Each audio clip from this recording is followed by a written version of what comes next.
Welcome home. Oh gosh. Lots of things to go over today. Gosh. Hmm. I guess I'll stay at this size. This is kind of new for me. Yeah. Not the streaming on YouTube part. That's pretty that's pretty normal actually. Well, I guess it's not completely normal. I haven't streamed on YouTube in at least a year. But that's okay. Hey Specky. We interrupt this broadcast for the Courage Cowardly Dog Show.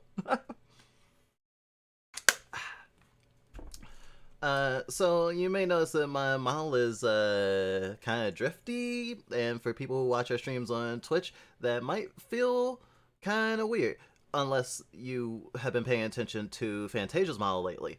Because essentially we had two different VTuber programs that we have been using. One for Fantasia's new model, and one for me and Dusk's old models.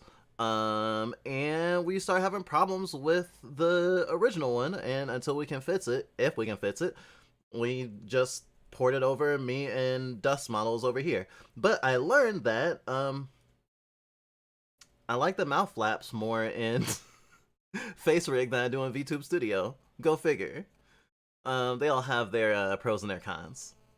However, if you're new here, or perhaps you just don't watch our streams on Twitch, maybe you're not fully acquainted with us. If not, hi, I'm Drizzle of the Fluffbite Entertainment System. We're a group of plural streamers who try to advocate for the intersectionally marginalized identities that we have, but also of others.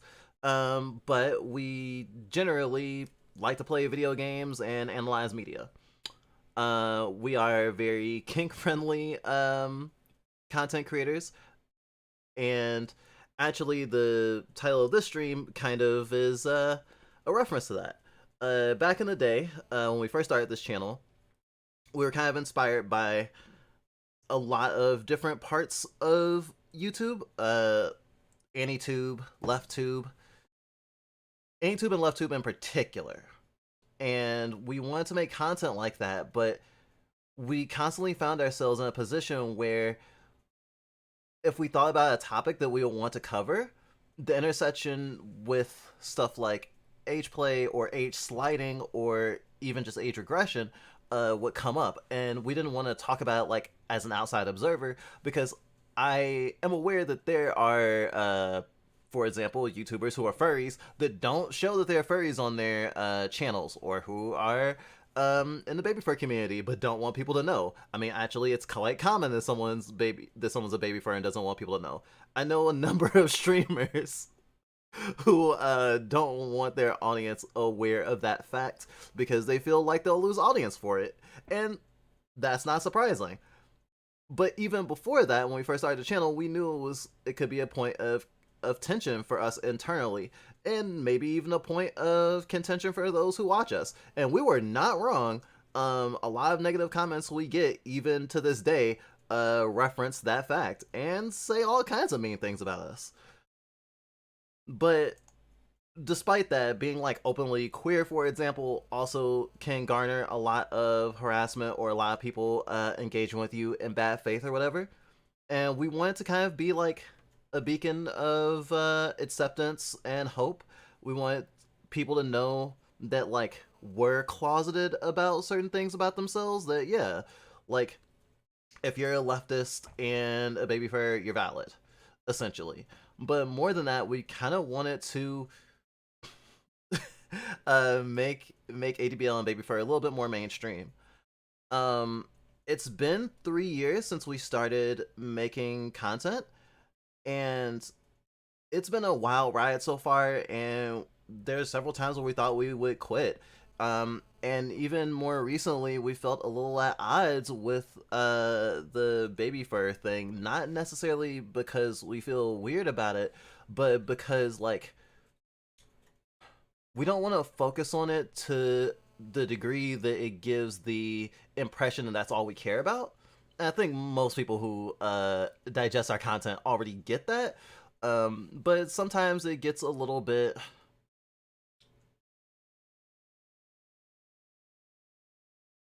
It just gets a little bit off, I guess. We've known streamers that have had similar tensions with parts of their identity with their focus on too much by their audience.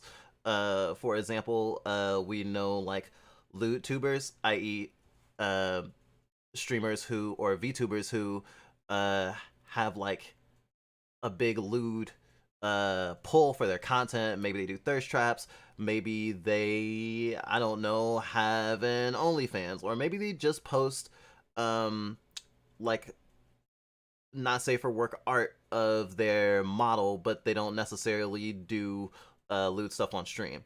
Whatever the like spectrum is, and technically we're on that spectrum too because we talk about kinky stuff on stream, and we do have not safe for work art on the internet.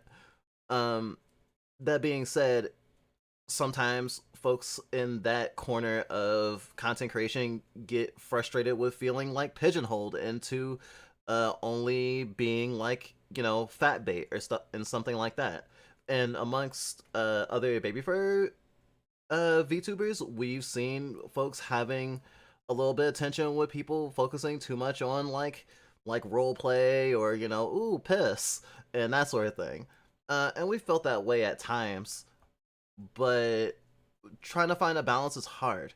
And of course, it's a two-way street because it's also like the audience's engagement, like how someone comes to you and what they come to your content for can be fluid, but sometimes a lot of people are just there for one thing, and that's totally okay too. Just like if you make a video that only appeals to like half your audience, that doesn't mean you shouldn't make it. It just means that you should try to appeal to the other half of your audience too. And I feel like we've kind of had the weird feeling of being like a pick me. Like we don't want to be a pick me. Like we don't want to be like, oh, you're one of the good baby furs, even though we totally have fallen into the trap of acting like that sometimes. Although, honestly, we've made lots of connections and friendships with folks, especially other content creators, who in no way are, like, in that part of the community. Or maybe they're adjacently a part of the community, but not in it in the way that we are. And it's totally fine and stuff. Though it does feel weird sometimes because it just seems to never come up. And we would think it would come up more. Yeah. So that's kind of just the that's kind of the intro here. But yeah, feel free to ask us anything this stream, and we're gonna have some fun and play some games. I'm looking for music right now. I always feel weird when there's like, there we go. Gosh, that took forever. It's fun to be a persecuted minority. It's not fun to be a persecuted minority. It is funny that a lot of people think that, like, by opening yourself up to, or say opening yourself up to becoming a minority, by becoming a minority, like, say, by being trans and being open about it and stuff like that, like, there are some people who think that people do that for clout, while there are people who are actively losing audiences that they gained while people thinking they were cis. It's being a minority is usually a detriment. It's usually a detriment to content, unfortunately. And that kind of blows. However, being a minority and making content that makes other minorities feel seen does feel good. It's good to feel pride for who you are. So, like, it's fun to be a persecuted minority, JK, but also there are good things about it too. Well, not the persecution part. Not the persecution part, but, you know, otherwise it's fine. Huh? What? Oh. Whew. That was my HRT alarm, but I already took it before stream started. So there's this game dev that we really like. Ritz? Like a Ritz cracker, I guess? I've never actually pronounced it because usually I'm just like, this dev, and if I'm not saying this dev, I'm just saying it in my head.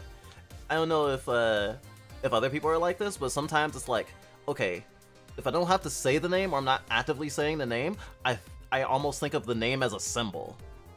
Like, I know what I'm talking about, but I don't necessarily need to, like, pronounce the word. Maybe that's just a me brain thing. Maybe that's a dyslexic brain thing. Maybe it's an autism thing. Who knows? So there's a lot of games that this dev has made. A lot of them are work in progresses, but two of them in particular that I'm playing today, Stratosphere and Pseudo Reglia, are both from a game jam. I don't know how many other ones may have been from a game jam. Electrokinetic actually has a Steam page and should be getting a release soonish. I don't know. But whenever the dev releases a game, I try to play it immediately because it's fun as hell. I think the first one I'll be playing though was a collaboration, because it comes up on this page, but when I go to the page of, like, usually at the top of an itch.io page, you'll see like, view all the games by that dev, and then it takes me to another person's page. So I'm assuming that Ritz helped with this game in some way.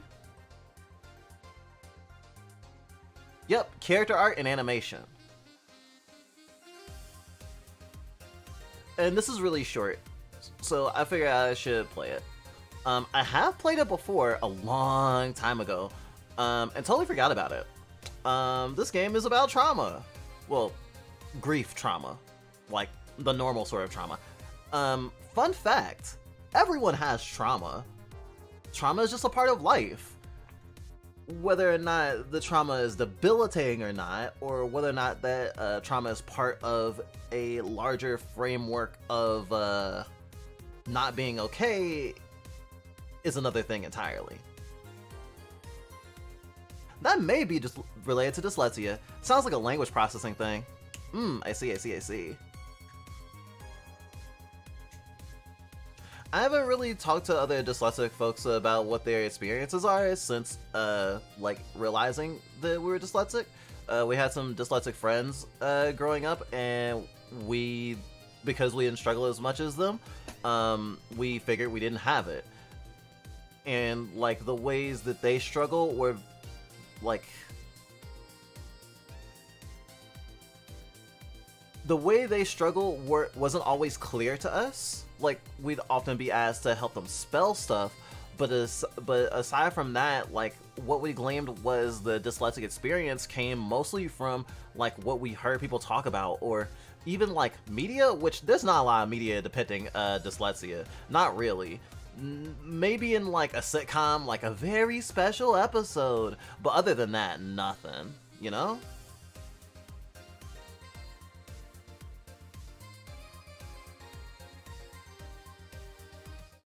Gosh, YouTube.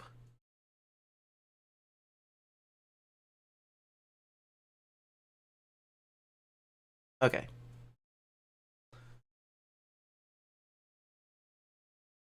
Let's explore grief.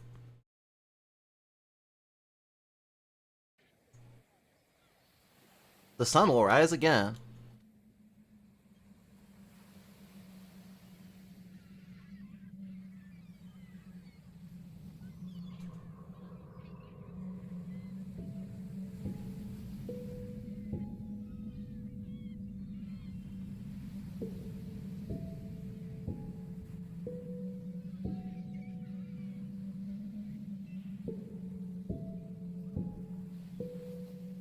I'm not sure how to interact with this.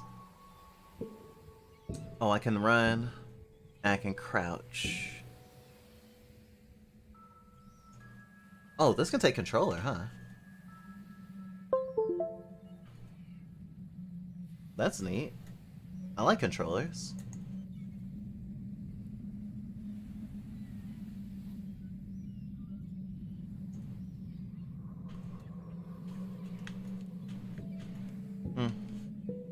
Doesn't seem to work with this one.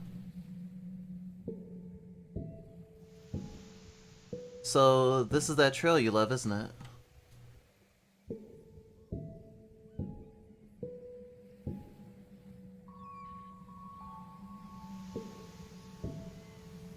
It's beautiful, just like you said. Oof. Ah.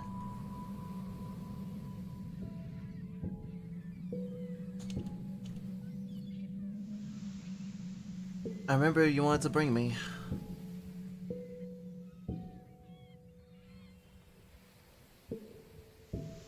For so long, I couldn't come.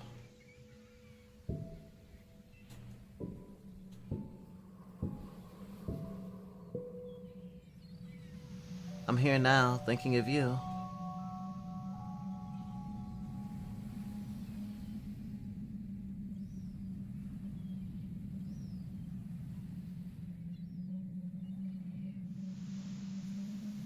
Here's a view you told me about.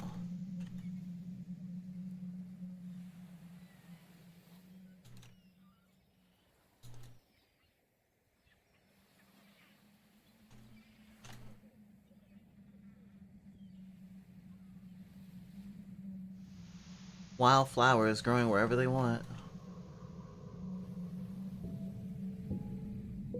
Oh, that is a drop.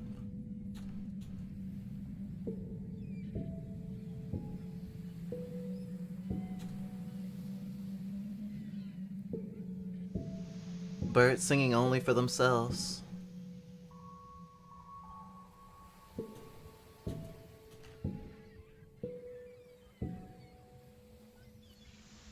I'm standing right where you stood before.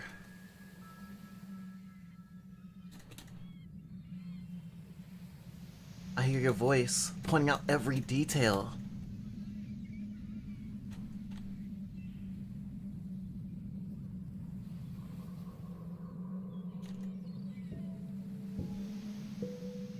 You're with me all the time.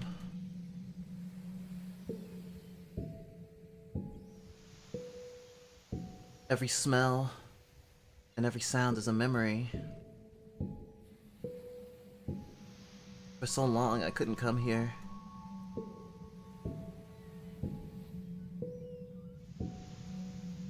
You want one last sunrise together. And it's too late. But I'm here now. The sea is quiet, and the flowers smell sweet. It's beautiful just like you said.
It can be hard doing things without the people there that made you want to do them in the first place.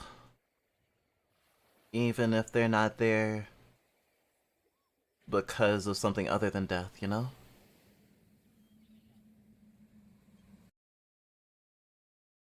Something to move past is what I would like to say. It's just part of you sometimes. I love 2D sprites and 3D environments. I don't think that was a 2D sprite. I'm pretty sure that was 3D. I think that it seemed like 2D. But it was easier to tell once once they were kneeling over the grave and stuff. Okay, I turned my controller back on. There we go. Alright. Now we're getting into the games that Rizzler, like, actually made, as opposed to help with. Death Roll Frenzy, which is a really fun one. Gun Jumper has been trapped in some sort of strange facility, and with a lit fuse on her head, ticking to her death. If she wants to have enough time to find a way out, she'll have to lump around a huge die that can extend her fuse, granting her extra time. This one, I think, is one of the most interesting,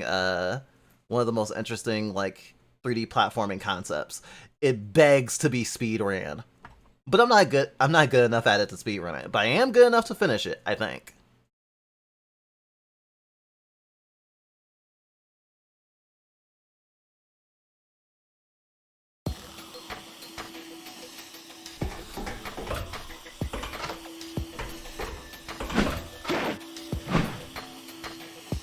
Ugh. It's a little skippy.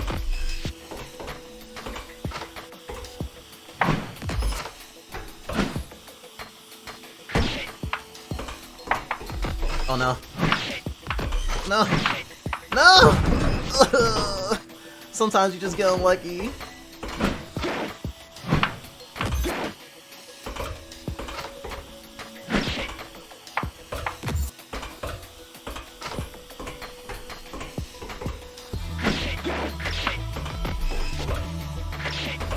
I swear the music sounds like something out of Sonic Adventure. Oh, I lost fuse on that last throw. There we go. No!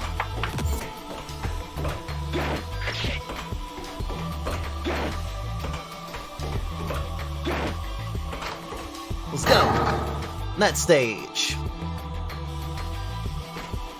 Where's my die? Gimme.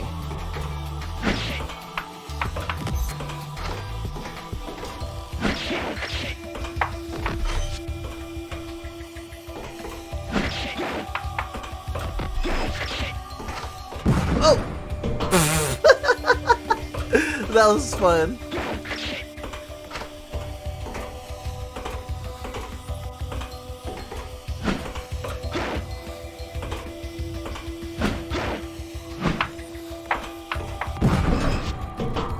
There's a lot of death.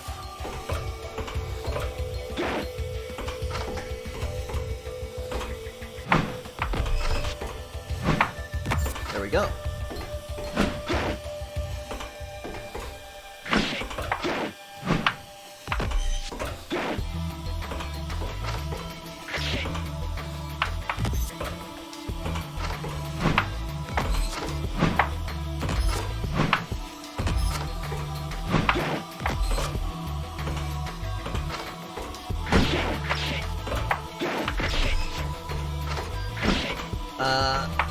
Woo!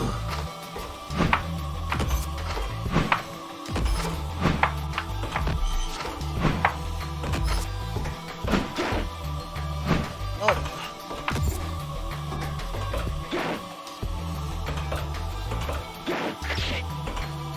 Nice, got the donut.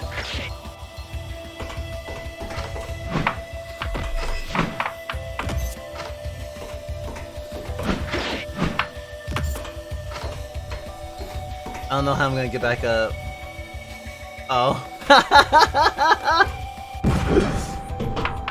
Press T and you explode. Oh yeah, totally me too. Too much T makes me totally explode.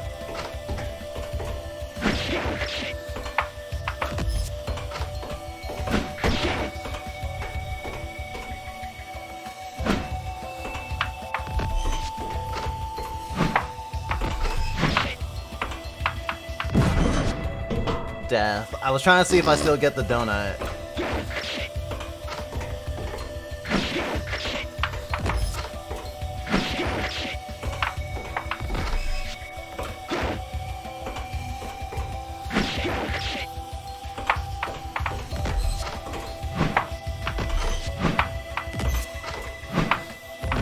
There's one technique I haven't been using.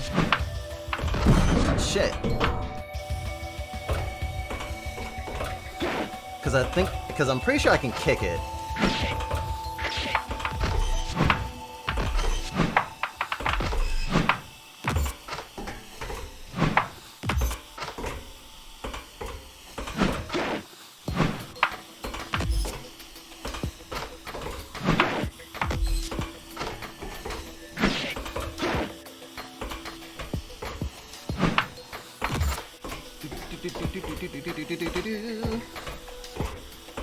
I wonder if this was made during the Roll and Dice game jam a while back. I think it was.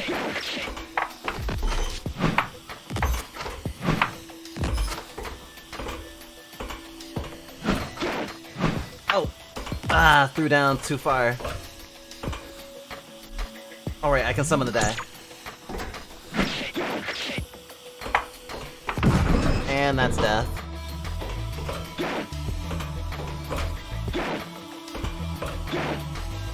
While with no dice, press B shift in the air to use a dive bomb.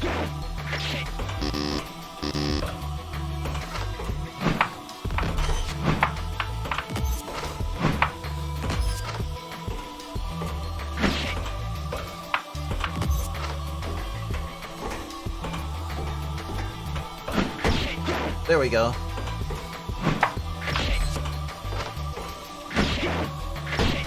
Wait, come back! Yeah.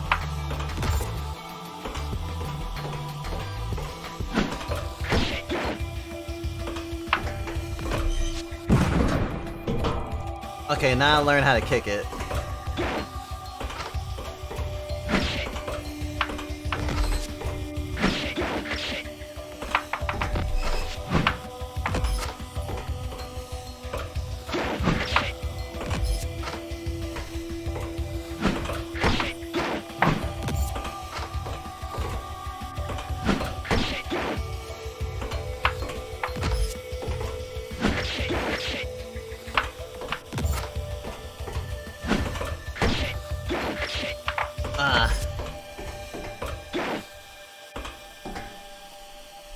Summon!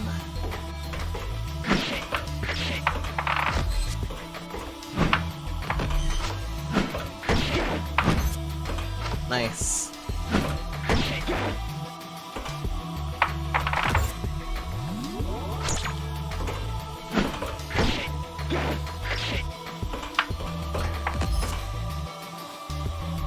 Come. Whew. Made it through. After every recall of dice, it takes a little bit longer. Be mindful of how often you abandon it.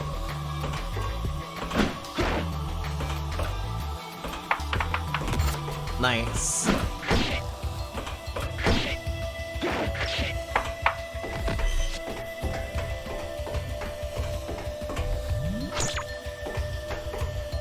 Oh!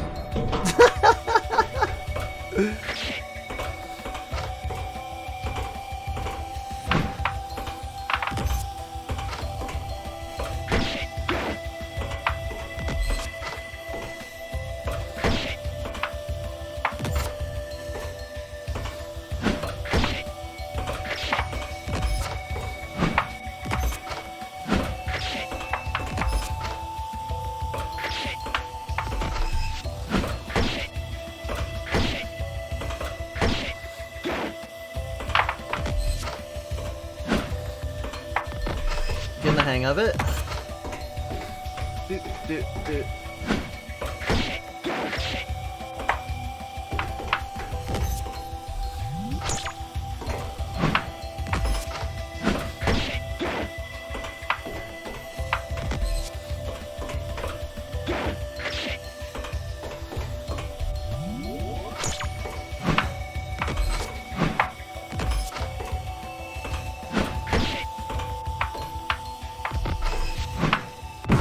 This kind of makes me want to play soccer? That's so weird. Pet the dice.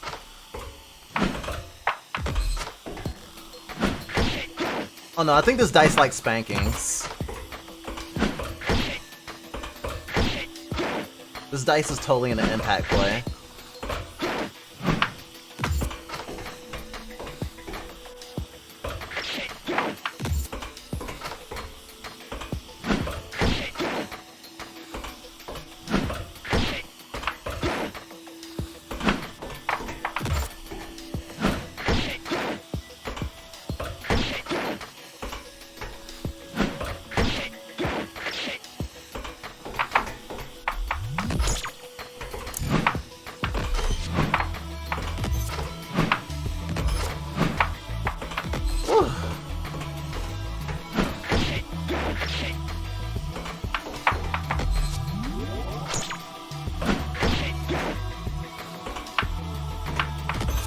Oh, lucky.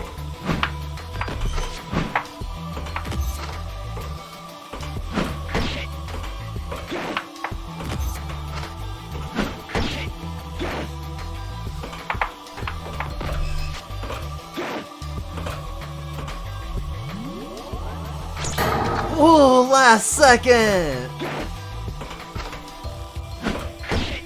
If you have the dice, if you need to have the dice land precisely, remember your dice boost. Jump while holding the dice. The double jump, yeah.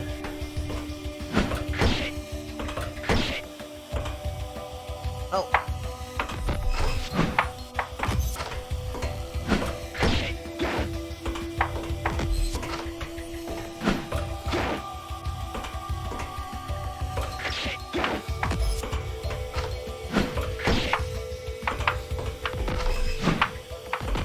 Oh, dead.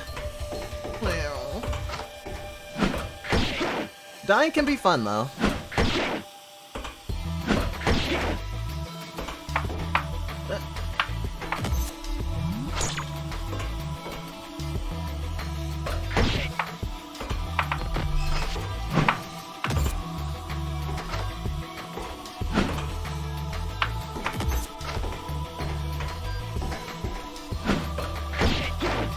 There we go.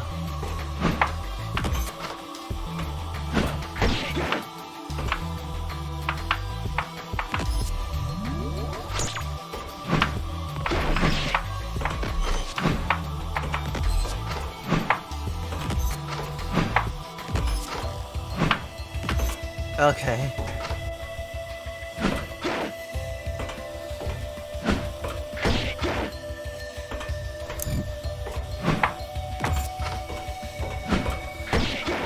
I'm just being a little bit of a completionist.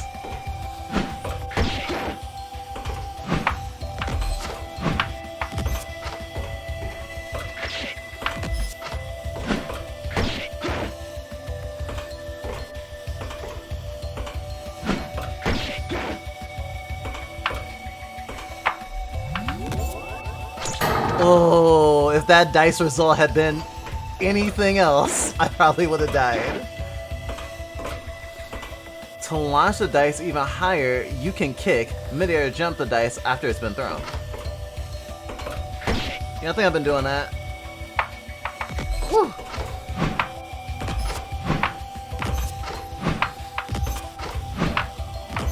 Alright. Kick.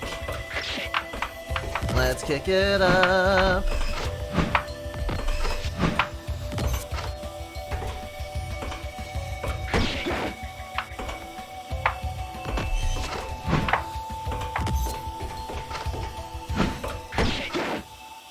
I believe this is the final level.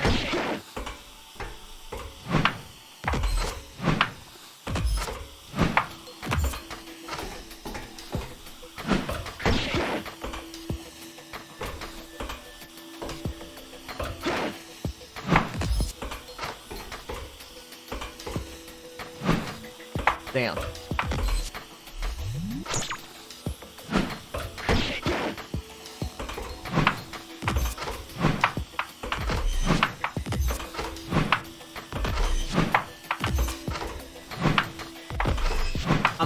I'm not super good at games of chance.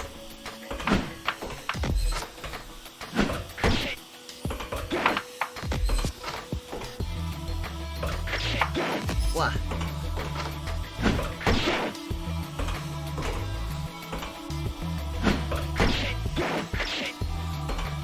No?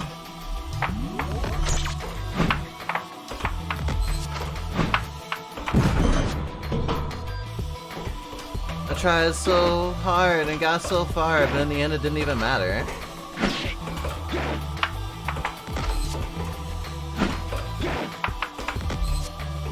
What's your favorite dice-based game?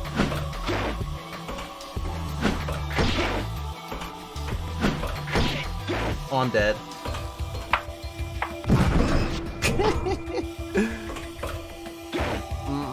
Or it's just, maybe not dice-based. Game that includes dice. That's what I should say.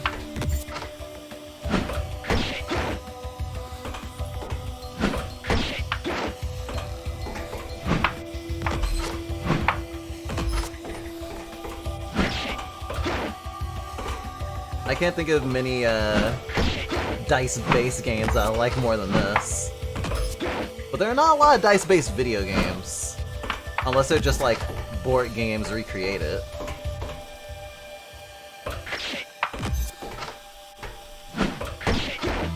Like Monopoly, that game that comes with every Xbox One. Or sorry, Xbox 360? I forget. There's like a meme for it. Uh-oh. Uh-oh. Head explode. Dicey Dungeon is pretty PG. Pog. You mean Pog. I was like, PG? I was like, it doesn't have to be. We can include stuff that's not parental guidance.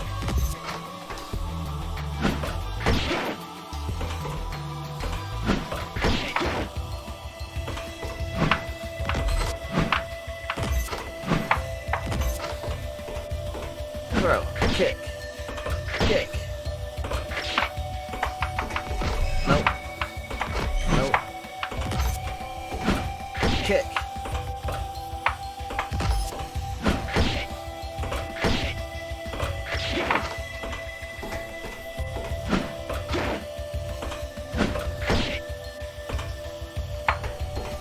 Oh, come on. Oh.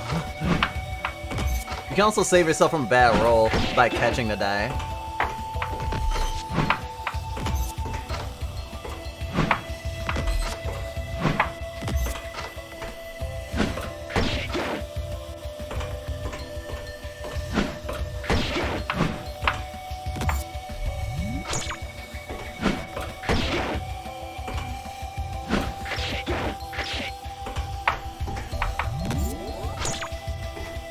Oh, did pretty good there.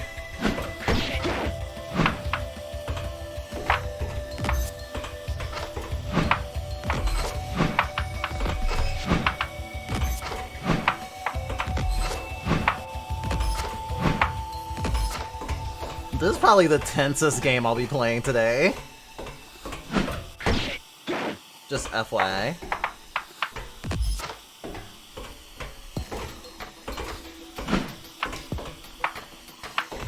Oh, come on! That was so sucked. Sometimes throwing the dice at angle is the worst thing you could do.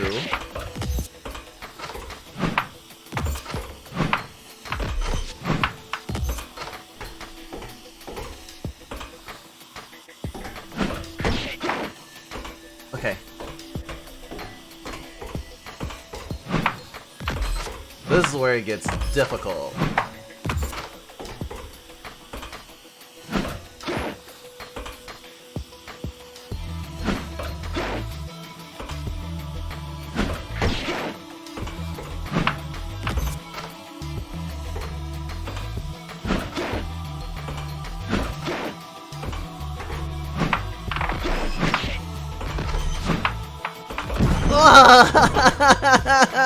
No! I got so far!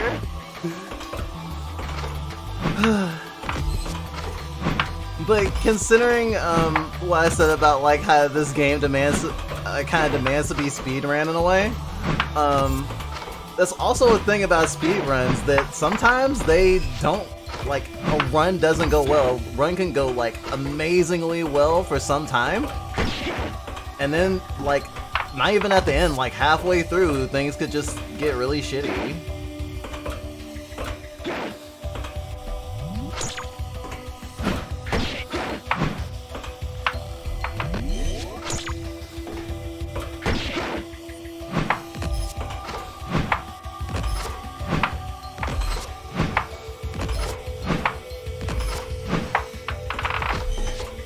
I swear, I was probably playing this game for like 2 hours the first time I played it before I ever thought to do this, to give myself some extra time.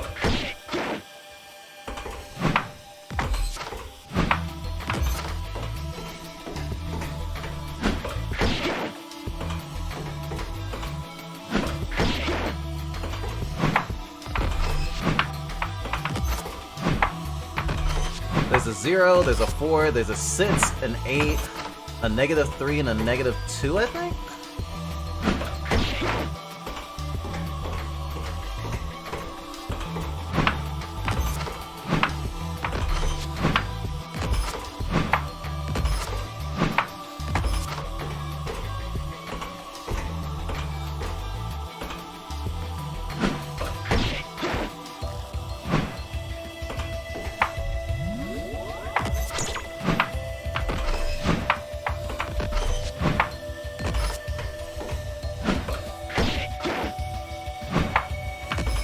This wasn't the way I was supposed to go, but I was gonna skip this since it was like, this is the last level.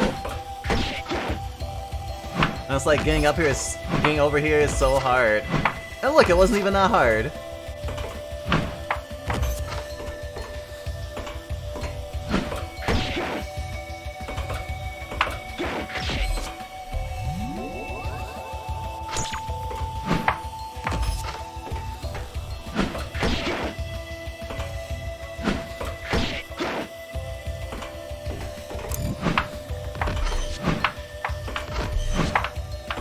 I'm dead. I got dice. I got a good dice roll after my head exploded.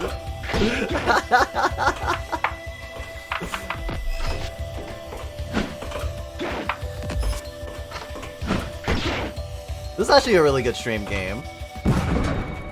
Bomber Bab. You know, I've only played Bomberman like literally once in my life.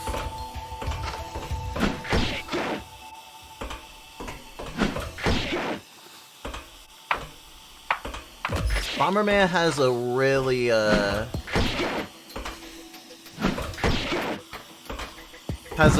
passionate fan base. I don't know if there's any like Bomberman like spiritual successors, but the last time I think a Bomberman game came out was literally when the Switch came out, because that was one of the launch games. I actually got Switch the day it came out. And the games we had gotten at the time were Bomberman and Breath of the Wild.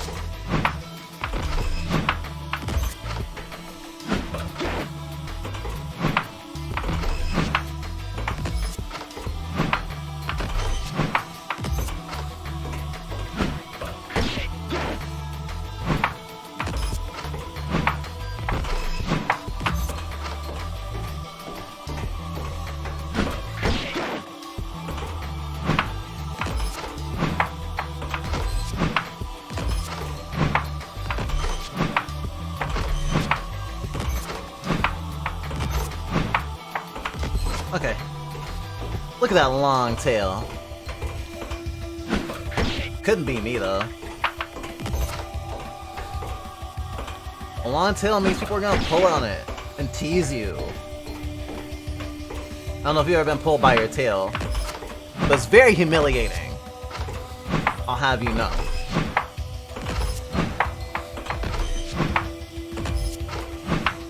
No! There we go.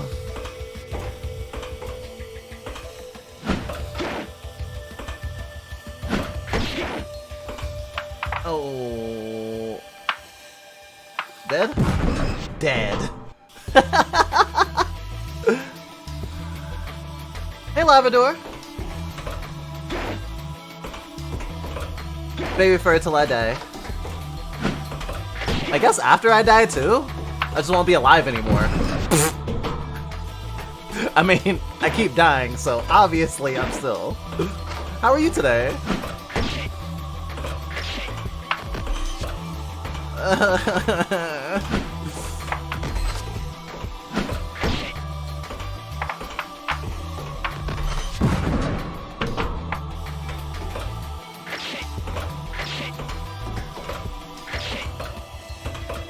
This is what it's like to be trans.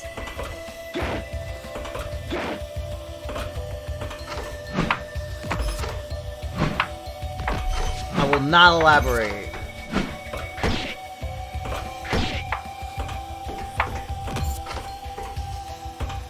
Throw, kick.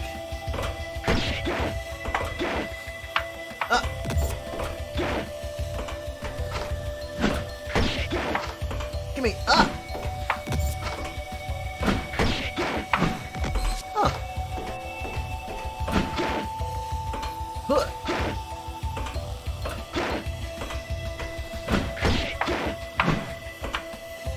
Please be good.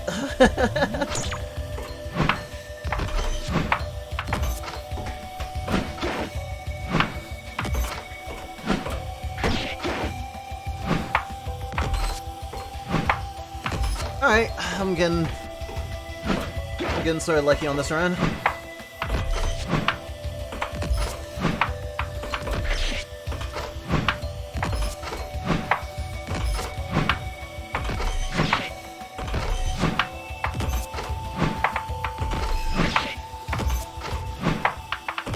Okay, there we go.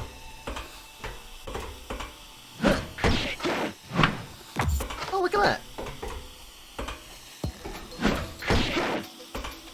Ooh. Heck.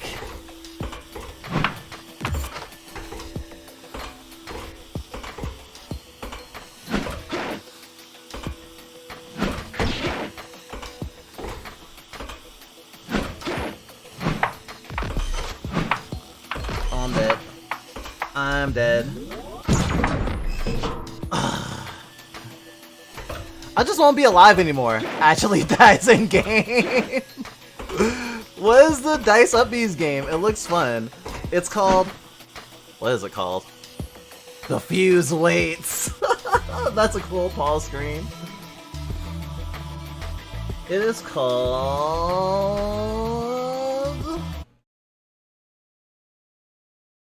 Death Roll Frenzy.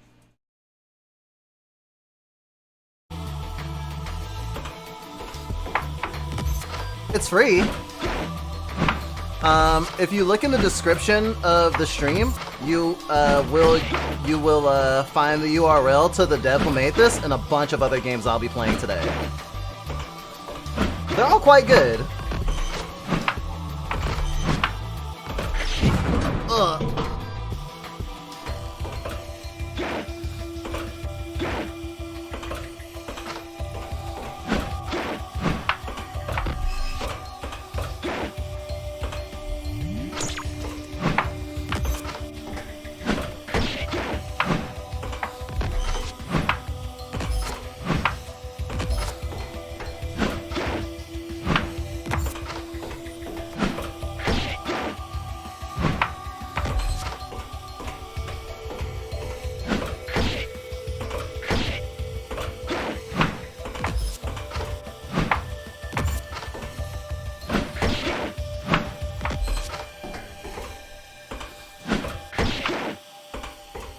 Wow.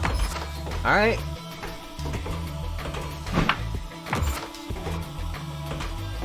Doing okay, doing okay.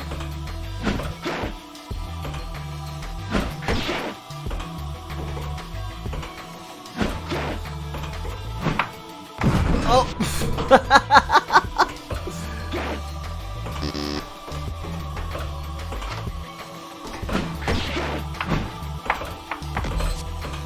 I think that was a good roll.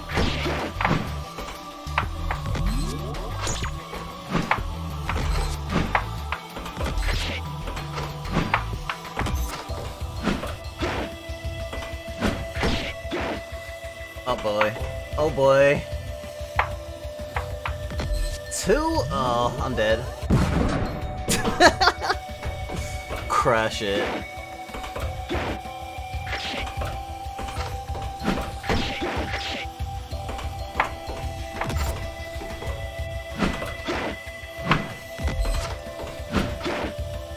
Throw.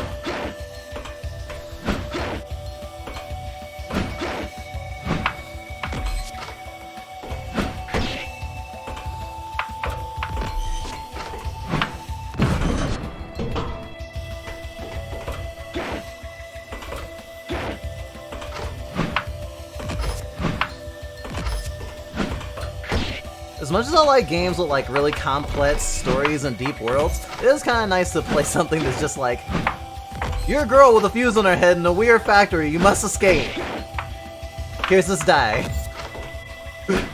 Now try not to die.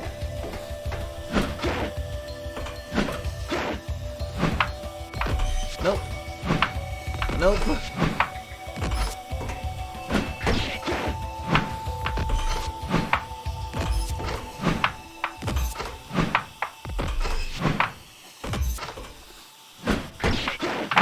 Whoa! Where'd the die go? Whoa, shit. Goodbye.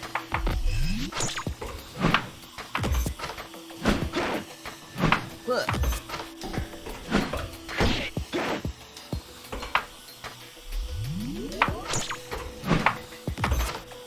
Okay, if I lose the die anymore, I'm going to feel it. I'm gonna really feel it. After the third time you teleport it, you better be like, you better be not dropping it down down into the ether anymore. Okay, bro. Oh, I just kind of did that one on reflex.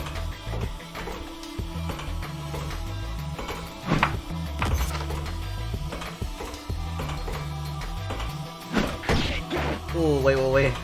No! No! Shit!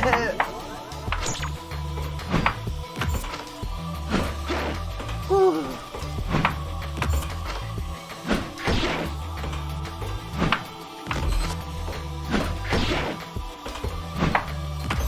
Alright.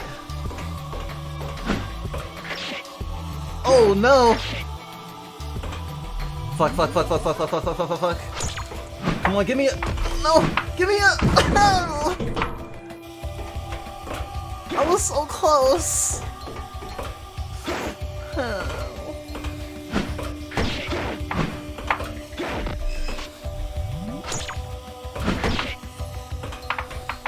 Oh, this one's over. Ugh. An end can run. A run can end so quickly.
Hahaha!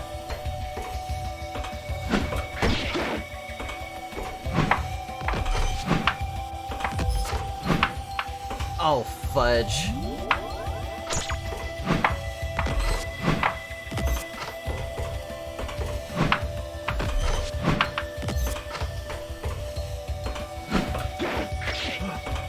Oh, move up.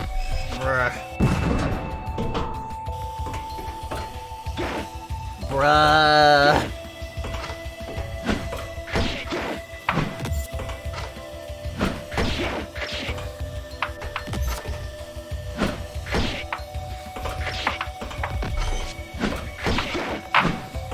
Oh, hello.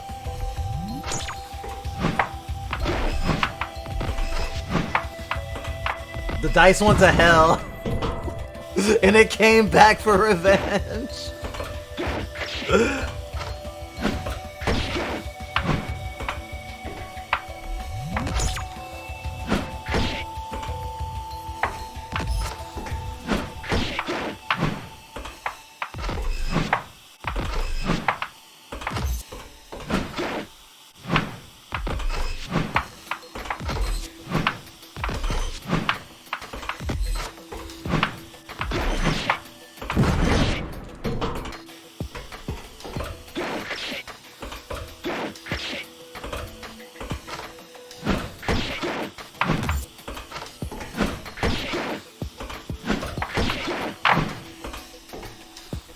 I don't even know if there's a ground for that to hit.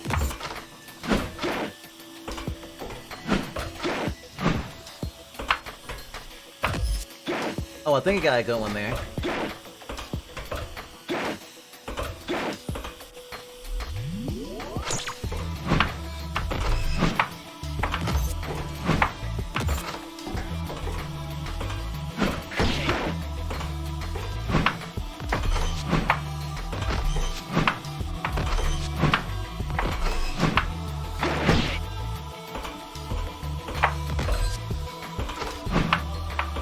Oh!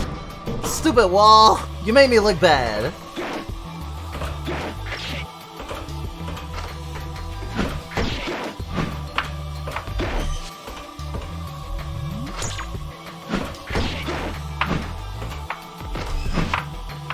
There we go.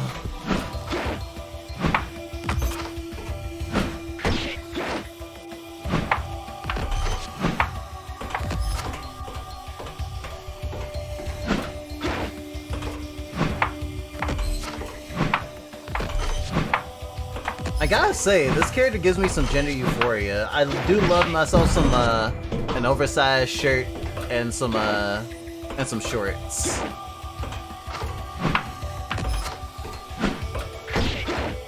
Can't really pull off the top knot though.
Oh, that almost fell off completely.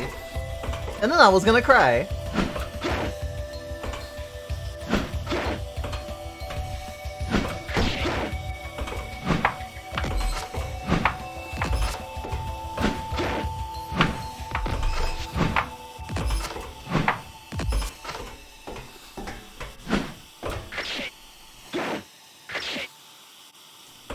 And I'm dead.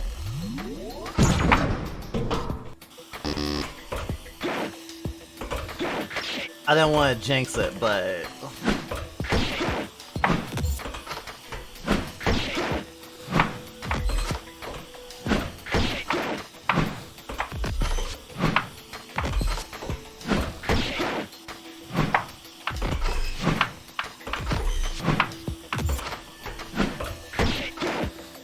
This is an excellent run so far since I haven't lost my die at all yet, so if I need to get it back, I'll be able to get it back really quickly.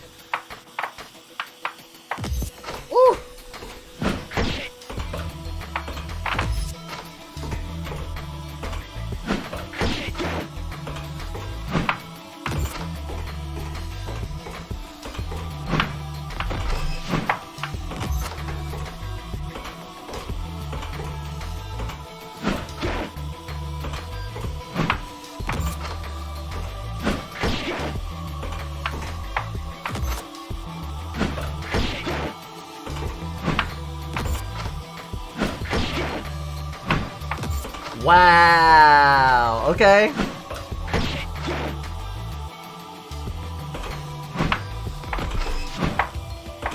Alright.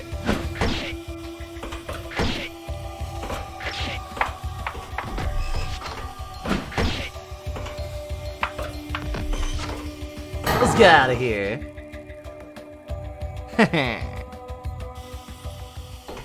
Congrats! You free gun jumper. She's very happy, trust me. But she didn't get all the collectibles. Oh well. Oh, so getting all the collectibles only counts if you get them in a run where you don't die. Which makes being completionist hard as hell, actually. So yeah, that is it. Oh shit, she's gonna die now. Bye bye.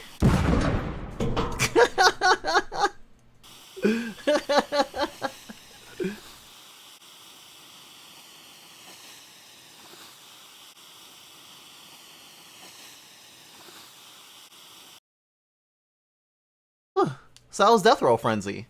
Very fun. And explosive. Long tails and ears. Fluffy, yes. And very stimmable as well.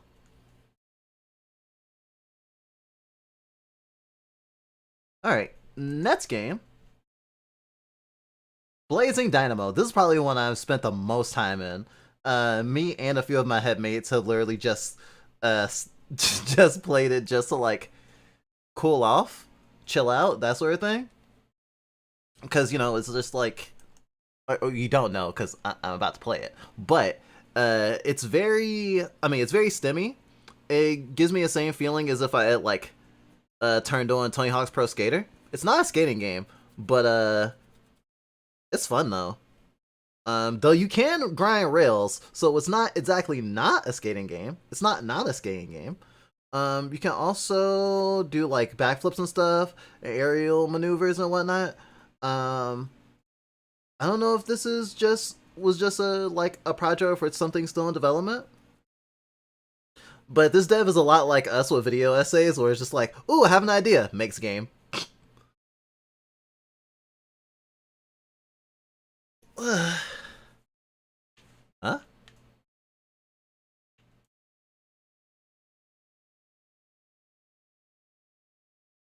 Whoa. Glitchables.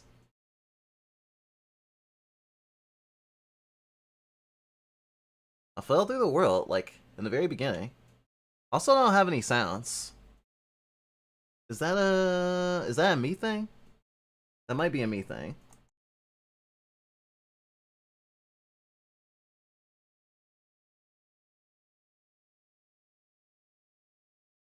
No, I don't have any of the thingies turned down.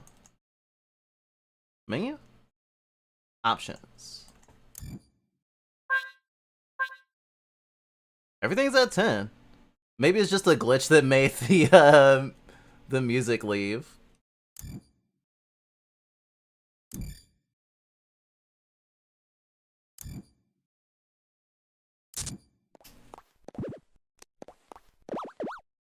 I couldn't remember if they had added music or not.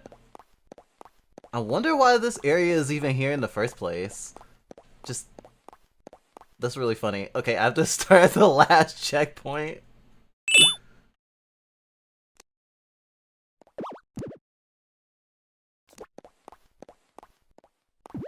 Alright. Ah, get away from me. I should turn it down a little bit, though.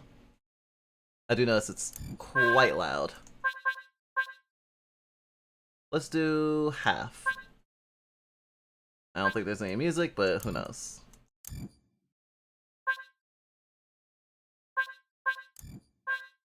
As far as I know, this game does not have a win condition, however.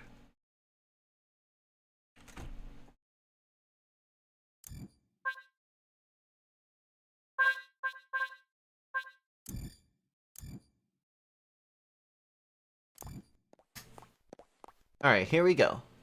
I just picked up a game that you might have recommended me a while ago, Brutal Orchestra.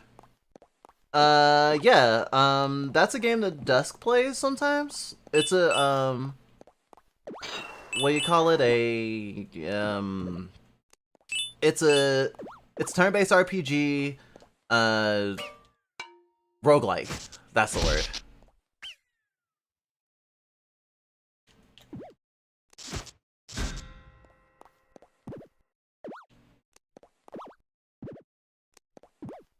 I love cute synths who can do parkour.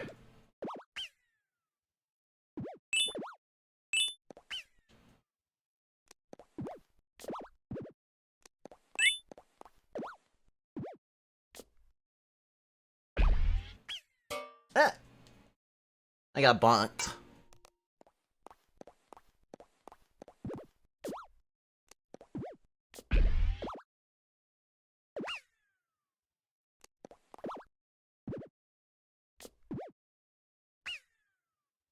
Got it.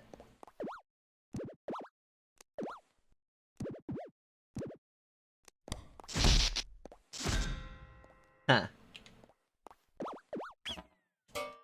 This also has this, like, a heat, gathering system, cause synth. So I can, gather heat during doing certain maneuvers and use it for, like, I think I can use it for boosts, and I can use it for attacks sometimes, too, I believe? It's been such a long time since I played this.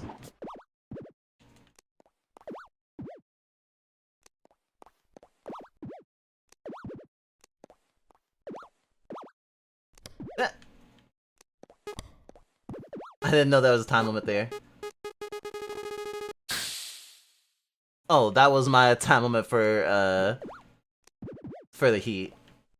If you don't use it, it comes out as a fart.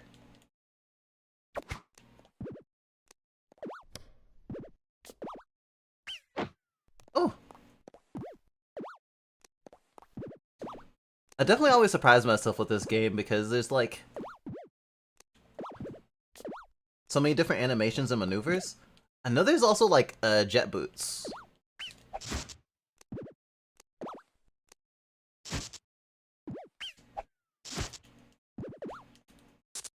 I just don't remember how to do it.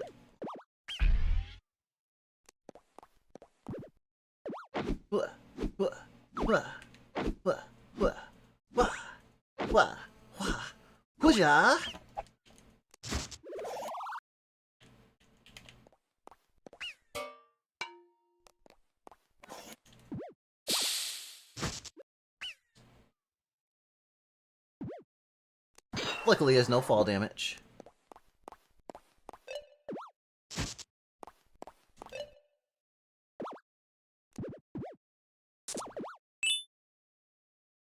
I am Blazing Dynamo.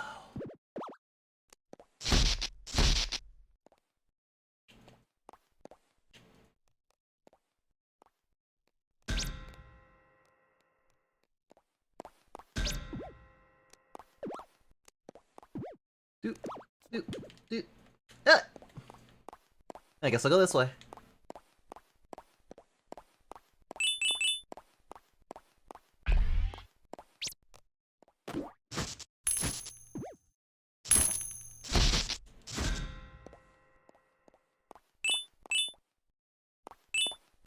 I'm not stuck in here with you, you're stuck in here with me.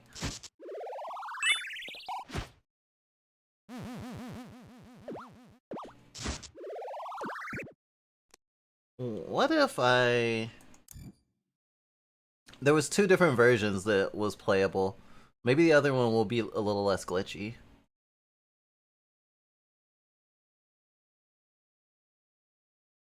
I don't know why my VR is trying to turn on. It's like, Fluff, when did you get VR? A while ago, but it doesn't work right now because I don't have a port. The port that I would need to use for it doesn't work, so I didn't need to get that part of my computer fixed, or I need, like, a converter for another port. And an HDMI splitter for that to work. I don't know which one I picked last time. I'll pick the top one?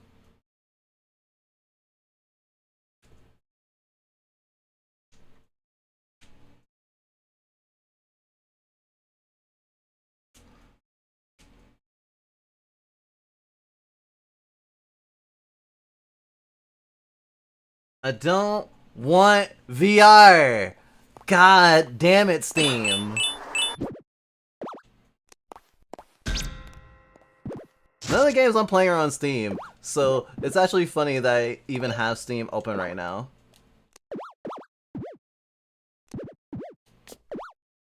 What? Why can't I get that? The only reason I have Steam open right now is because, VTube Studio does not like it when I open up VTube Studio without having Steam open. If I don't have Steam open, it closes immediately. I don't know why.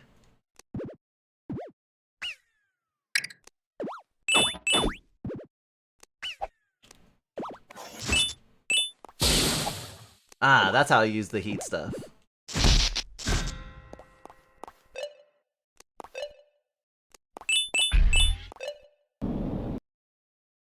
And there's the jet butsu.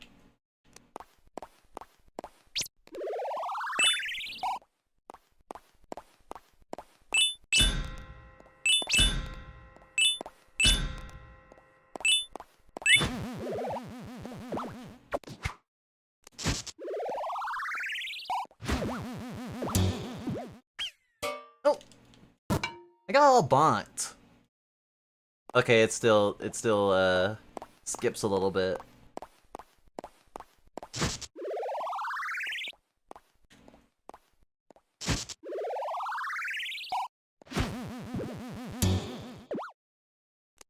Eh.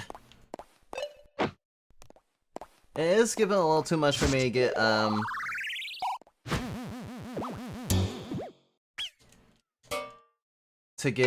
good platforming in for specific maneuvers. I'll get you next time, Gadget.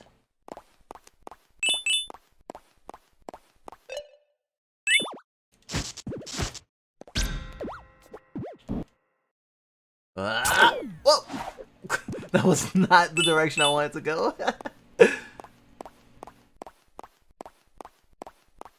I forgot to mention, I got some mech music you can put in the background. Some mech music?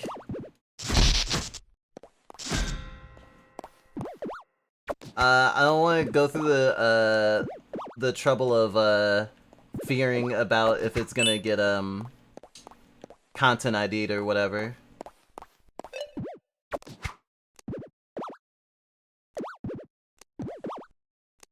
But thank you anyway.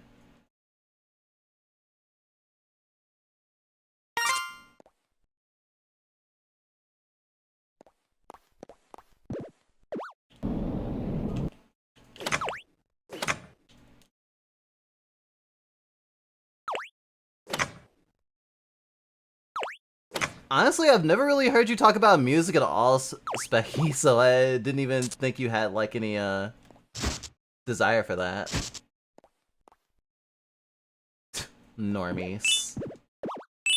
Or rather, I didn't know you had any interest in music. I guess if it's, an OST, that means it's, like, in reference to something? Maybe a video game or something?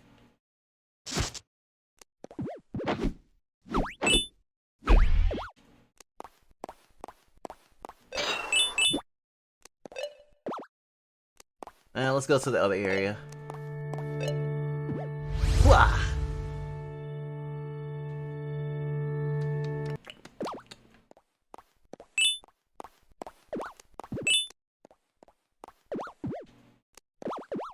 Eh.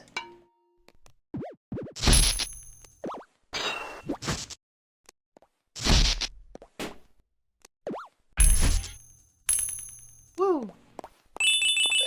This game used to be my special interest. Like, for a while we were playing it, like, every stream. Like, before we got into, like, the meaty parts. Or if we wanted to do some just chatting. Wow. Still died.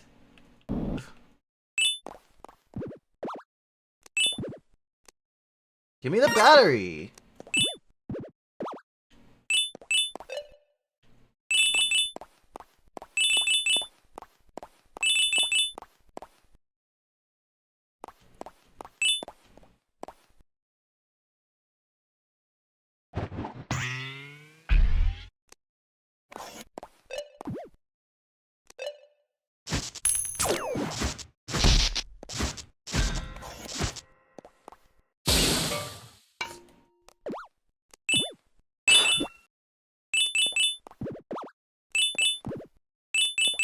Every time I play this, someone references Chibi Robo, and I'm like, it does kind of look like Chibi Robo, but I've never played Chibi Robo, so I don't So I can't say this plays like Chibi Robo.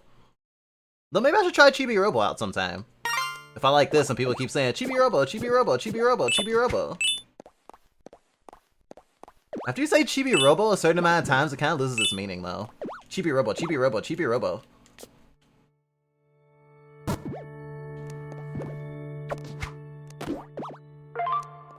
Falling. Idle. Attack. This also has like character action game feels. One thing I will say about Ritz's games that the movement is always phenomenal. Like it feels really good.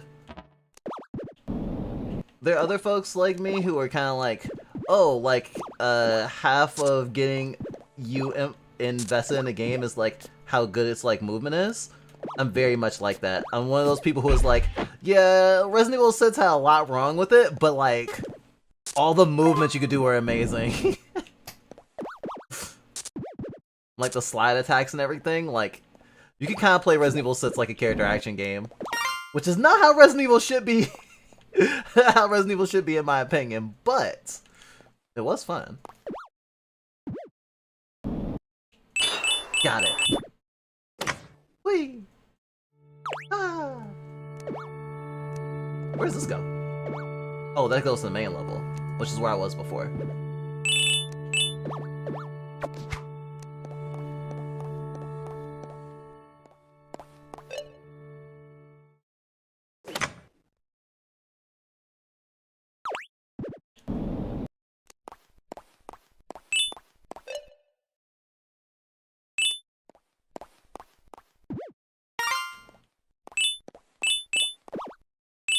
That was some dangerous parkour there. I'm reminded of the people who like do like insane parkour that if you mess up even once you'll like literally die.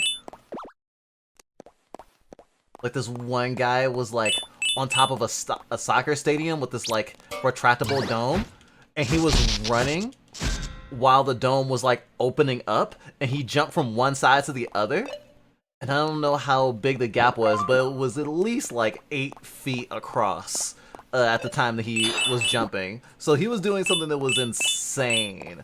And I think he wasn't even, like, gorillaing it either. Like, the way it seemed from the YouTube video was that he was, that, like, he was being allowed to do this. But a lot of people who do parkour do it in places that, no one will generally care. Or they just do it in a way where it's like, well, I mean, even if you try to catch me, you probably won't. Which I can respect. It's very punk of them.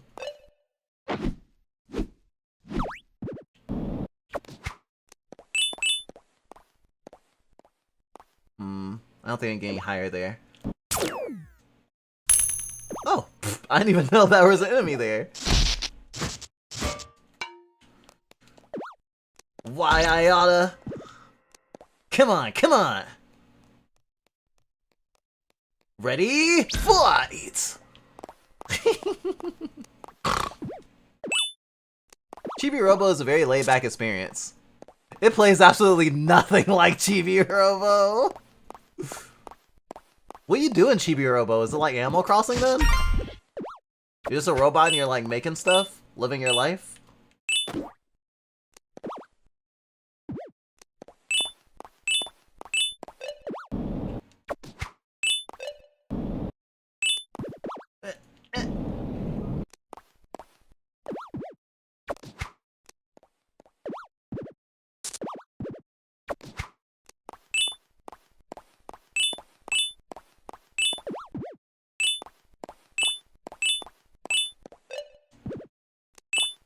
I don't know if getting everything in the collectathon even matters, but... Do not take my battery, it's all I have left! I'm sorry! I'm sorry! Wait, no, fuck! Oh, well. That happened.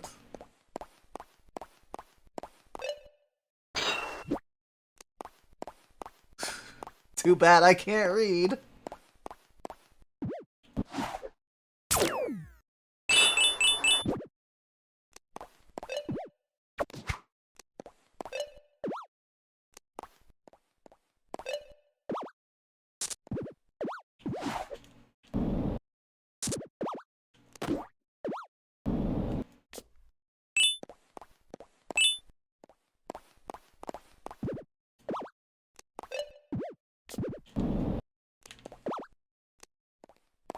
Just like the intro. Actually, I think I'll go this way, since I went the other way already.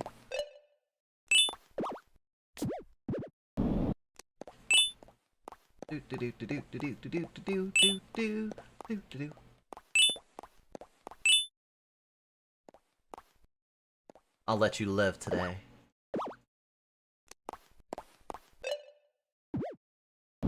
Remember how things coulda went and didn't.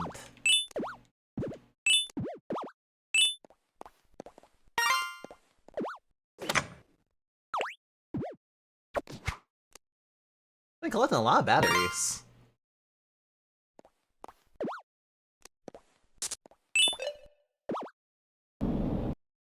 That was actually a quote from one of my favorite movies.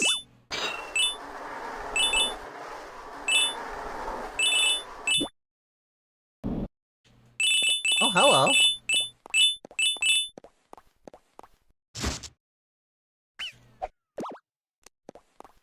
Hello.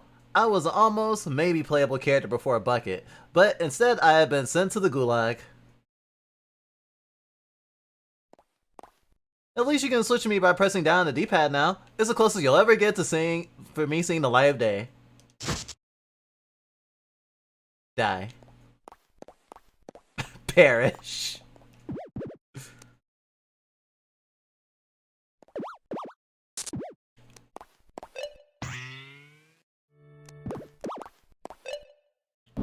Fuck!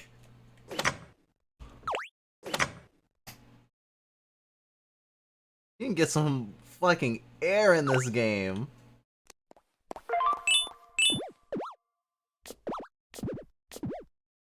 Too bad you can't run horizontally on walls. That is what you call it, right? Like if it was to run that way?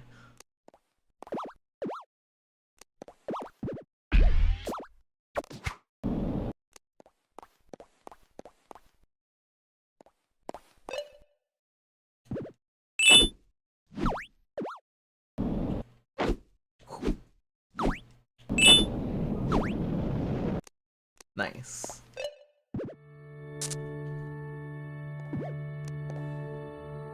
That one actually doesn't say where it goes. I'm pretty sure it just goes back to where I came. Ow! Asshole.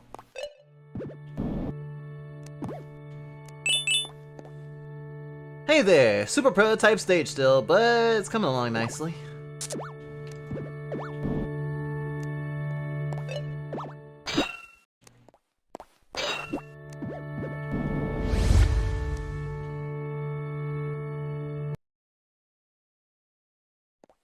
Yep. Hey there, thanks for trying the demo. After you get familiar with the basic controls, I invite you to check out the moveset in the pause menu. So yeah, at this stage, the game is basically just freestyling.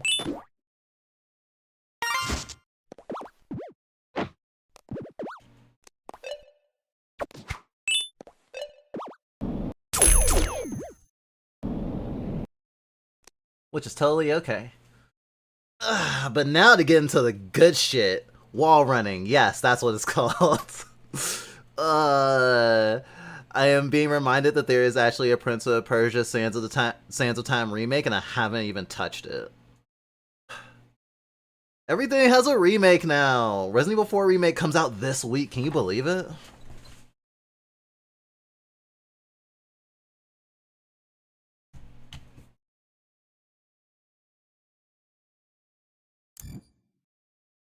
Goodbye, Bucket. See you later.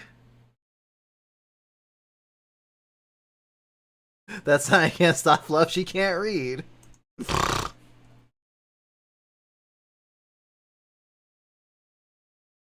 I can read sometimes when it's cute. How are you today, Jordan? Okay, so this game is also a Game Jam game. Like possibly the one with the bomb fuse. But this one has a little bit of a story, and it is like kind of polished. Especially going from when I was just playing to this, and this is actually a character action game. Ha! Bubble in my throat. Wow, I should look into getting Dust the remake. You're a dork. You clean a house in Chibi-Robo? Oh, I see. That's cool. Initiate launch. So this one's low poly as heck, as you can see.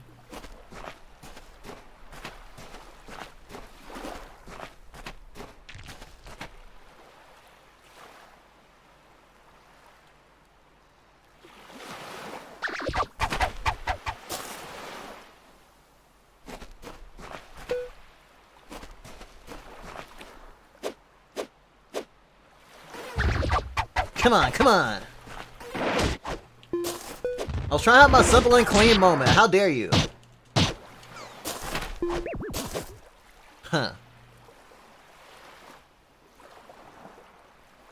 I forgot the lyrics to Simple and Clean. Wild.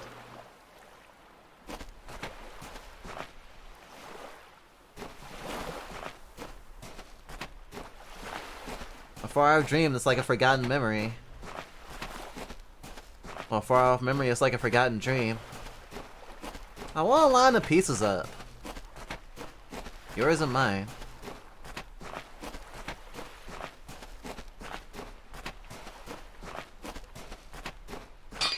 There we go. This game is called Stratosphere, and I just picked up the Stratosphere.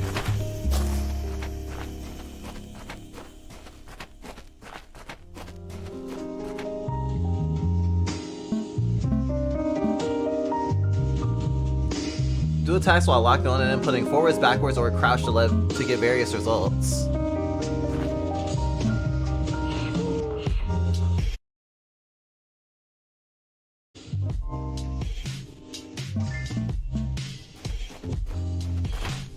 This music feels good. What about air jump? Oh, just double jump.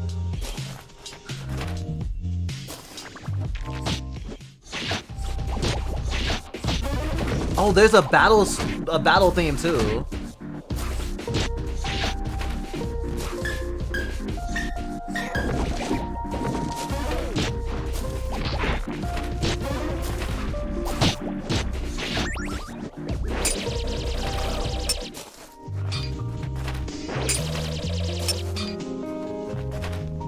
All right, that's cool. That's cool.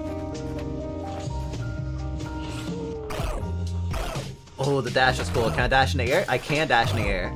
I can dash in the air and double jump. Sometimes I feel like devs don't want to use the word double jump like it'll break immersion or something.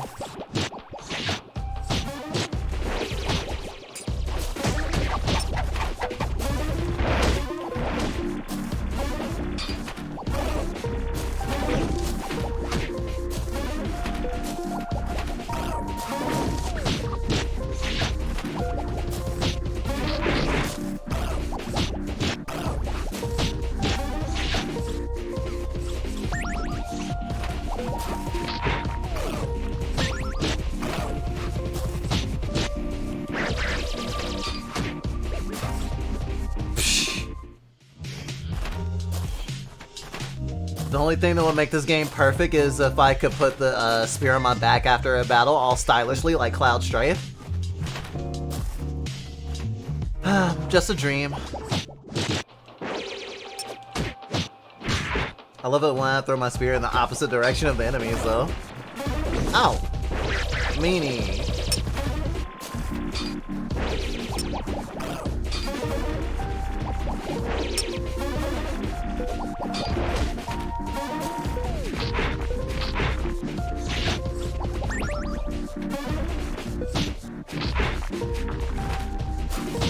Oh, but the story is basically that I crash landed on this place, and I'm trying to get back to my ship. Very easy. Oh.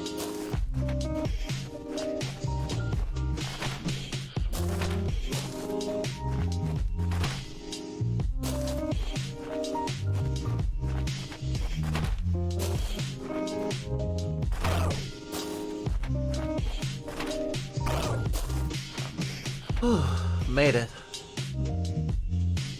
Alright, there's another cave. So I got a little bit of downtime. Wow, this is the best the PS1 has to offer, I have to say.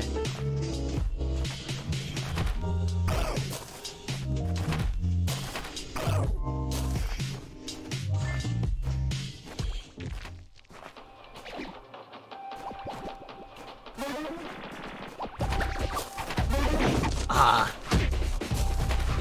There is no health regeneration, by the way.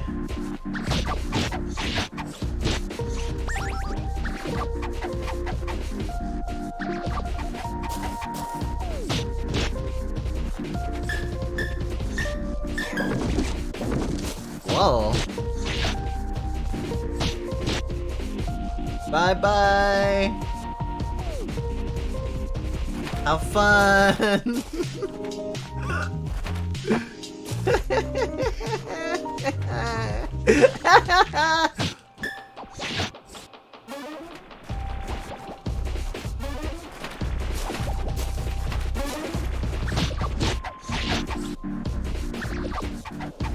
Can it die if it falls all the way down?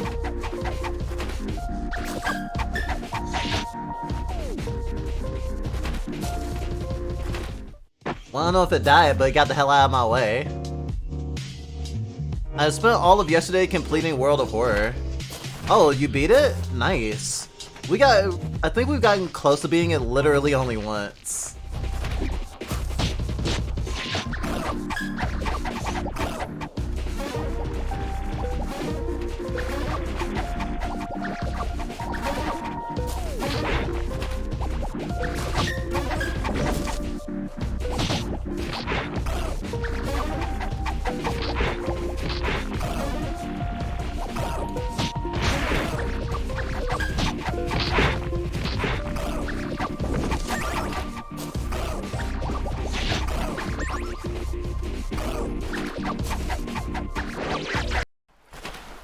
Wow!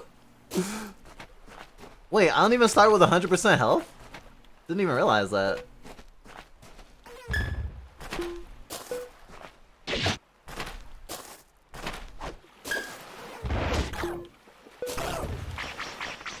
I have a gun?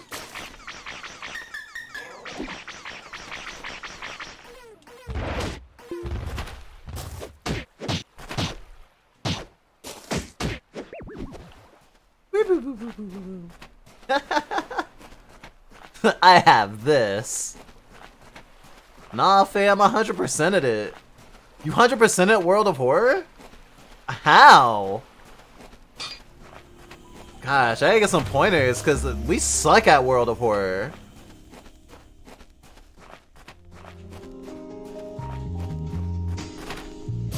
Although you've only 100%ed it for now, since it's still in early access, I'm pretty sure there's gonna still be more content.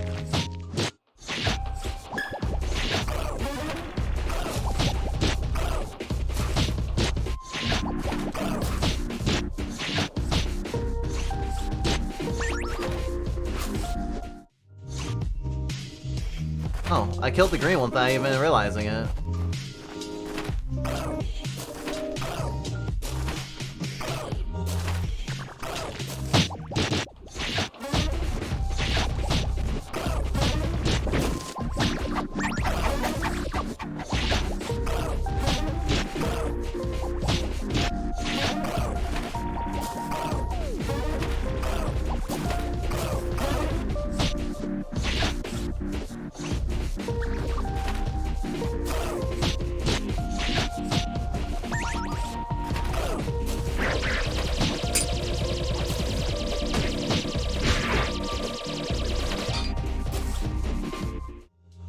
Oh.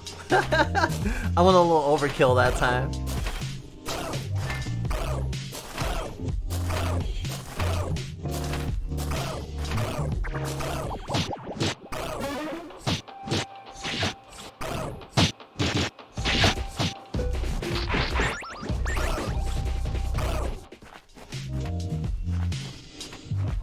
All I need to do was die once and then get, so frustrated that I didn't want to let anyone touch me.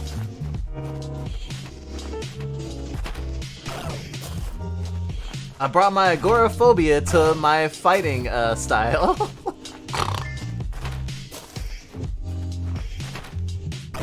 The agoraphobic hero.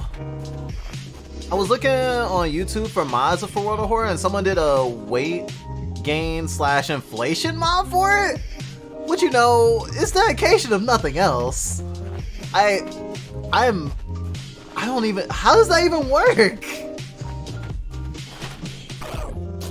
I mean, you know, do what you love. I've 100% past patches too. They added challenges in the last one, which are kind of miserable, but I finally got around to beating them. Did you have a good time? Or were you just, you know, doing it just to do it?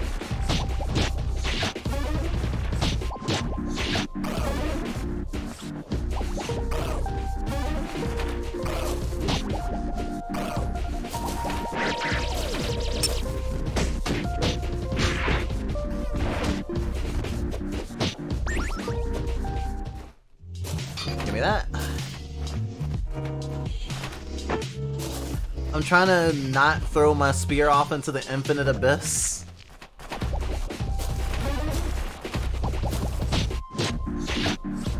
Die.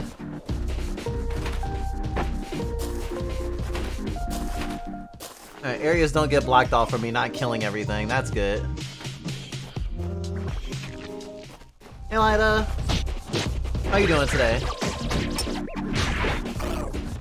Hope you're staying dry.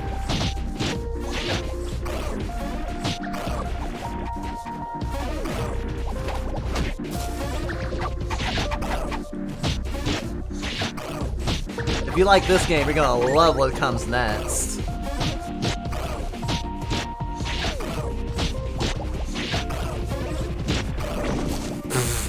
I love how I just jet boosted into the attack.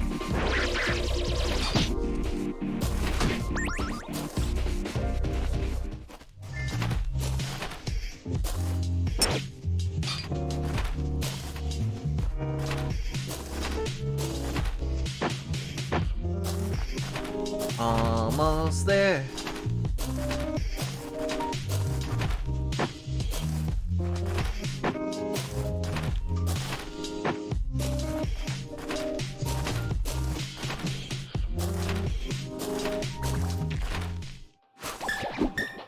Ow.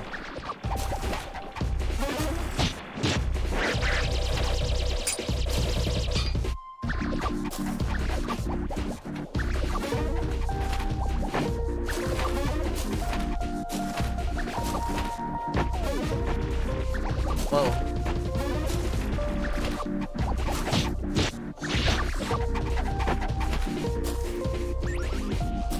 Okay, gotta make sure the jellyfish is dead so it can't snipe me. Come here.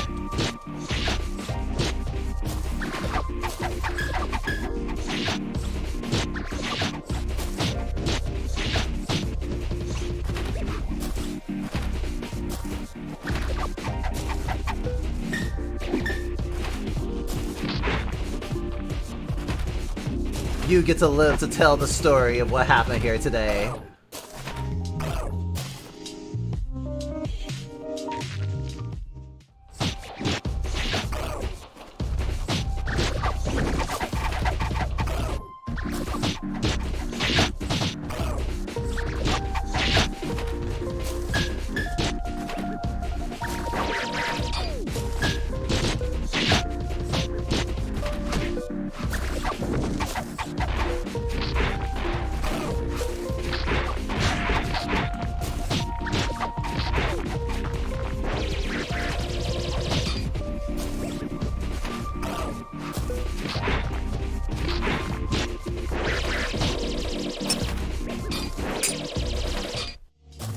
Woo!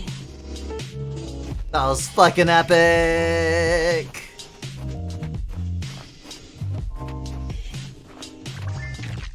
Oh.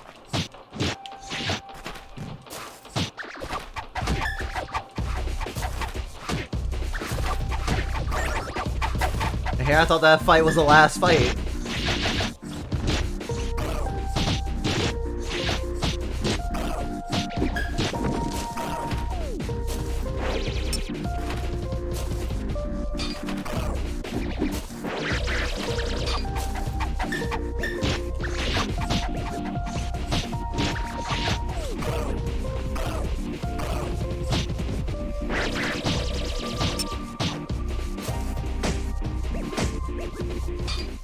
I love how derpy those enemies are. All the enemies in this game are so fucking cute. I love it. For the life of me, I tried like 30 times, and one time I won. I didn't get what I did right. Sounds like us playing Fear and Hunger. Actually, Fear and Hunger and World of Horror are kind of similar in a lot of ways.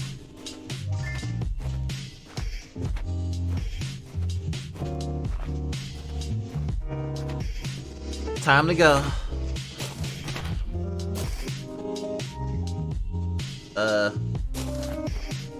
Time to go?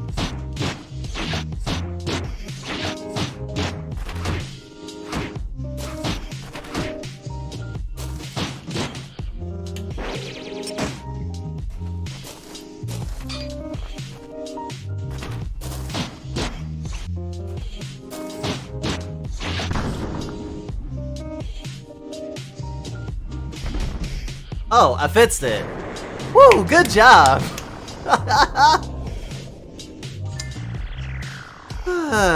Nothing a little percussive maintenance can't fix. VT escaped the alien planet.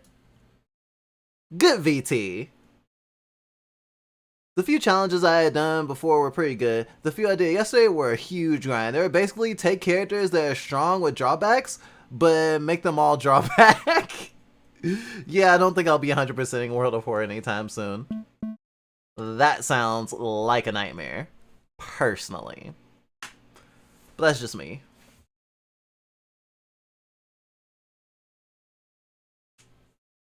Yeah, this game, definitely a gem. Alright. So the last one I'm gonna play? I guess I could... I'll try Radical Avalanche. I'll try out Radical Avalanche. Then I'll literally have played everything available from this dev. I hope the controller works. Or I hope it works with controller. I like snowboarding.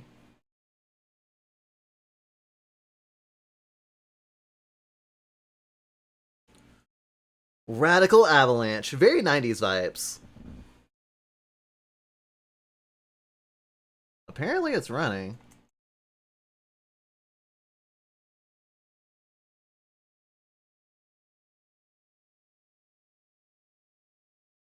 Oh, hello.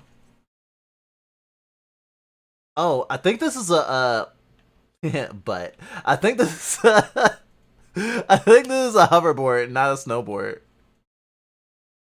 No, I think it's actually supposed to be a snowboard.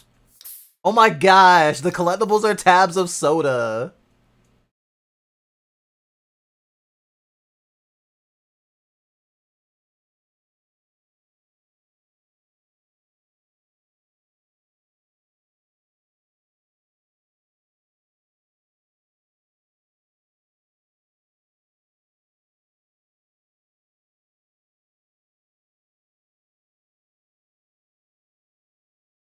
Oh, wait, I can kick off the wall? Yeah, I can kick off the wall. And I can throw the board. Gosh. Yeah, I feel like I can, like, going through the catalog like this, going through the dev's catalog like this, I feel like I can really feel, how, like, ideas progress and how it's like, oh, let me experiment with that. Because this is just like, throwing the spear in Stratosphere. And then the wall jump is kind of like the one in Blazing Dynamo, but not quite. No, yeah, this one. Oh, I can just. Oh, please. Oh my god, totally radical. So that is interesting. So there's no double jump, right? I can charge to high jump. The next game I play does have a like kick wall jump type thing. Also, did you notice if you are clipping or you're seeing beyond the wall, it's like 90s. It's like a 90s like I don't know what it's called. It probably has a specific name, but it's like a 90s theme. It reminds me of Taco Bell. There's some Taco Bells that actually still have that. Can I go with this one? Yeah, I can. Huh, huh, huh, huh. It forces you to be a little bit more imaginative than you normally would have. Oh. Wasted. That's sick. Okay, I'm glad that I decided to play this one. I was like, I didn't plan to play this one because I hadn't, so I wasn't sure. Like everything else I played today, I have actually played.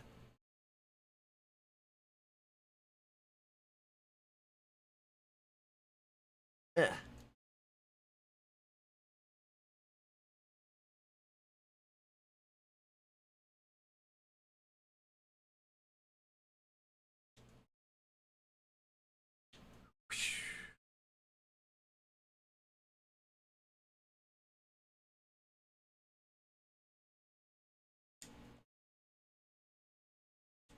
Can I do tricks? Whoa, I can do a power slide.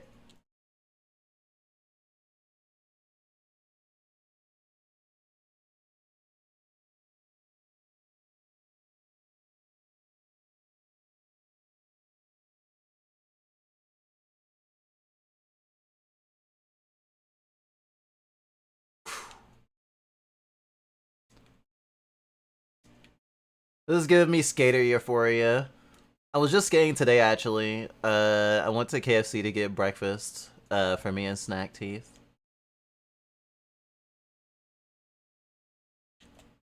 And because her and Dusk went rock climbing to the rock climbing gym the other day, our body is sore as hell. So by the time I was even like halfway through with like going out, I was like so sore that I didn't even like skate all the way back, even though I could have, because I was just so sore. And a lot of times, I don't know if you've ever been one of those people that like non-gamers in your life will be like, oh, why don't you just do the ets instead of playing a video game about it? Like, oh, like if you want to play basketball so bad, why don't you just actually play basketball instead of playing a video game about it? Um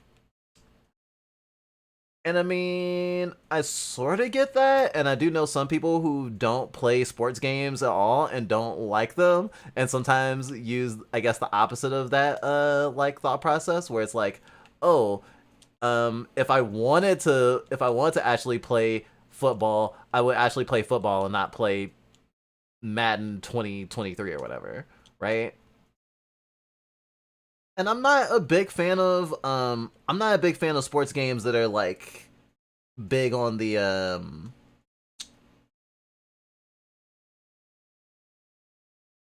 big on trying to emulate what do they call them? Oh, simulation. I'm not big into sports simulation games. If it's not a simulation game, then I might try it out. I've always wanted to try out iShield 21 for the Wii, though it never came to the States. I don't know if there's any ROMs of it either. Um, but that's a football game. I'm not like totally against playing sports games. But when it comes to skateboarding, I'll play any skateboarding game. Um, and there was a time where even though we grew up skateboarding, like we've been skateboarding since we were 14, we kind of fell off of it because skateboarding can be an expensive hobby-ish, especially to start. And like if you want to get into like snowboarding or longboarding, it's even more expensive. Ugh, radical wipeout.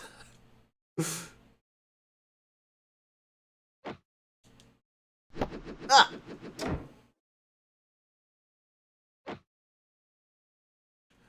But I can only imagine how it feels to play a sport and then also play a video game for the sport. Cause like having literally skated today and now playing this actually feels like really amazing. And shit, I even fell off my board today. And the board went underneath a car. It was parked, so nothing got hurt or destroyed. It was just like, oh, that was a teleport. Okay, cool. And that's how it feels. Like how I felt and how it's like that's kind of how it feels. It's just like, oh.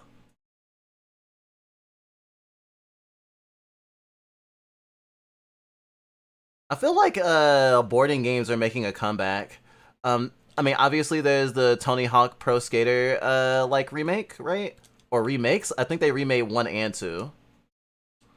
But then there's also there's like a super realist, or apparently a super realistic skateboarding game. I forgot what it's called. It might just be called like Grind or something. It's like one word. I haven't played it yet, but I'm interested in playing it. It's not Skate, although Skate is probably like in terms of AAA the more realistic skateboarding game. Although I probably won't play Skate 3. There is gonna be a Skate 3. However, it's gonna be a live service. I'm not interested in that. But even outside of that, there's a furry skating game that I found on itch.io, and then there's also, if you haven't heard of it, a game called Skatebird, which is what it sounds like. It's a skating game where you play as a bird.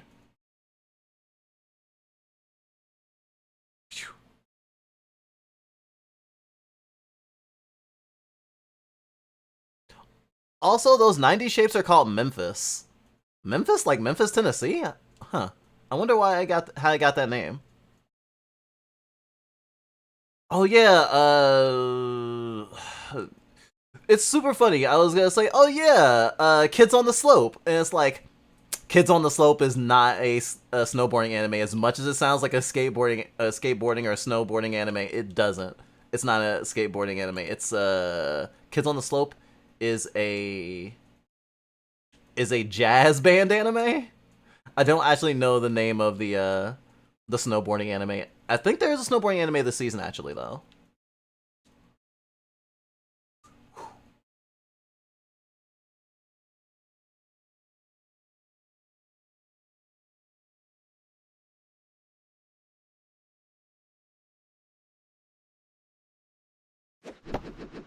Oh, I can throw it too. Oh, I can get a double jump out of it? Nice. Hey, what's that?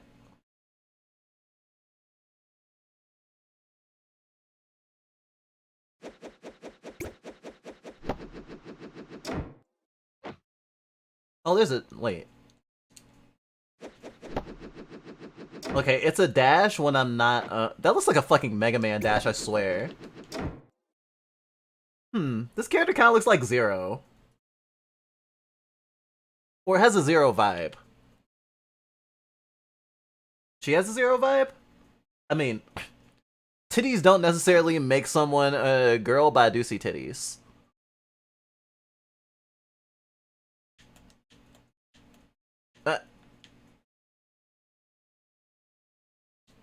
Is it because I hit the ceiling? It's because I hit the ceiling. Ah! Goodbye, cruel world. Oh wow, that's letting me fall a lot. Hello? Huh? Can I live? Whoa!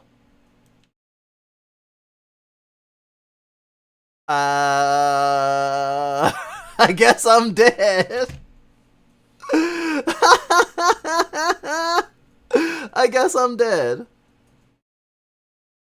I don't really plan on doing anything after these games. I'm depending on how long the last game takes, though the last game should take like an hour. I might chat for a bit.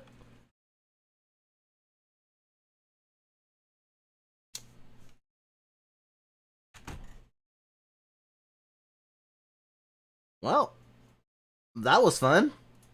Guess I'm dead.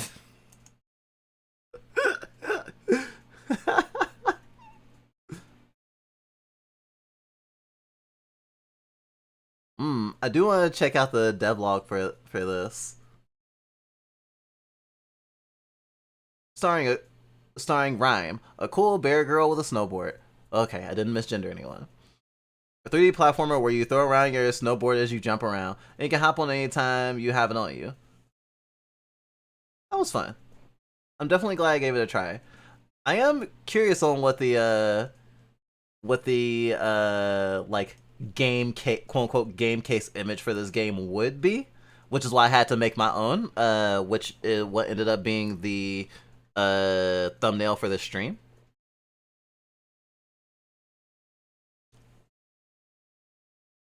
Now this one is definitely, in my opinion, Ritz's best work so far.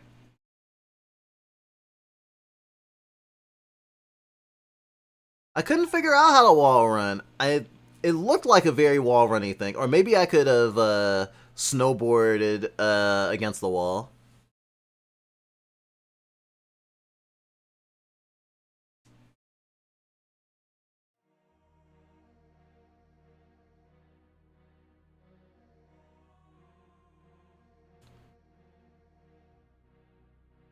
Wait, I should have went to main menu. Average playtime 1.5 to 2.5 hours. That's a lot of play. I wanted to start a new game though. There we go.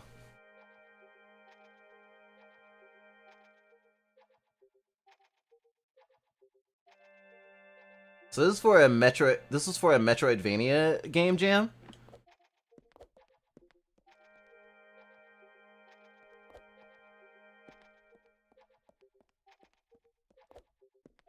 I was just captivated in it for like 45 minutes. I was talking to a friend who needed some like emotional support, and when I turned on this game, she immediately calmed down. This game has like some lo-fi vibes. Dream Breaker. Press X or left click. Attack while moving to dance around foes. Hit enemies to build a magical power. To use it, hold B. To heal.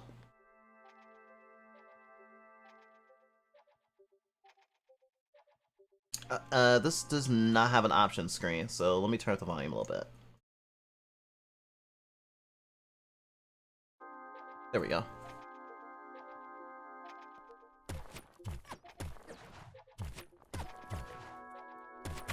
There we go.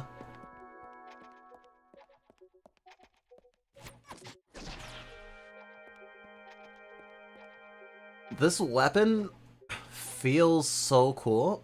It's kind of like a giant tofa. It's like a paladin's tofa or something. It almost looks like a sword, but not quite.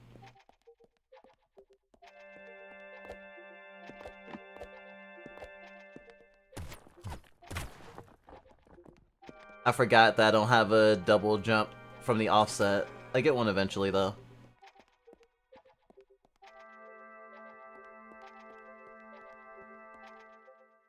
Me happy when I see Anthro. I know, right?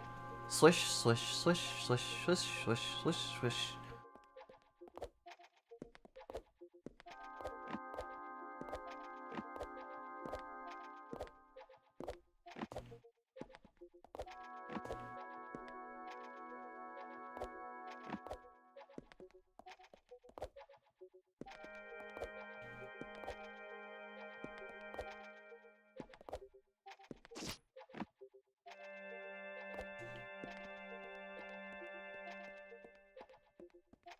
They're wondering about the thingy. The thumbnail. This is how I did the thumbnail. There's like this glitch here.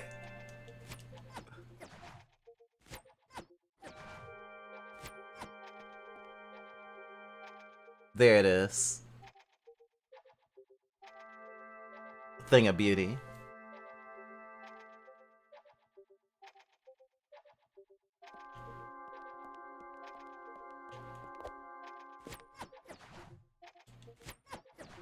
I don't know what to do with that. But the transition for rooms is so amazing. Although, graphics-wise, this looks like kind of like it could be a PS1 game.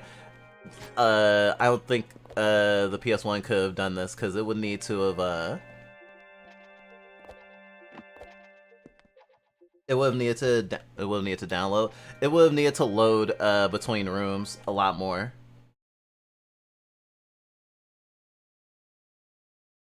I think I...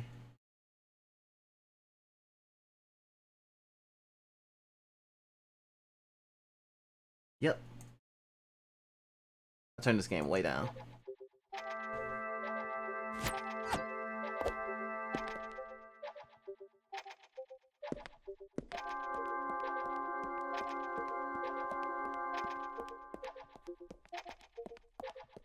Alright, can't do anything there. A tonfa?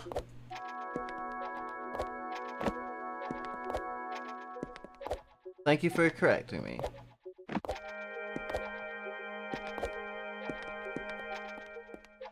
Feels more PS2, but that's not easy to say PS1's games. But that's not to say PS1 games like this never existed. I don't know, I feel like PS2 would have had higher, PS2 games would have had higher, like, fidelity, or they would have wanted to have a higher fidelity. Like, one game I would say I think of when I see this game, not necessarily in style, but in fidelity, would be something like Captain Blasto or Spyro.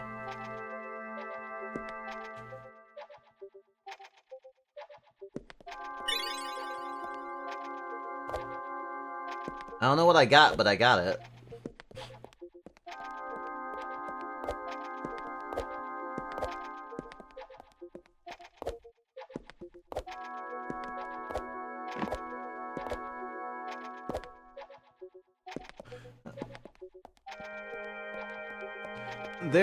There was a 3D RPG, and just like, damn, wasn't even for the PS2.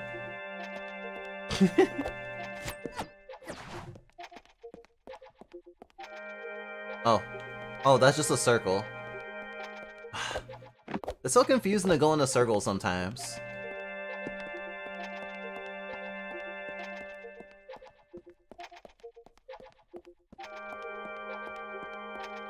Since I will be playing this for a while, I can get a little bit more comfortable in conversation now. And because I'm not playing a game where I have a fuse on my head that'll explode me, I don't have to as much worry about,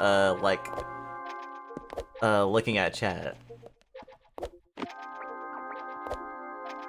But something I wanted to talk about was, like, the origin of this channel and how it got to how things have been going, I guess. I mean, that's totally part of the point of this stream. And, it's something we think about often. Wait, is this the... No, this isn't the original room. Okay. It was just that I saw the purple bars and I was like, wait, have I been here before?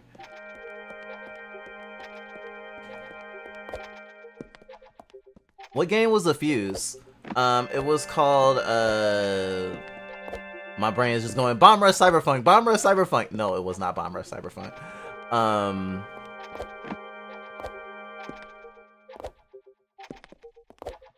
It's in the description. If you check the description, there's a list of the games that I played other than the snowboarding game. Death Roll Frenzy. It was called... Ow! I hit my hand. It's called Death Roll Frenzy.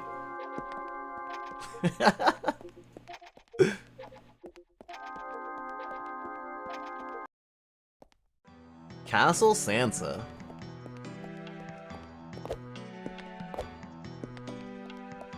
Got me thinking of Game of Thrones now. So, not super common knowledge. Damn, I just want to jump into this abyss. Not super common knowledge, but we were a YouTuber before we started this channel. We don't talk about it much because we don't plan on ever showing it to anyone. At least not anyone online. Because we were a FaceTuber at the time.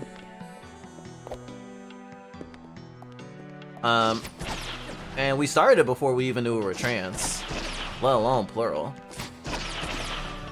And we didn't have a lot of fun with it past a certain point. And we were kind of less making art and more doing commentary. And we hadn't even started like doing video essays yet. At the time, video essays weren't like a big thing as much, though.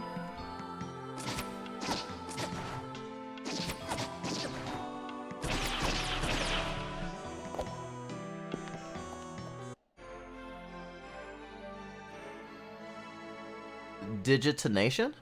High power gives you increased combat capabilities. Upon reaching power level 2, the range of your attack is extended. At level 3, the damage is double.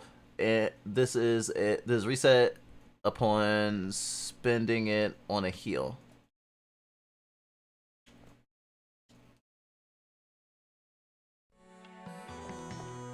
Good to know.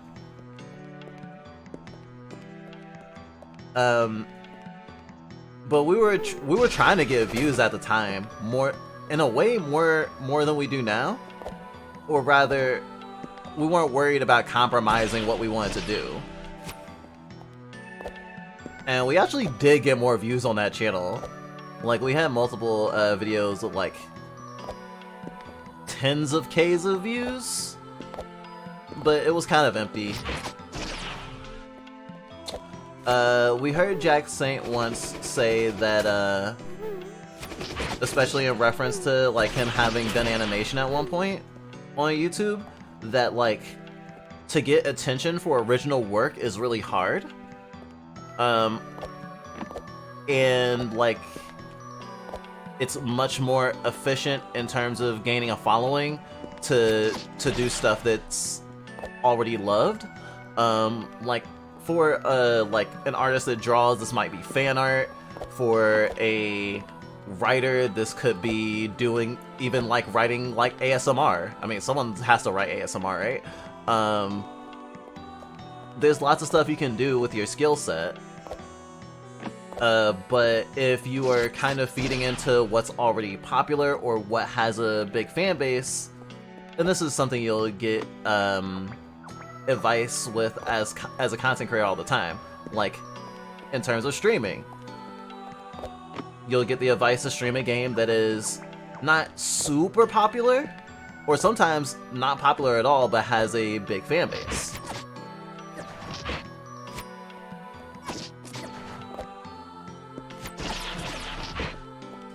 I almost died. Ding, ding, dong. And so, taking that sort of advice to heart, like, we were mostly covering stuff. We were doing reviews of things, we were going to events and conventions, and of course people want to go to those things but couldn't go, were of course tuning into our content. And we actually were originally inspired by the Vlog Brothers, because we had a partner at the time that we wanted to do content with, and kind of do it back and forth like how the Vlog Brothers did, but it had never worked out that way. And then when we did do stuff together, it was more like them helping us. They didn't have a passion for it at all. And it's not bad to help your friends out, but like, we kind of started to feel bad about it, obviously, because it's like, this isn't something you're passionate about. You're only doing it because we want you to do it, or we want help. And so if it definitely felt not great. And when we retired that channel, we still wanted to do YouTube, but we wanted to like not be such a shill.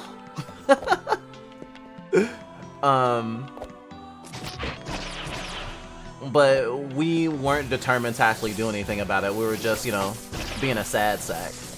So eventually, what ended up happening was the pandemic happened, right? And because the pandemic happened, we found ourselves in a position where we already didn't have a job. We were being taken care of by the partners that we lived with. We had wanted to get a job, but it was kinda hard, like it is, like even before the pandemic. Part of it is being a minority, part of it is being autistic, part of it is being trans. It can be hard. It can be hard. And since like people were retreating inside because more people were paying attention to content, we thought, well, why don't we start like doing some of the stuff we wanted to do? And at that point, like video essays and stuff were like super duper popular. We were watching H Bomber Guy, ContraPoints, Thought Slime pretty much on the daily. Actually, to the point where one of our partners actually was like, "You cannot watch Thought Slime in the bedroom." It got to that point. And I laughed, but it was actually like really serious because like of like left pill doomerism, because just like how easy it is now to get really knowledgeable about like leftist stuff and like how people are being exploited all the time and how that can lead to just feeling sad and powerless, we kind of felt that way. And our partners did not appreciate us being so black-pilled or like influencing their mental health in that way either. So we definitely needed something to do that wasn't just playing video games, as I play video games, and like moping. And we kind of had an elitist attitude about streaming video games at one point, probably because we never particularly liked the game grumps, and that was kind of like our standard understanding for what streams were like. Streams, let's plays, essentially the same thing, right?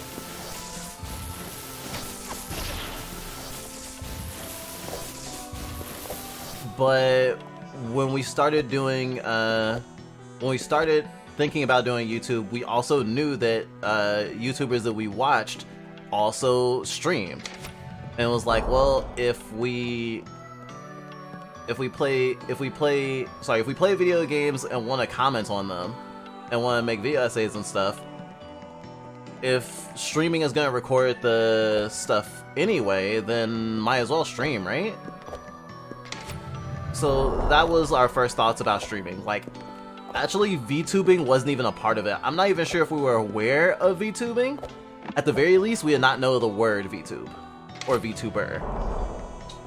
So it was kind of like just like a hobby, partially a, wow, I might as well like follow my dreams a little bit, right? At that point, we did know we were a system, but we were still like making sense of everything. And then, as sometimes we've talked about, our life kind of fell apart. The partners we had at the time and us had toxic relationships. We were being emotionally abusive, and things got worse and worse, and we stopped living there. I won't get too much into that stuff. I mean, we've talked about it before, and also, like, we might talk about it again in an actual essay. But my point is, like, life became very hard to live. And eventually someone was, like, financially taking care of us so we wouldn't be homeless, right? But then it was like, we were languishing again. And we didn't know what to do with our life, because it was pandemic time, and we just were kind of lost. And so we decided to, like, instead of doing this as a hobby, we like throw ourselves completely into it. Because we lost basically all our friends when we lost our partners, because people were, like, as you do, picking sides. And I don't think that there's anything wrong with siding with your friends when your friends have been abused. So, but at the same time, part of what we do with our content, part of what we wanted to advocate for was, like, growth and understanding. Because when we were told about our abusive behavior, when we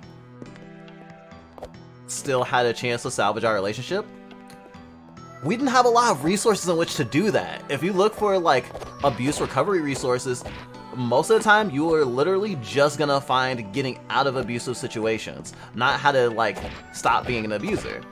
And that also really fucked up our self-esteem, because like we didn't feel like there was any path for us to like get better. And because of that, we felt like, oh, well, we can't like have friends anymore because we can't trust ourselves not to hurt people. So we thought at the very least we can like try to understand the things to get better, or at least not hurt people. And maybe we could talk about that in our content so people don't make the same mistakes we did. But as some people know, eventually we did make friends. Some of these friends are even watching the stream right now. So the whole like martyrdom, content martyrdom thing didn't really last. And we did find out about VTubers once we got on Twitch. And we had already looked up like Babyfur stuff in terms of content creators and VTubers. That's actually how we met Leaf. Leaf was one of the first streamers that we ever like became friends with, but also just one of the first people that we had like looked up. Not specifically in the sense of, oh, there's this cool streamer. It was like Babyfur Twitch streamers, and try to see what came up. And we did notice that a lot of people in that niche just focus on that and having a safe space for littles and stuff, which was fine and great and like literally what we do too, but we wanted to do so much more than that. At that point we were already doing video essays and stuff.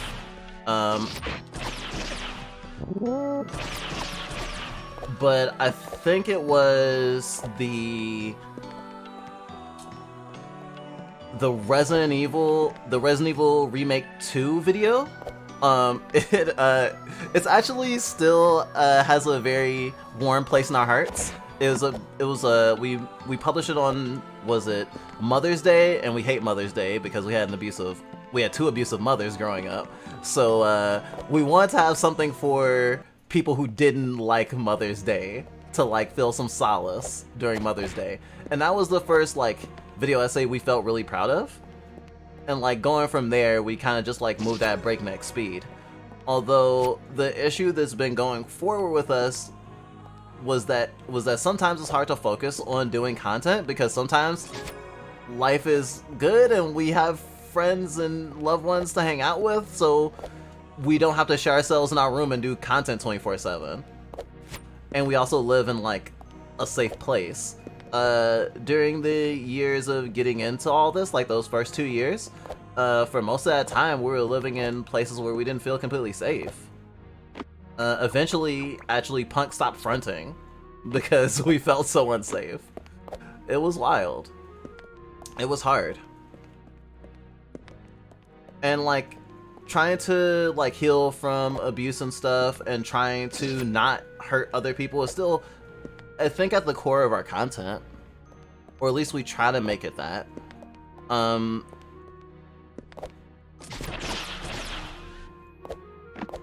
Though I think keeping motivated for any content creator can be hard. Like, we've always kind of been white knuckling it. Like, recently we've had a lot of trouble getting hormones since we moved, which was probably like the worst part about moving. Like, we love where we live, but we have not gotten hormones again since we moved from Chicago. We went actually to a gender clinic, not yesterday, last week, like almost literally a week ago, to try to fix that issue. And it's still in process.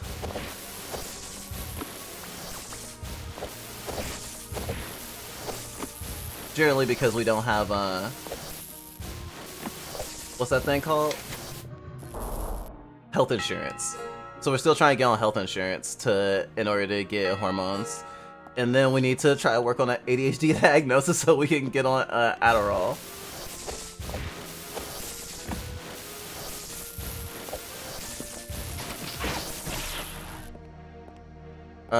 And that's what's been, at least like ancillarily, making it hard to create content, or at least long form content.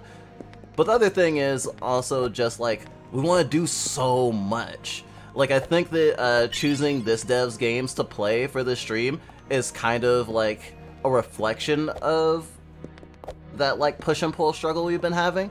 Because literally, we have this problem where when we get an idea, like that's all we can focus on. So even if there is something that we've been planning out, it can be hard to like having a motivation to do anything other than what we want to do in that moment. Which, I mean, is a big ADHD autism mood. And we're trying to get more disciplined but it is hard.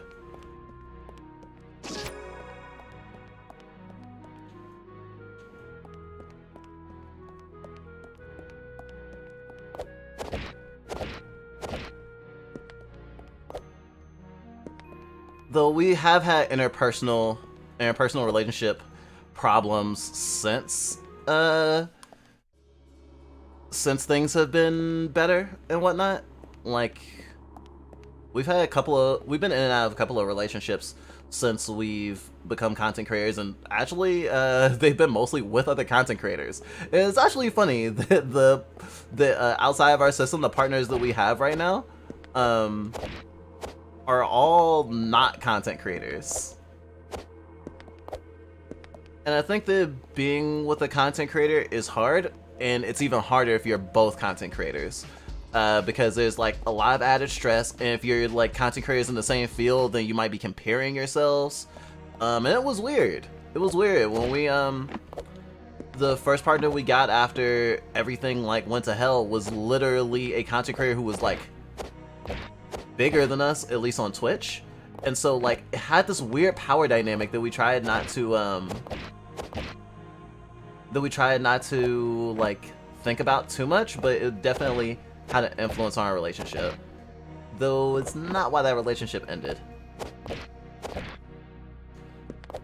But, you know, everyone lives their lives and nothing lasts forever. I need to not do that third kick so I can grab the ledge. We've been wanting to do vlogs talking about some of this, but a lot of times we get scared because if we do a video that's not like what we feel like our community wants to see, then generally our subscriptions go down, and then that like demotivates us from doing any content unless we know it'll be amazing, you know? And that's kind of terrifying.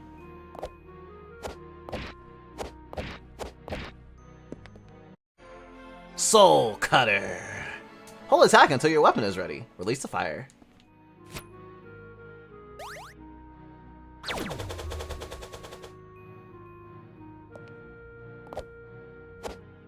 Heh, makes me think of Stratosphere.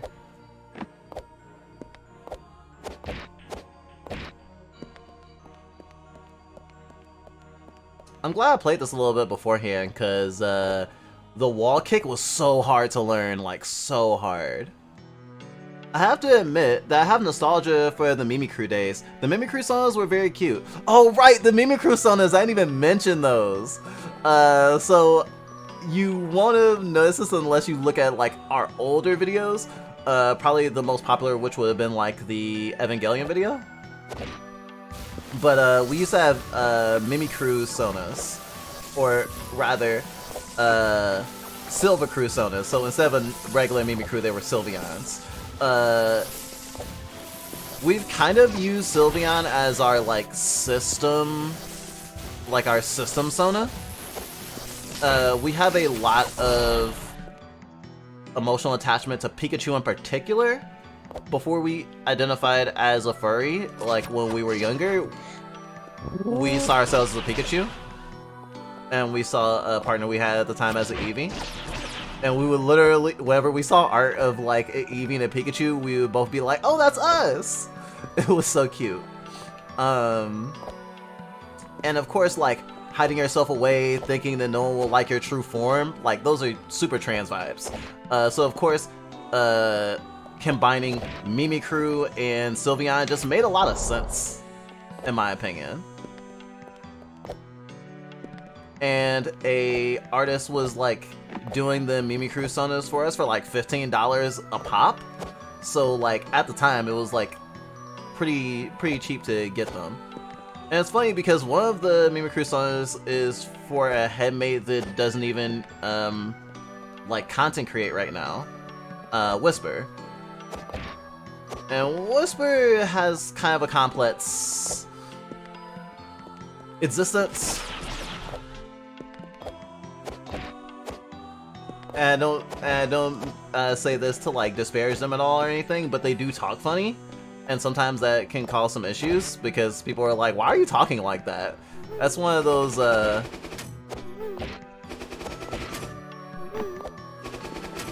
can be kind of like one of those headmatey things where it's like someone only feels like they can front when they're like in a really safe environment and not like just around strangers.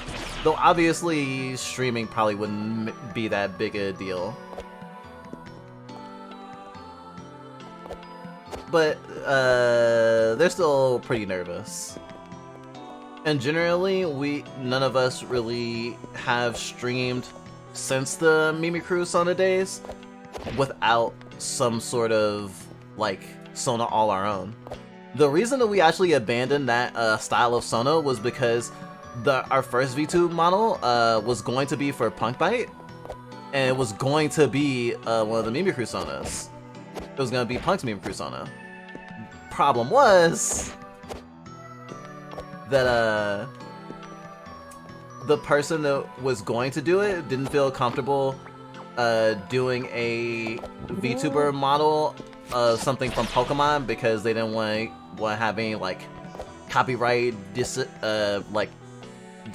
order stuff.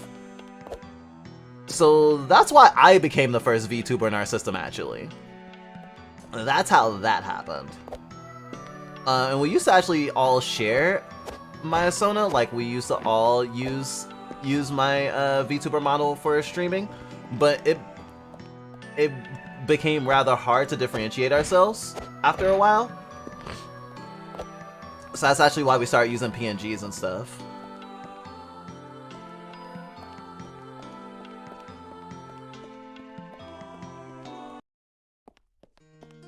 Empty Bailey.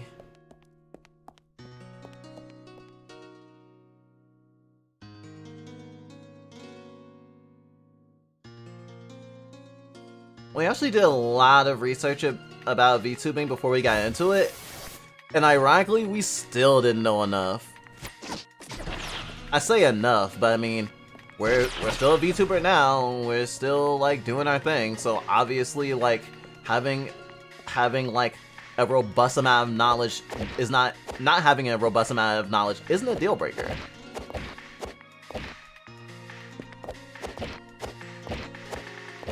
Yet we still find out stuff all the time that was like, oh, I would really like to have known this when I started.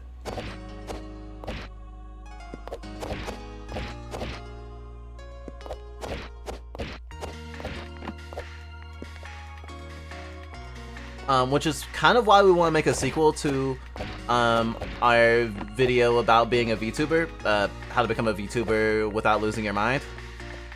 We may have lost our mind, actually. This gives me N64 vibes. It does, doesn't it? I was thinking PS1 vibes, but same era, really. Gosh, now I'm thinking it was like Castlevania 64.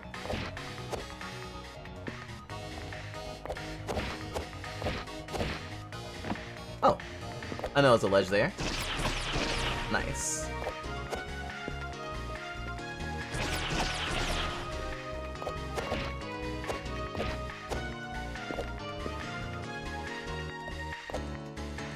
This music is the shit right now, though. I'm living for it.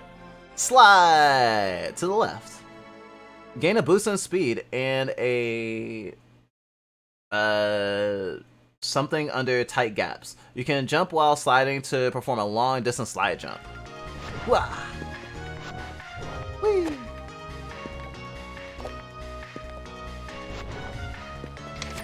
Wow, that is a long distance.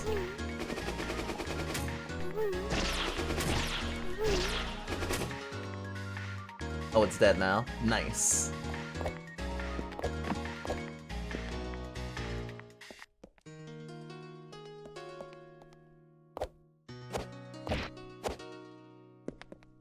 Being a VTuber has actually been a lot more stressful than I ever thought it was going to be. Like, even just the fact that, like, I have a preference for, like, a particular VTubing program, which now I don't know how to fix. For example, Fantasia's debut got postponed because like our OBS got weird because it like broke. I mean, that's more of a streamer thing than like just a VTuber thing, but like there's just so many moving parts. I'm not surprised that so many people are like, oh yes, being ADHD helps you be a content creator, because like being kind of like in a state of pure chaos 24/7 can be a benefit. Can be. Not always.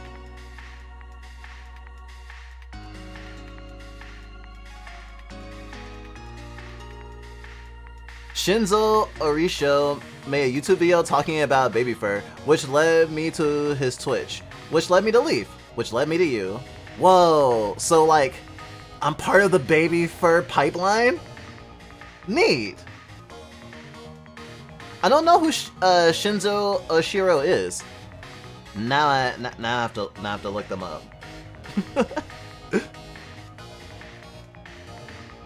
I will admit, when Whisper debuted, I assumed y'all were doing a character. But I like Whisper, and I'd love to see them again. I'll admit, we weren't as respectful to like our headmates at the time. So you're not completely wrong. We were kind of doing a character. I think Whisper actually has only actually spoken as themselves in a video like once. And I'm not even sure if it's a video we even ended up releasing. So when Whisper does finally start streaming, feel free to say nice to meet you, as if you've never met them. Though I think they maybe have talked in our Discord once or twice, like in the early days. Actually, I don't remember at what point we decided to get a Discord, but people like expressed interest in having a Discord, and I think that was basically when like the strongest of our depression broke, because we started being social at that point. We couldn't be social in the place that we lived at the time because like being a Babyfur, we didn't feel completely safe letting them know that. In the first place, it was actually kind of ironic because we ended up finding out that one of our roommates was a Babyfur, but we were told that in a shitty way, i.e. someone outed them. And that felt, oh, that's an extra health bar, nice. Or extra health blip. And that sucked. But even after that, we weren't like super open about bad stuff, even around that person, because, fun fact, just because someone like is part of a community that you're in doesn't mean that you like emotionally trust them. Fun fact. So we still felt kind of alone at the time. And then the next place we lived, we definitely didn't feel safe being like open about like who we were. Like we didn't even tell most of the people we were living with in our last place that we were a system. Because our mental health had already been like used against us in a manipulative way, so we just weren't having it. And we stayed locked in our room most of the time, to the point that the one roommate that we did trust, when I told them I was a dragon, they were like, oh, that totally makes sense because you stay in your room all the time like a dragon and like brooding on top of a pile of coins. We used to sleep on the floor on top of a pile of clothes. But don't worry, we sleep on a mattress on the floor now, just like a normal poor person. You may look into disabling automatic updates for your stream software to avoid weird new things. Oh, we already have done that, but you can't have them be out of date for too long, or else stuff will start to break. Although the time that it messed up for Fantasia, it wasn't about a new update. We were just like implementing some new things into our like sources and stuff, and it just kind of inexplicably broke.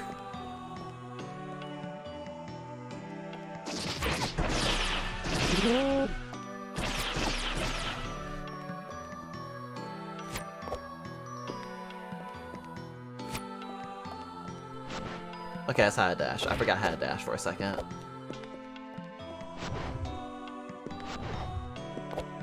So yeah, you just gotta be prepared for like fuck shit to happen basically when you're Well, shit, I would say being an artist. Like, being a content creator for sure, but, like, being an artist in general. Because, like, the concept of, like, the show must go on kind of comes from that. Like, no matter what else is happening, like, being able to, like, still do your art, despite the circumstances, like, really important.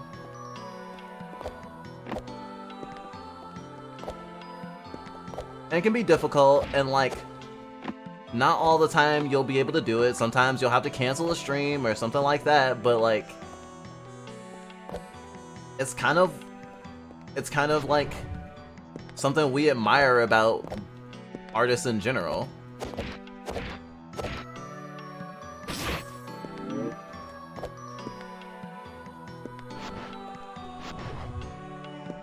Though we do want to just learn more, because the more knowledge you have, the more you can, like, deal with that sort of shit when it happens.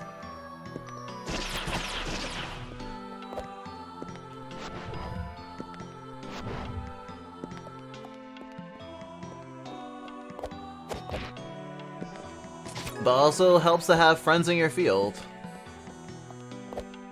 Though ironically, I don't know anyone who uses, or I don't know anyone who's currently a streamer who uses face rig. So we don't actually have anyone we can ask for help on that specific program. Though obviously, as you can see, by using VTube Studio, we have this workaround, so like I don't have to worry about not being able to use my model at all.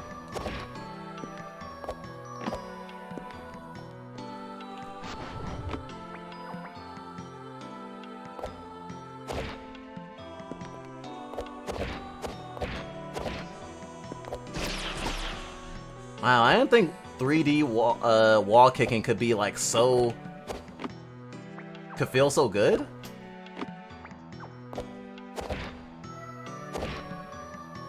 Ooh, made it.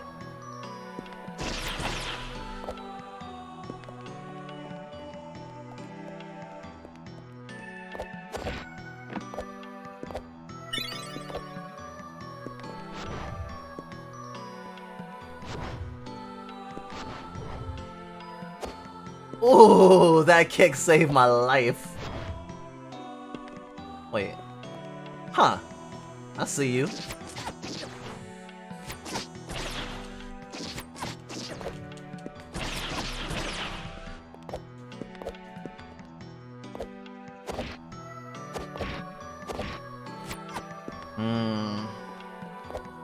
Oh, I'll need to do a boost jump.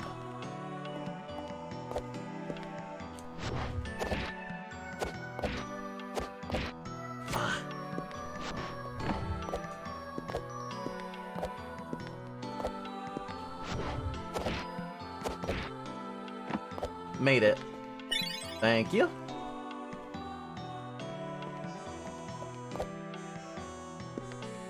Whew. Diaper bed.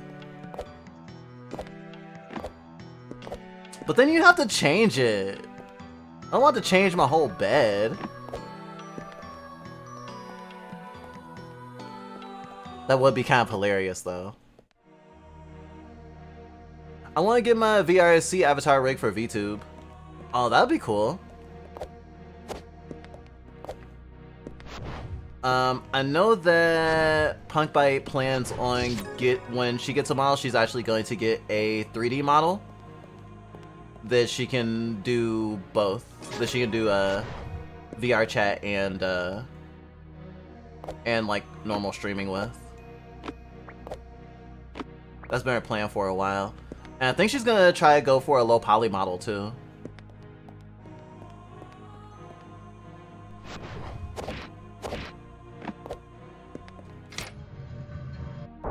Oh wait, I can't.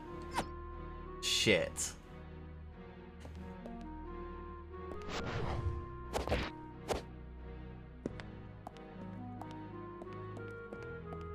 Ah, fucked up.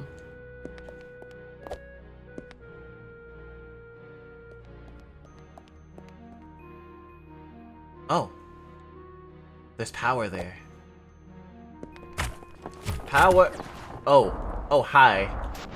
Oh, hi, Mark. Oh. Ring ding dong. Okay, that wasn't too hard. Whew. Hello, Sonny. How is it?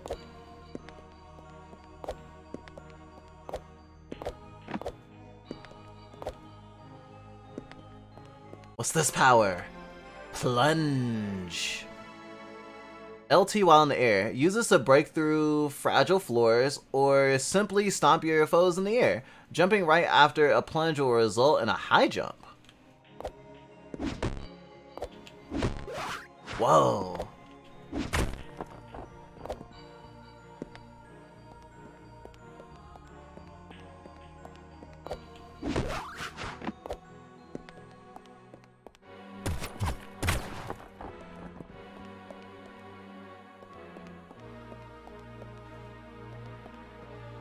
Wait, that's to a new area altogether.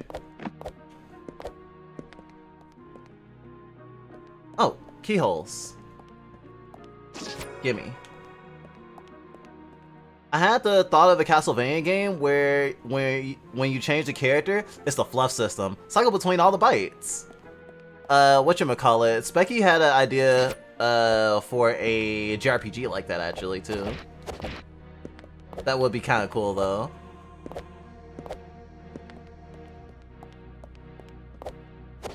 Recently we actually got that's what the other end looks like. Butts. Oh! A little power up.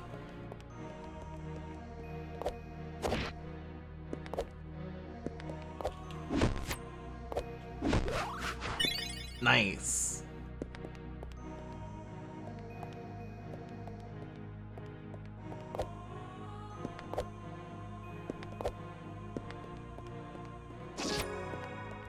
Didn't even necessarily need that key then.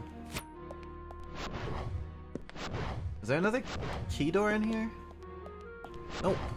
Also got a big key, so that would probably be like a boss room door.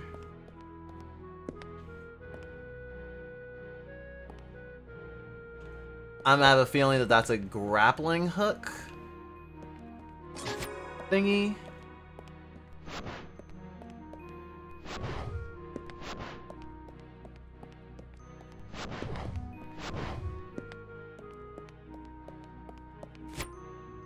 Can I throw this through? Nope. I'll have to find some other way around. Okay, I've been in this room before.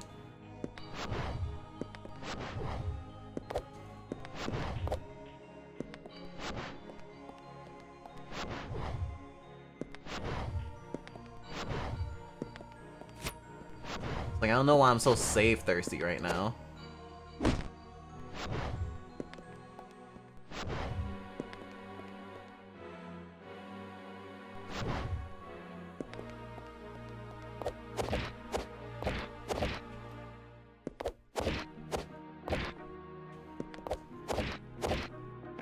There we go.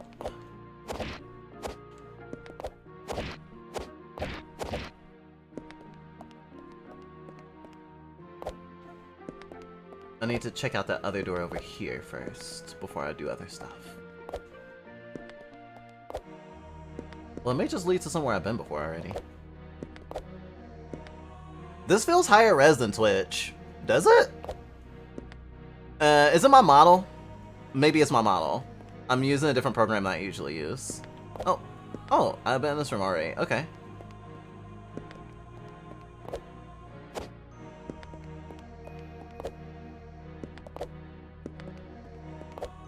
I don't know at what point we switched, but I think we've actually been streaming in 1080p, even on Twitch. Though we used to stream only at 720.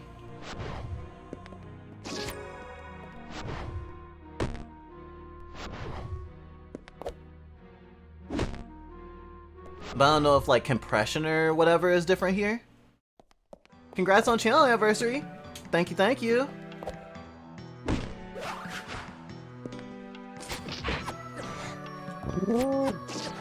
It feels so amazing to still be doing this. is quite a privilege, and thank you everybody for supporting us and making doing this that much easier. Is your system a radio menu? A radio menu? What's a radio menu? I don't know all these big words and terms.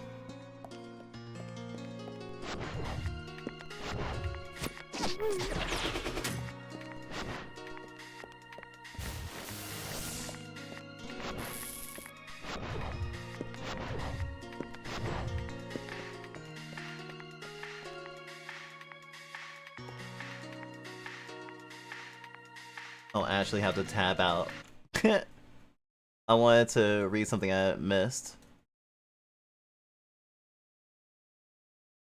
Wait, you don't have a bed frame? A bed frame? No, we don't have a bed frame. Gosh, we haven't slept in a bed with a bed frame in about 3.5 years, actually. I guess the motel would probably count. That still will be about 3.5 years. Give or take a month or two. Bed frames are expensive, as well as bot springs. And the bed we sleep on, we didn't even like buy. It's a hand-me-down from my girlfriend.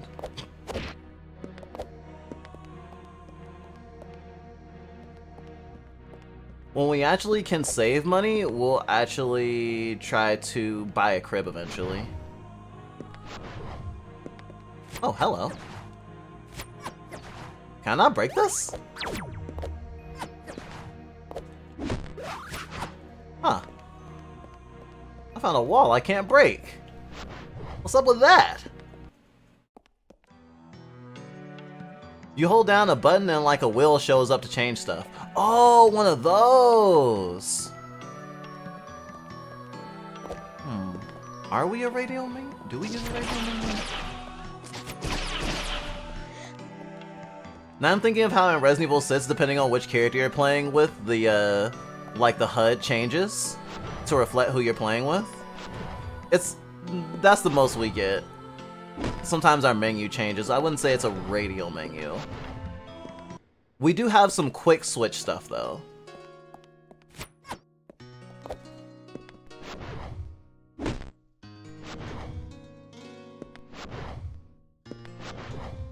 I do wish it was teleporting.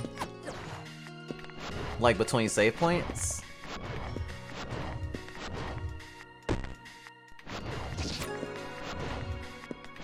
That might save me a lot of time. But I need to find the other entrance so I can get back to that bridge.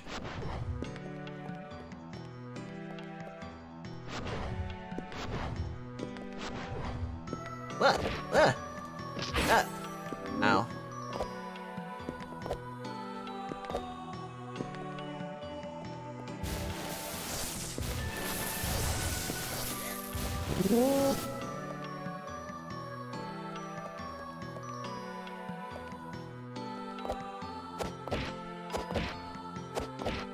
Oh. Unless I can get some more kicks, I don't think I can go there.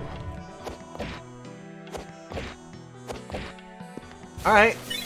I was wrong.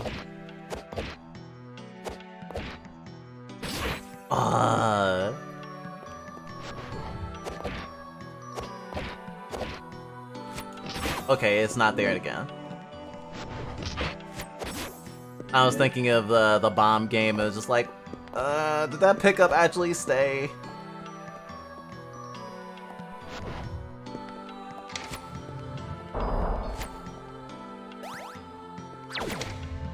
Nice.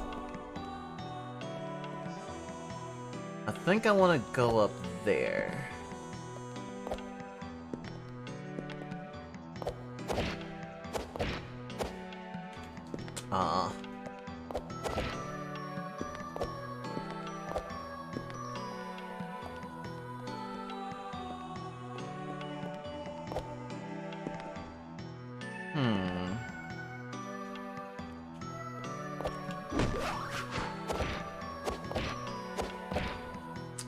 Okay, I can definitely make that.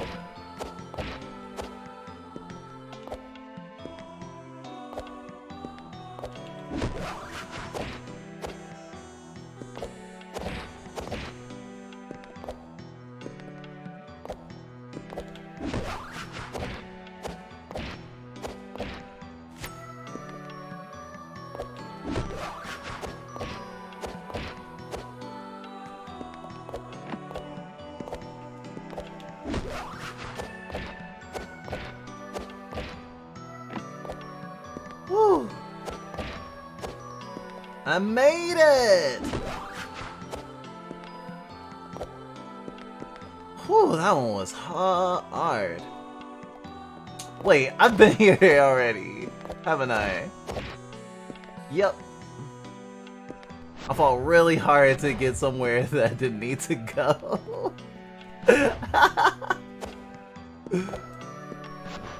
It was good training, though. That's what Goku would tell me. It's like you push down the PlayStation stick, then the menu comes up like it's a circle.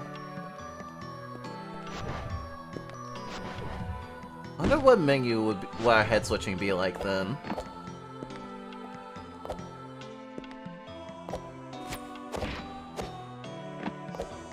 Probably like some sort of like... There'd probably be something out of Yick or something. Something overly convoluted. Something completely unnecessary.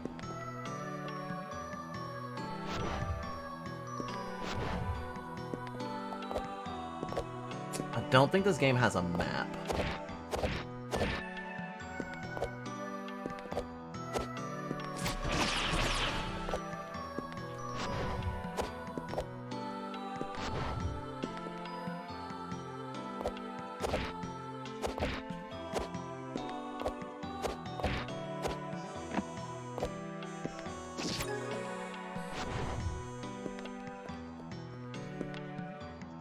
Oh. Huh. Oh, should I explore this way?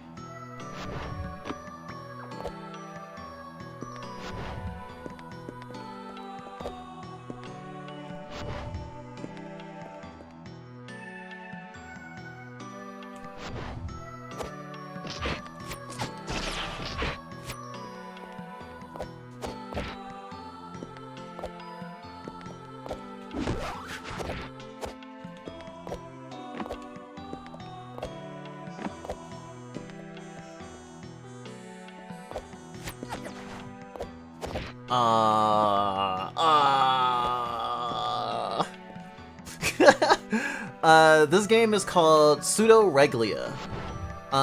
It is a game made for the current Metroidvania Game Jam. I think it's Metroidvania Game Jam 19 on Itch.io. And it's pretty neat. It's made by one of my favorite indie devs, Ritz. Or Ritzilla?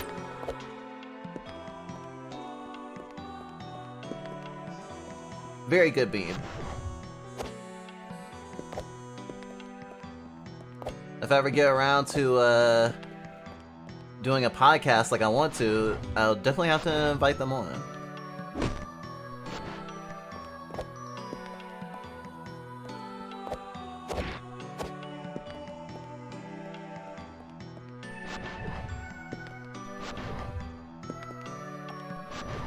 Okay, I think I'm going the right way. My VR chat avatar is a Chobits base with pull-ups and skirls that have been completely reproportioned. Chobits? Like the anime Chobits?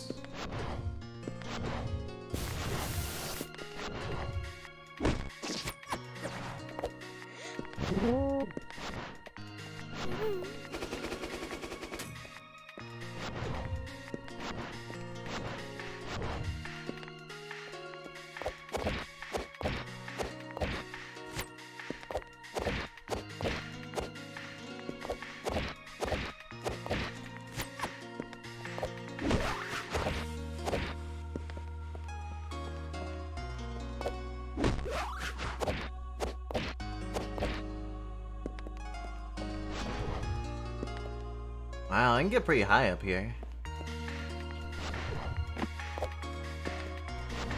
Okay, I think this is the way to the bridge.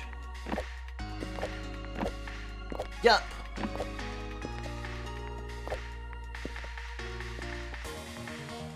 I'm gonna shake my tail.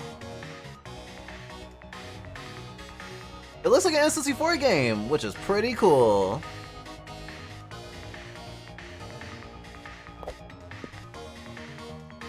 Much agreed.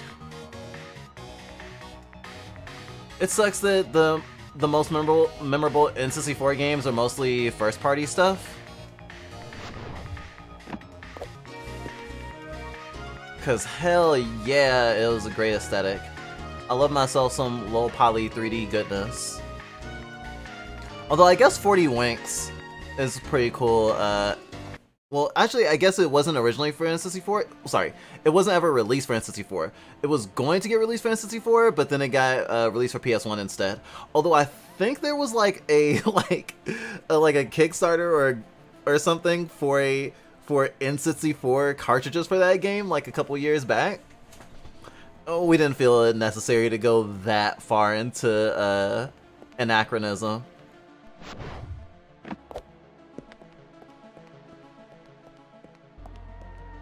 This is scary. Speaking of N64 games, I gotta get around to playing Ocarina of Time at some point. Well, all the way through, I mean. I was playing Ocarina of Time on the 3DS, and then my 3DS got stolen. This was years ago.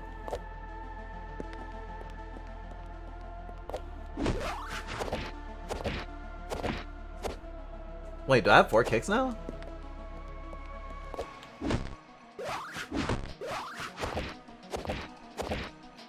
Nope, still 3.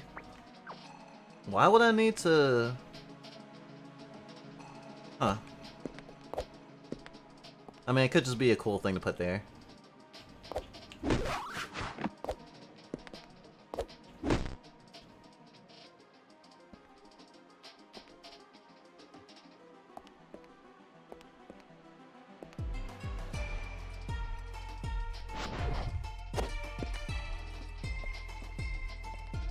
I'm not sure if there was any point to climbing this. Oh. Excuse me.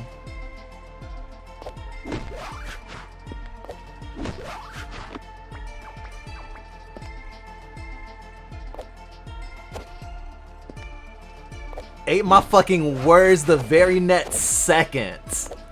Now that's a big gamer moment.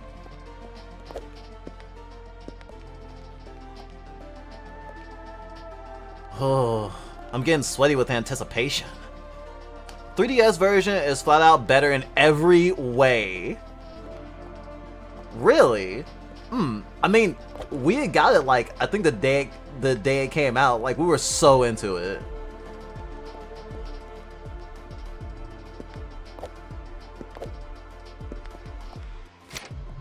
If I'm not mistaken, eventually they released the Majora's Mask for the 3DS? I may be wrong.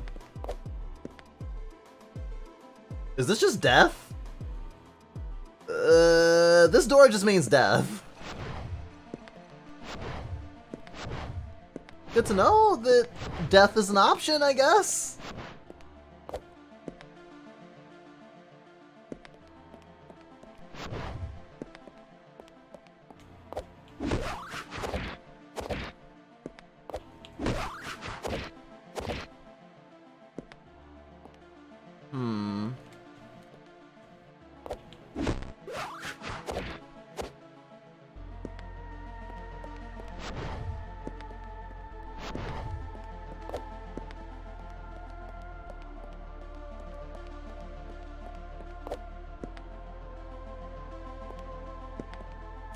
It goes even higher.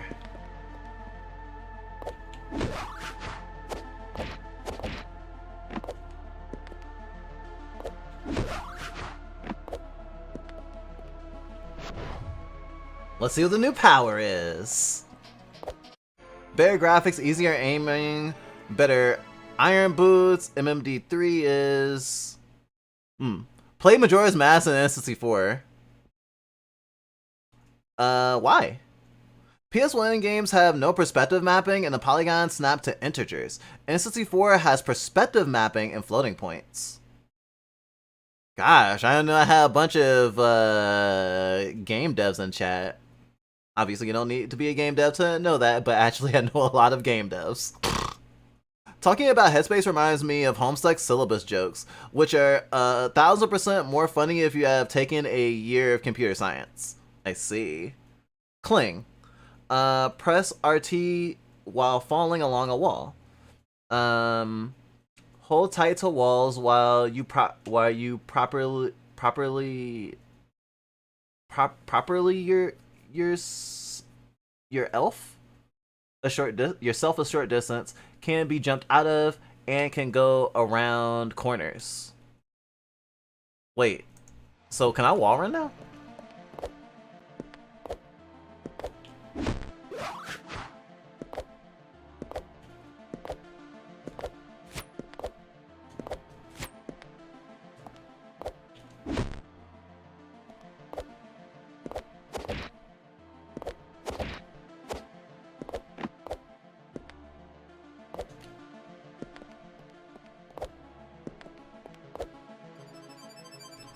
That's an amazing looking ability. Oh my god. Oh my god, I'm in love with this game. Oh my fucking Christ. Can I get up here from the side?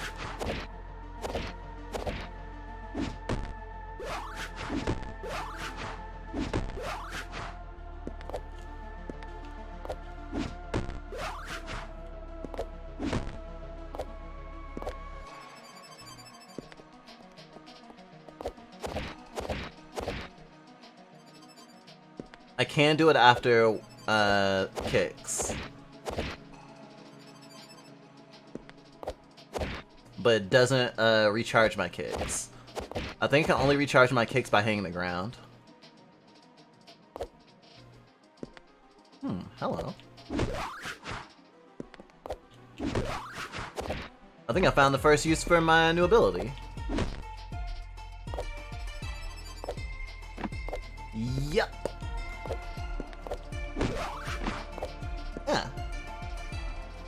Majora's Mask 3D removes the versatility in bosses and changes how maps work without rebalancing maps.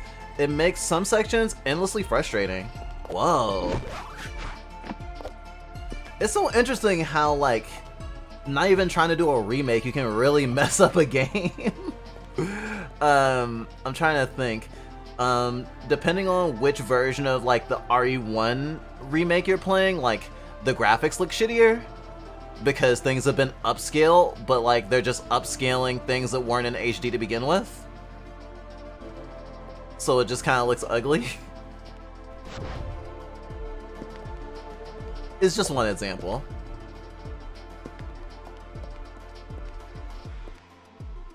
How the hell am I supposed to get up there?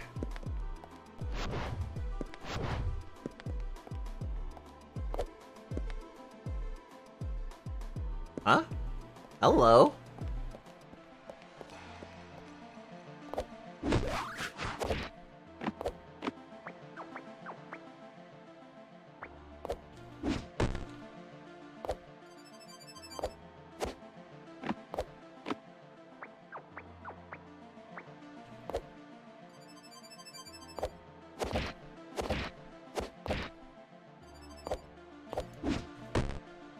Almost made it.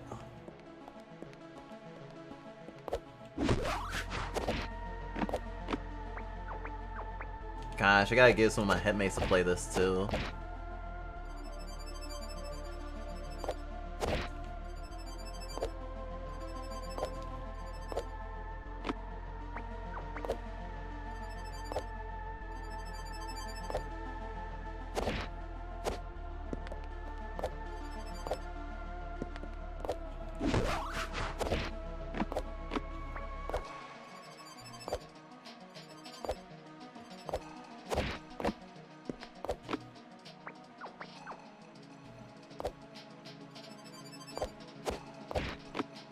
Oh boy. Wow, this was super cool.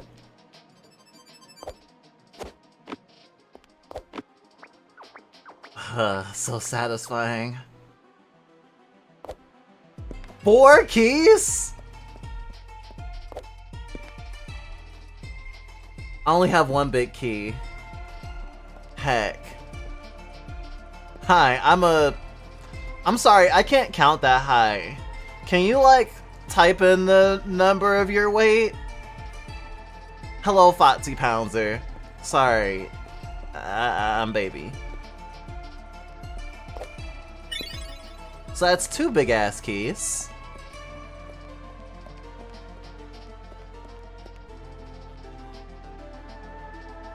I also just realized there's, unless you've been counting, there's no way to know how many keys you have in this game.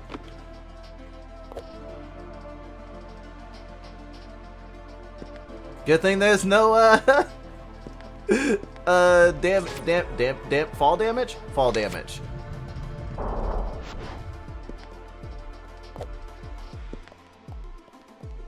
Oh, there's nothing underneath. Okay.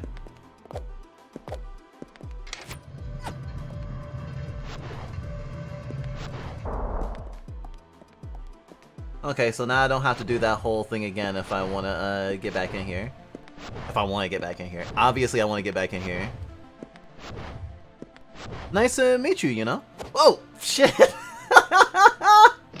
I looked away and died. As you do. Thank you, I really appreciate that.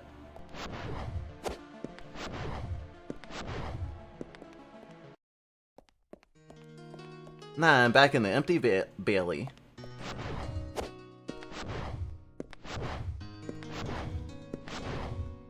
I love my voice, but sometimes I don't know if it's lovable, you know?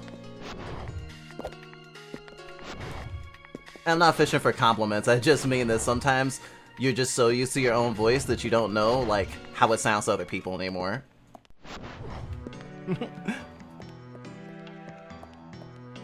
There are a bunch of babies here. Babies are valid.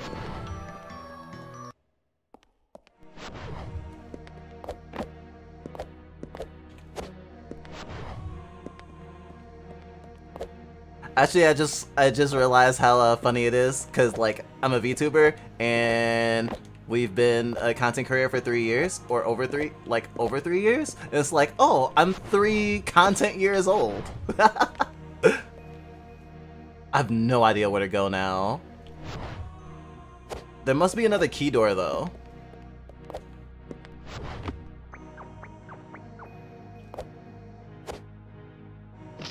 Oh, I can't do consecutive kicks unless I've kicked off already.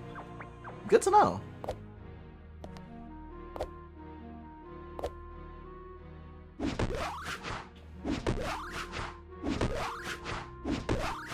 Ooh. I mean, I do like bunny hops. Oh. Actually, I don't know what the use of this place is yet. The underbelly.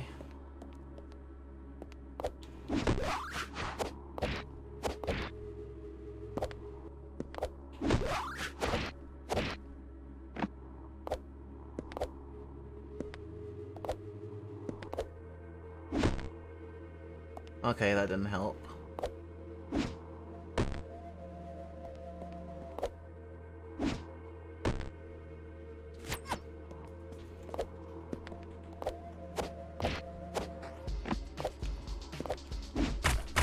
Oh. Badass.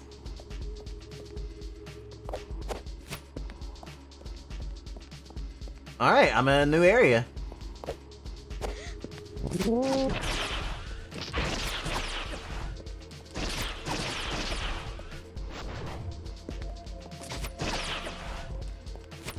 My bloodthirst is immaculate.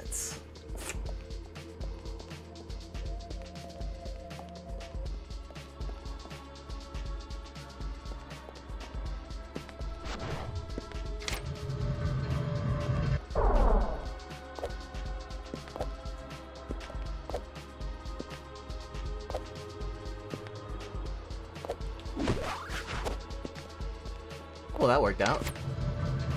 Oh, that puts it back, okay. Oh, I see. Hopefully I won't need that, though. Hopefully I'll find a shortcut eventually.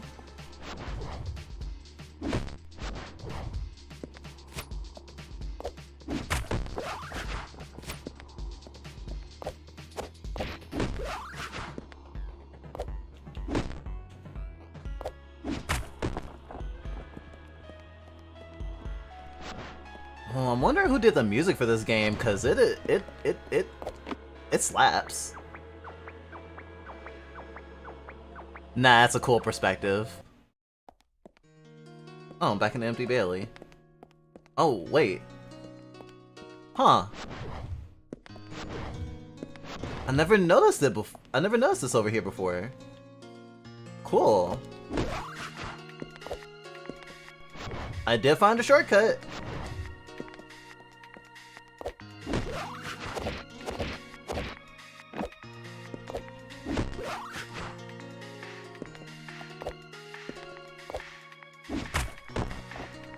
But you have to have the down stab to get back in. Gotcha, gotcha, gotcha.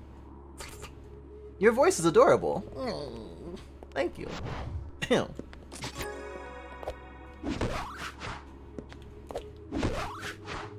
Sorry, I just had some blush in my throat I had to get out. You know, actually, this leads into a fun, interesting anecdote. So, originally, when I started, like, voice training for the voice that is now my voice now, I actually liked it, but it also gave me dysphoria, because I was convinced that I sounded like a twink, and everyone would just think I was a gay boy. What are these balls?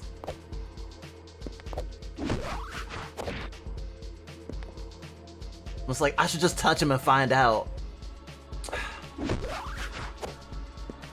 But I was raised to not touch mysterious balls. I mean, unless someone asks me nicely.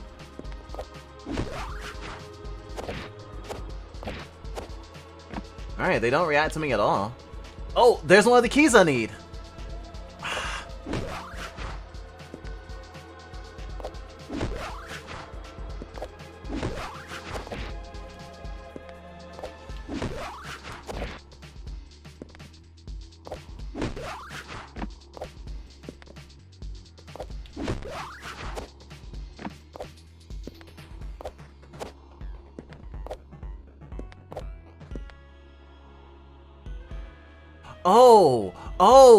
Oh, those are for my slides.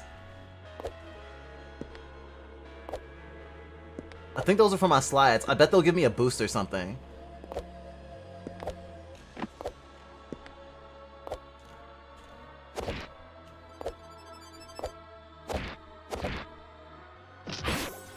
Where are they gonna start me? Oh.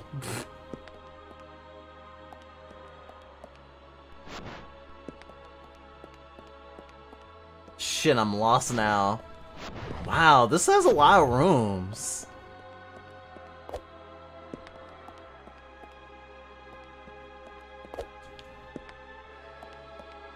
Shit, I literally looked up with my actual neck when I when I made the camera go up.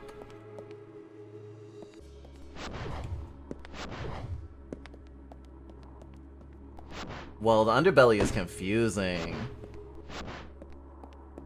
I mean, obviously that's purposeful, but whoa. Can I break this? Nope.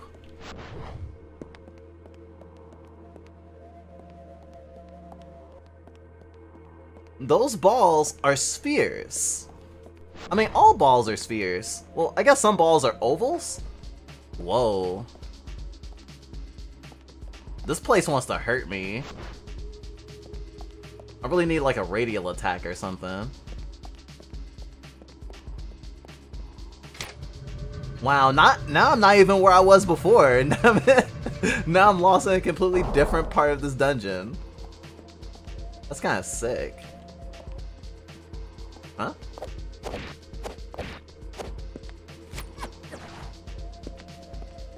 It's always good to explore. Oh, that's a good idea. Thank you.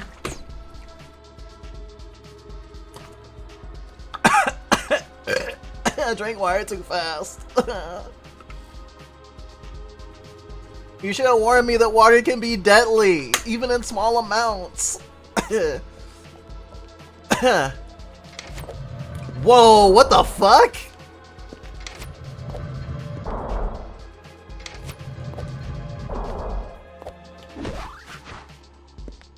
Hello?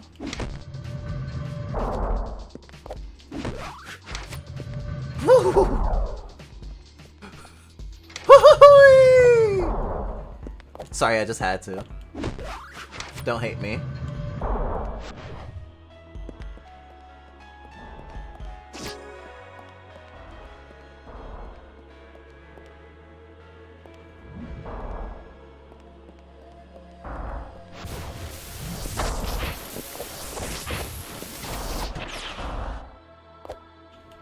You ain't getting away clean.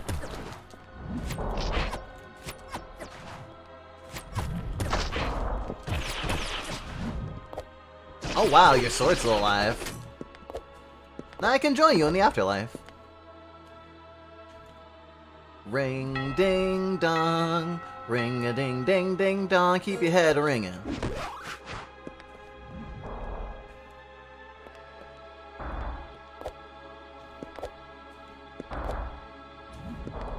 Also,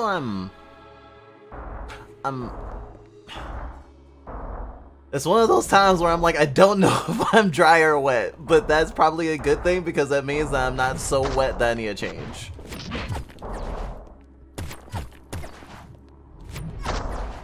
Yo, these armors are furries.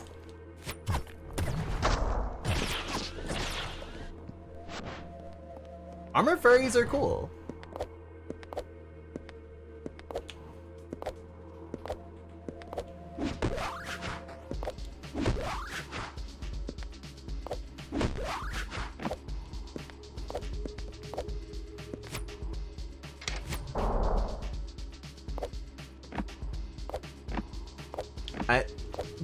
I wasn't trying to climb.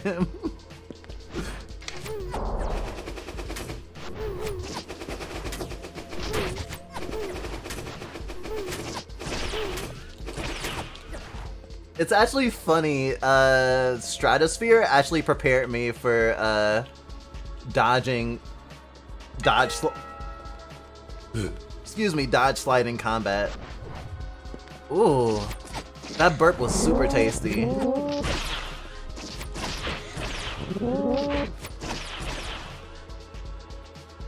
Thank you, day drinking. Talking about Resident Evil 1 remakes just reminds me of how everyone says the GameCube graphics are still better than the modern console graphics, lol. I mean, that's what it was, like, made for. Everything else is, like... I don't think that any of the, like, re-releases of the Resident Evil 1 remake are, like...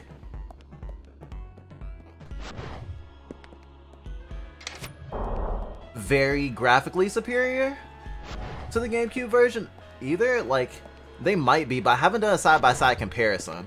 But that game has been re-released so many goddamn times. Although popular Resident Evil games do get re-released a hell of a lot.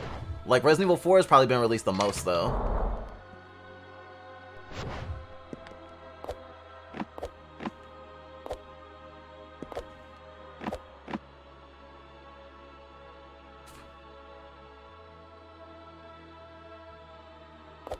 I just really wanted to see that face. Such a cutie. Oh wow, this goes even higher up. Damn. I think they said it took them 3 months. I think that's what the page said. Like 3 months to make this game.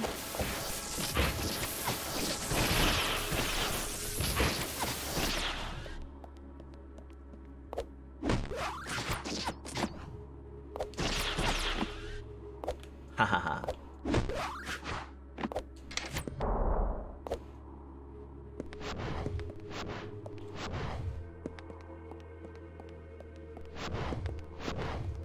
Love me some good puzzles though. Like hell. What are those? I think those are those blast turrets. We can still go higher.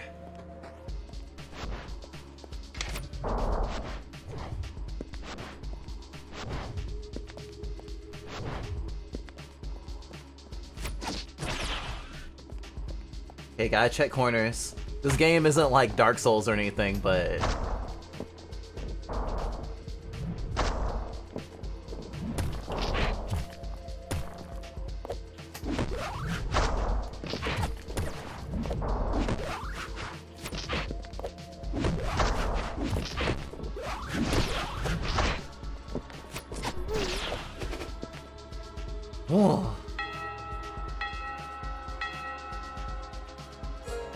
I was having a little too much fun, going a little overboard, almost fucking died.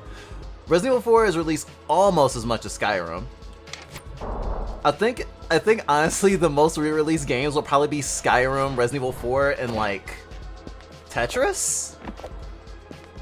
I guess Pac-Man will be in there too. Whoa, those are a lot of poles. Not thinking of pole dancing.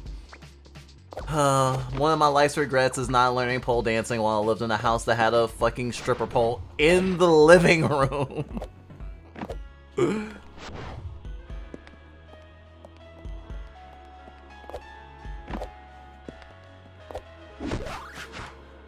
Yeah, there has to be a way to get higher.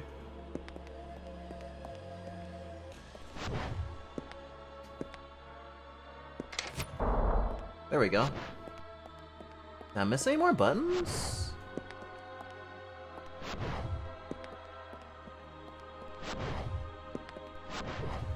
Button. Who's got the button?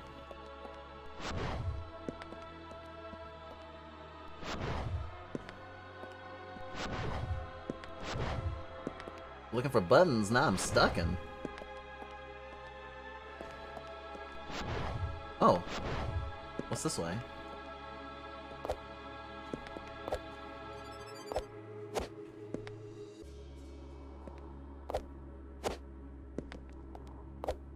I may have been through here, but I'm not sure.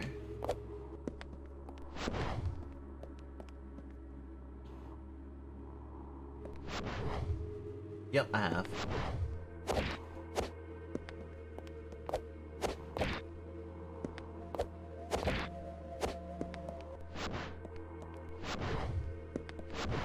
Wait, is this the bottom then? Must be.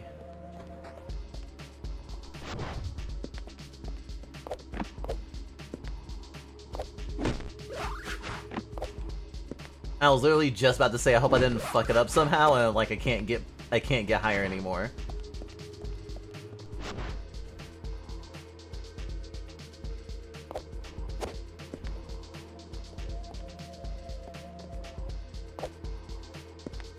Okay, got that one.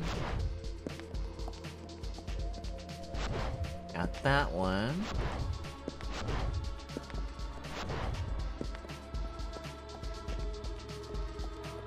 Check corners, check walls, check ceilings, check overalls, check it all!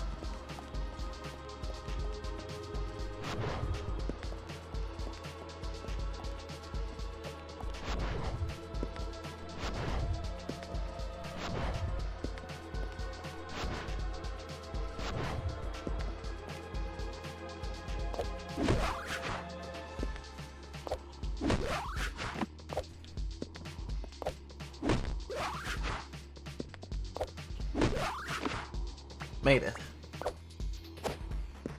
Oh. What we got? Bright Soul. Illuminate the darkness around you. Your weapon now glows brightly, even in the darkest of places. In addition, attacking enemies and objects in the air will now bounce you upwards. Fuck yeah!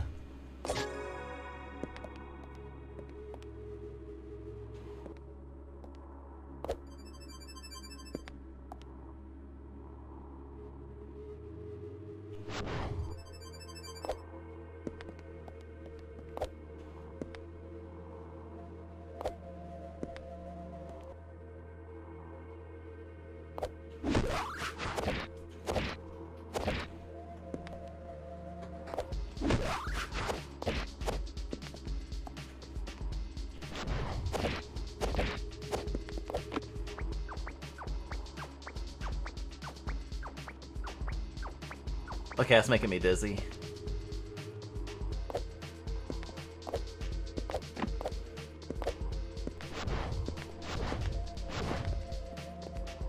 A whole new area.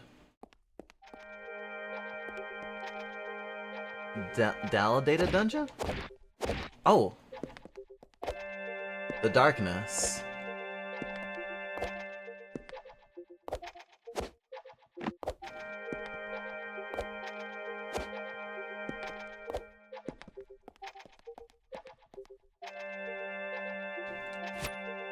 If I throw... No, it will not illuminate the darkness. Alright, this is kind of tense now. This is like if Metroid was a 3D platformer.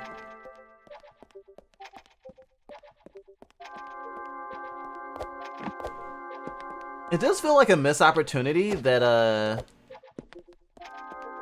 that like the Metroid Prime trilogy is first person and not third person. I do hear they use the first person well or whatever, but I don't know. It just seems like the natural inclination or the natural evolution.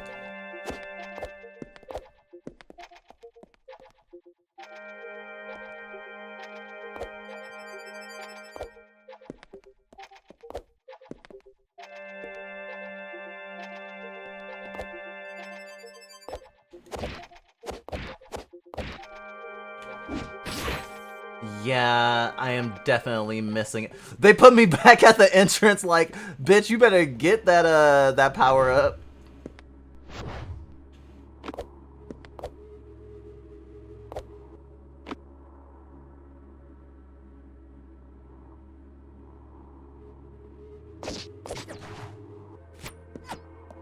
Oh, now if I see a bunch of enemies in a room that need to platform, I can just go pia pia pia pia pia.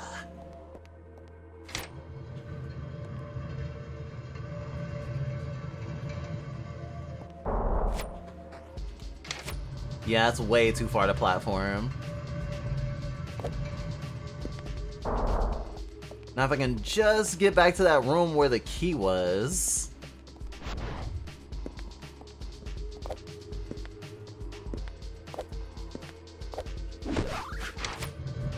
Oh! Oh!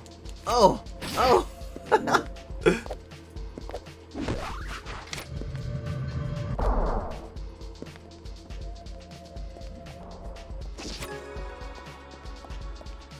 Save the game.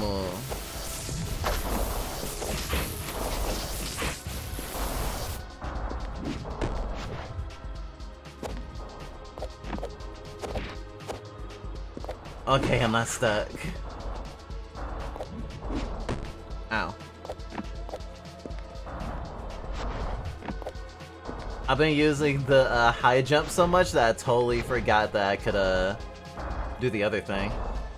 Oh yeah, I never fully climbed that pole, did I?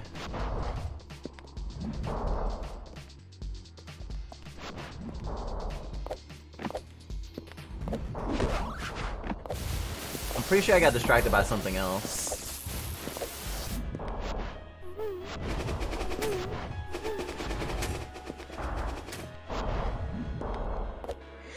Excuse you?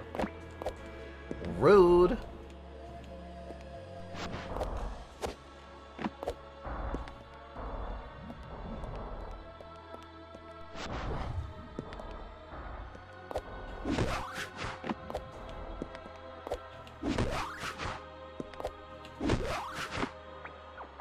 Right, I think I got distracted by the superpower.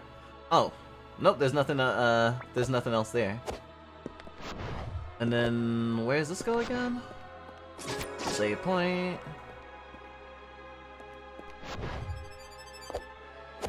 I think this goes into the darkness.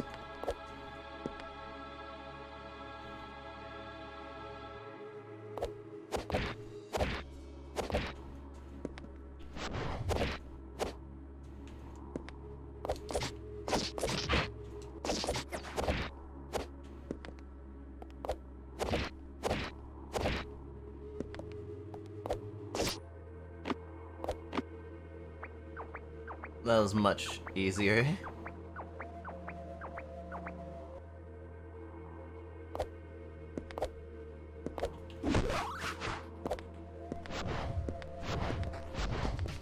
Yeah.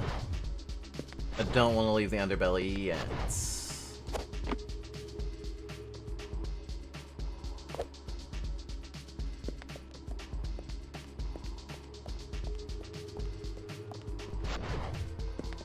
Okay.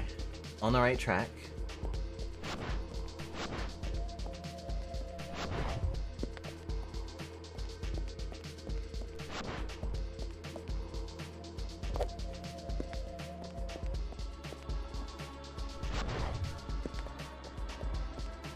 Alright, here's the room.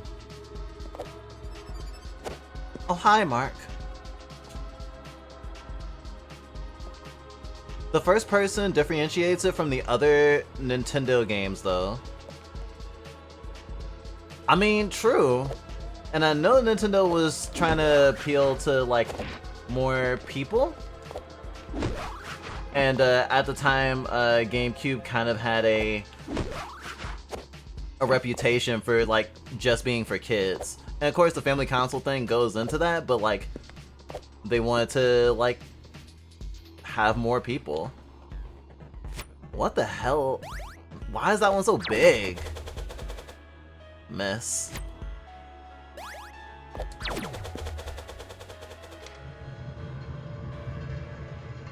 Oh, hi!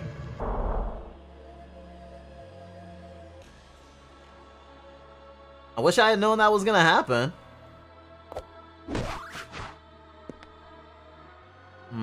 Is there a higher pedestal I can get to?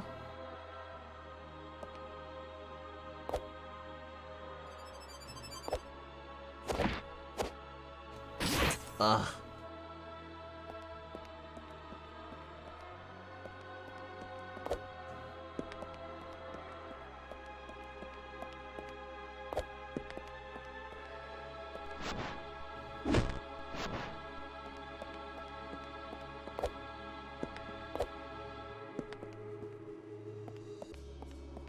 It's mean that they don't put me back in the room.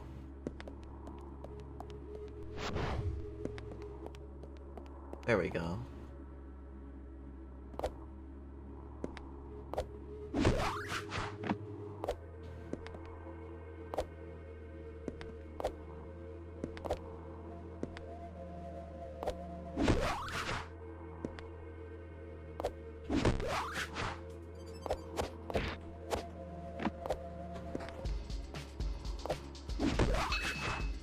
Huh?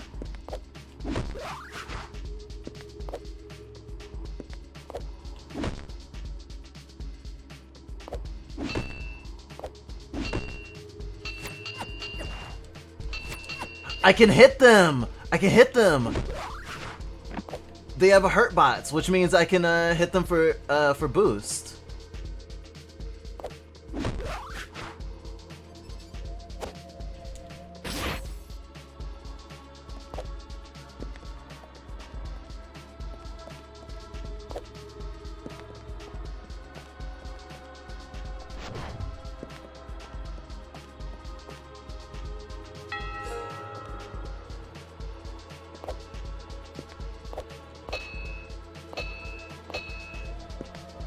Very, very, very, very, very, very good. Very, very good.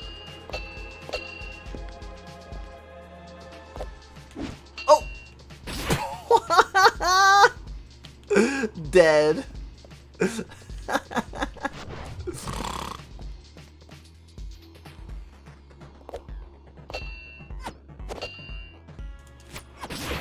Ow.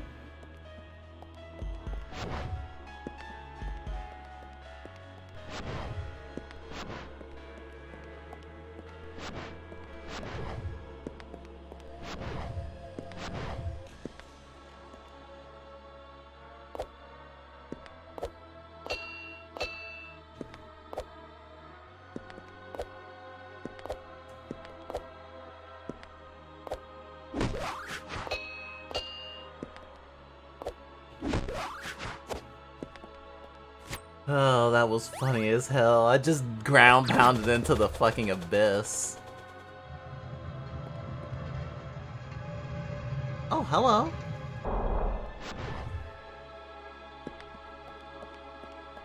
Alright. Took me long enough. Da-na-na-na. Alright, now I just need one more key. A key, a key! Can you spot the key?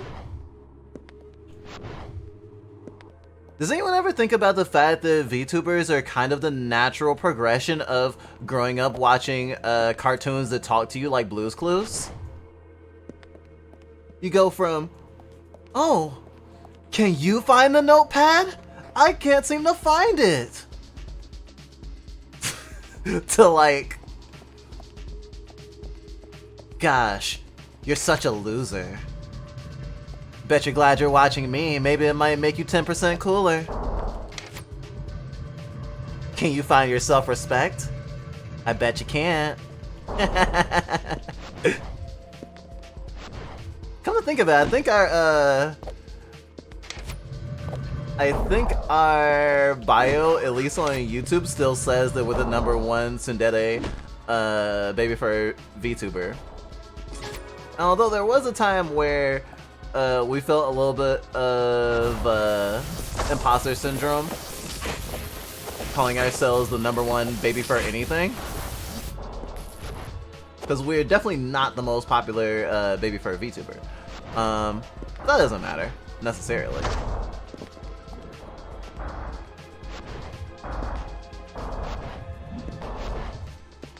But if we're gonna go tsundere-wise, then I don't think anyone else has really positioned themselves as a tsundere. Although, I'm more of a bakadere and a dere-dere. Though I can be a tsundere if you want. I don't even remember when I got hit.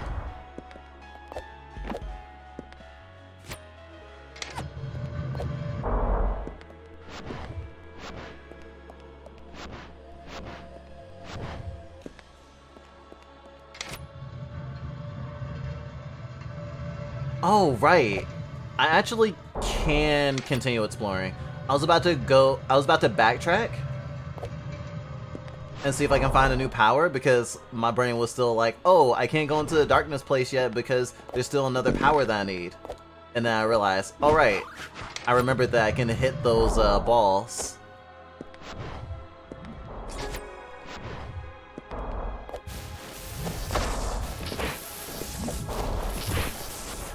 Okay, the wall kick cannot hurt enemies.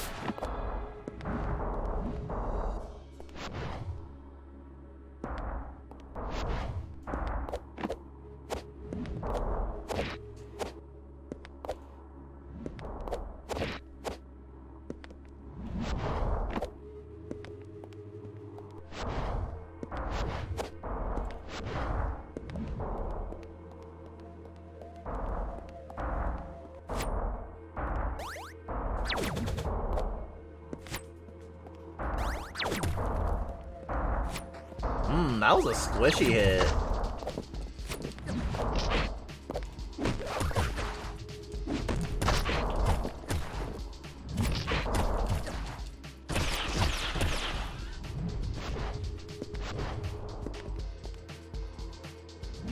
Ring, ding, dong.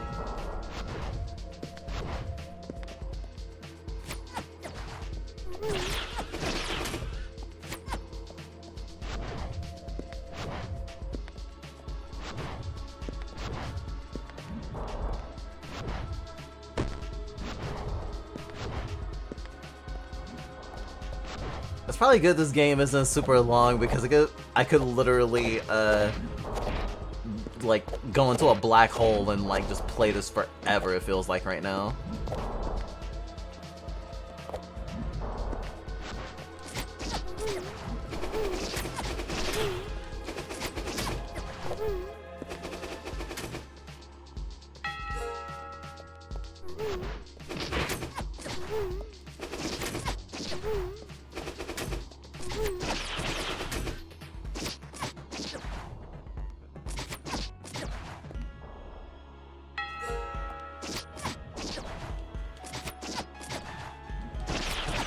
Alright, I got all my health back. And a full charge for the darkness.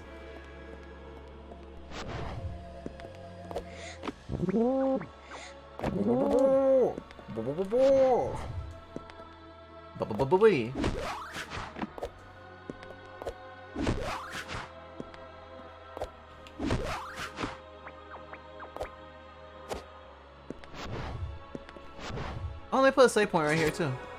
Good. Unrelated, but I love my new passy. Gosh, I haven't had a new passy in forever. Although, while I was cleaning, I found one recently. I was like, oh wow, I have more passies than I thought. I have like 5 or 6, I think. Oh my god, a Babyfur VTuber who just does Dora style content.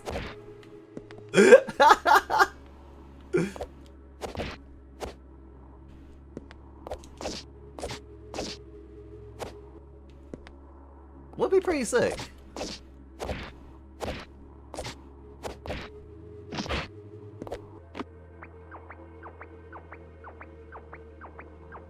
Not the most popular, but the best. Oh. I mean, I do my best.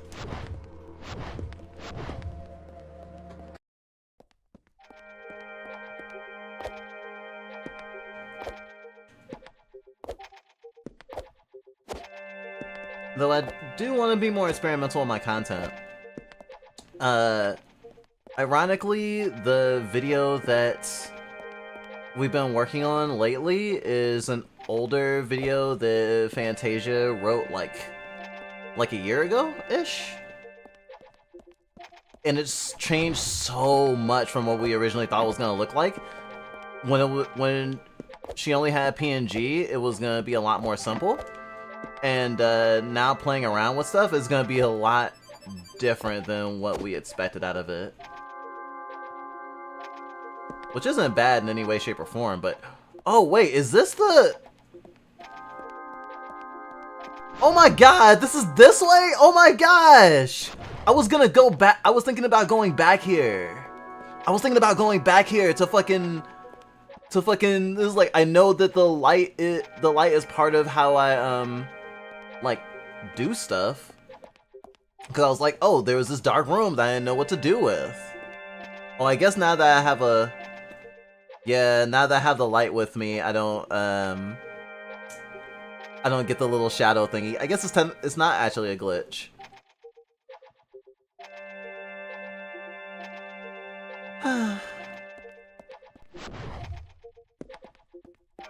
Good to know, though. It was so funny, there was like a whole area right next to me that I hadn't even realized I could go to.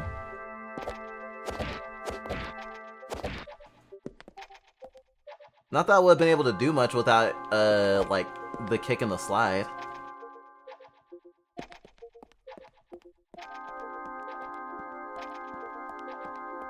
Okay, there's a lot of darkness, but there's no, like... But other than the entrance, there's not a lot of, the floor is lava.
I wonder if that's the only thing in this place. Okay, that's the way out.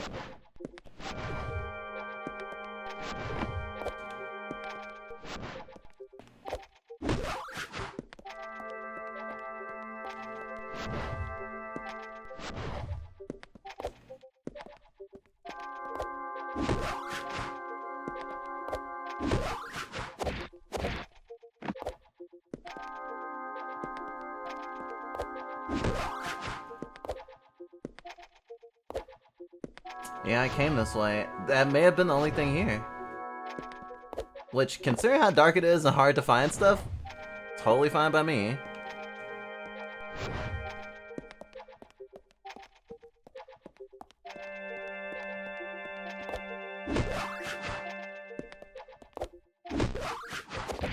Oh, okay.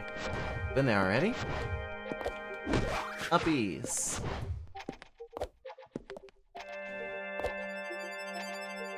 Ooh. Okay, that was a little bit dangerous. Okay, there was another key door that I did not go through.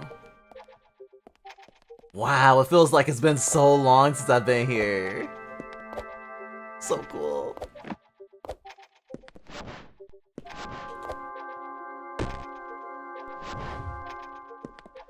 Punch.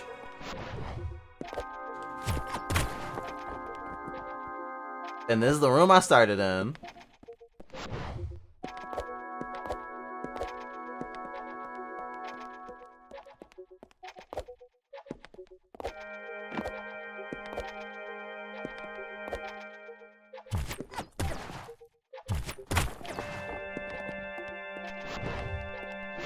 I will spare you today.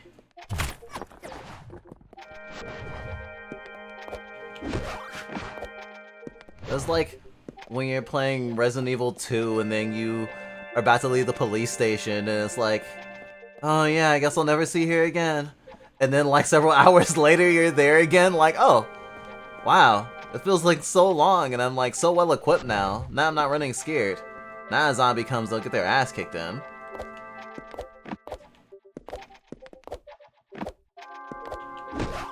That's how I feel now. I feel all powerful.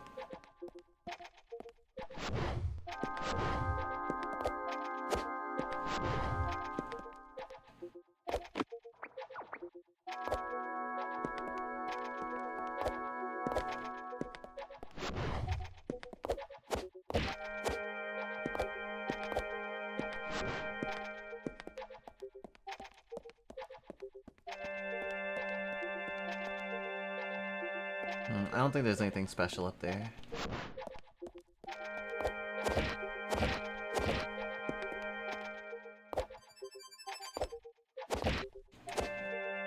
Ah.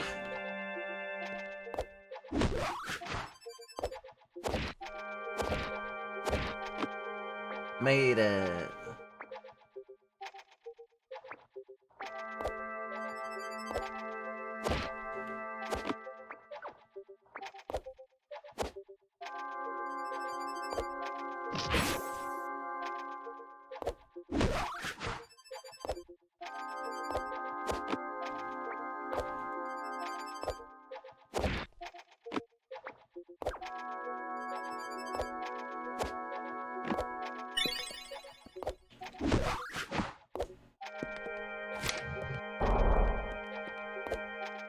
Booyah, Grandma. Ah!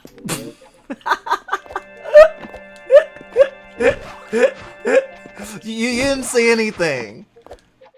I'm cool, okay?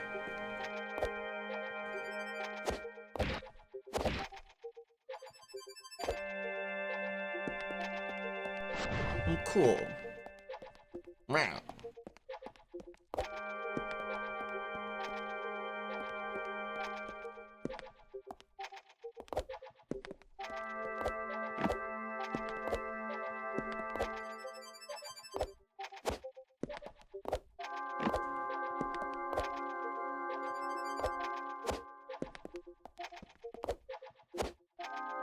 Oh shit.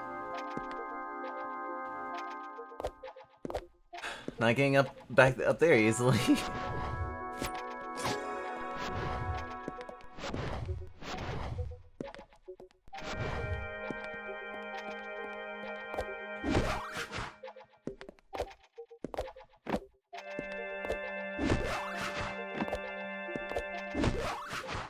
Now, where could the last big key be?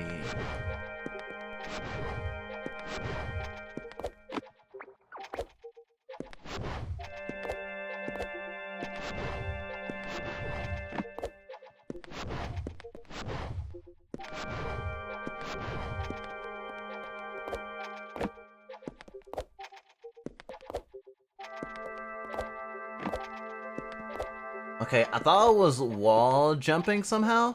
Some of those times. I don't know if you noticed, but I was like, I jumped and then somehow I jumped again against the wall. It's because you can basically skip the ledge grab animation if you press X at the exact time you would ledge jump.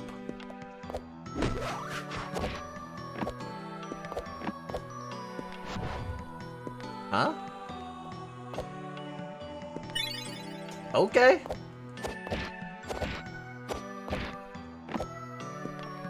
I ain't complaining.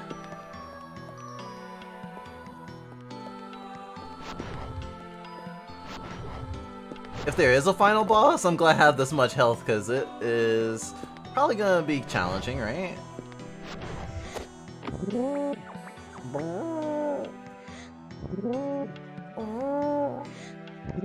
They're so cute how they have to go.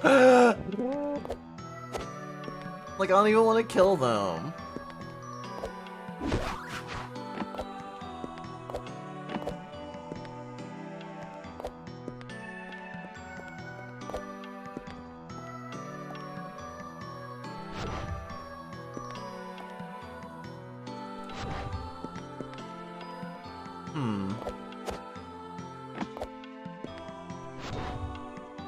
I don't know which entrance this is. Unless I'm being perspective blind and this is like literally where I started, but I don't think it is. Nope.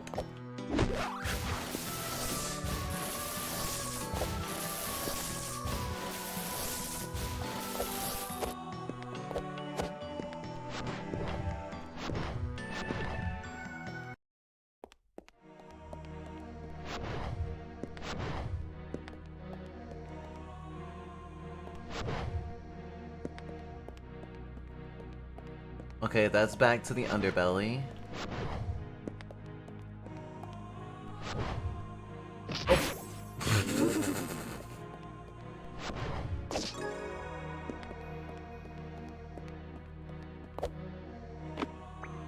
I love how I can also kick off of save points.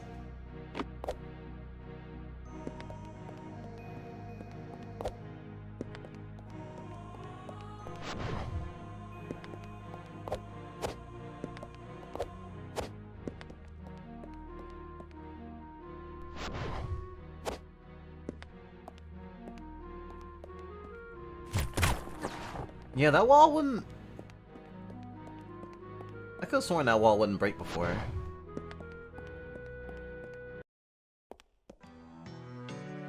Castle Sansa.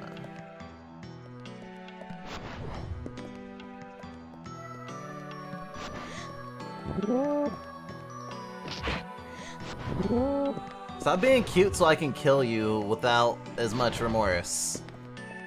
Please? Empty Bailey.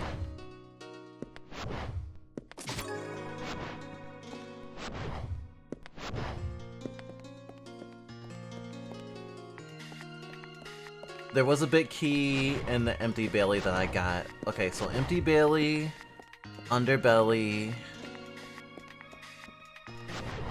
I don't think I got a key in the main castle. I definitely got one in underbelly. I got one in the darky place. God, that sounds so bad. In the dark place. And then where else did I get one?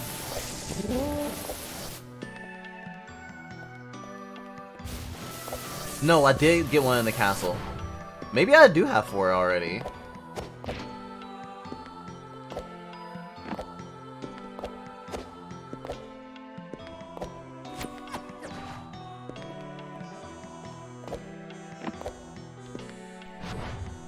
Hey, a key door.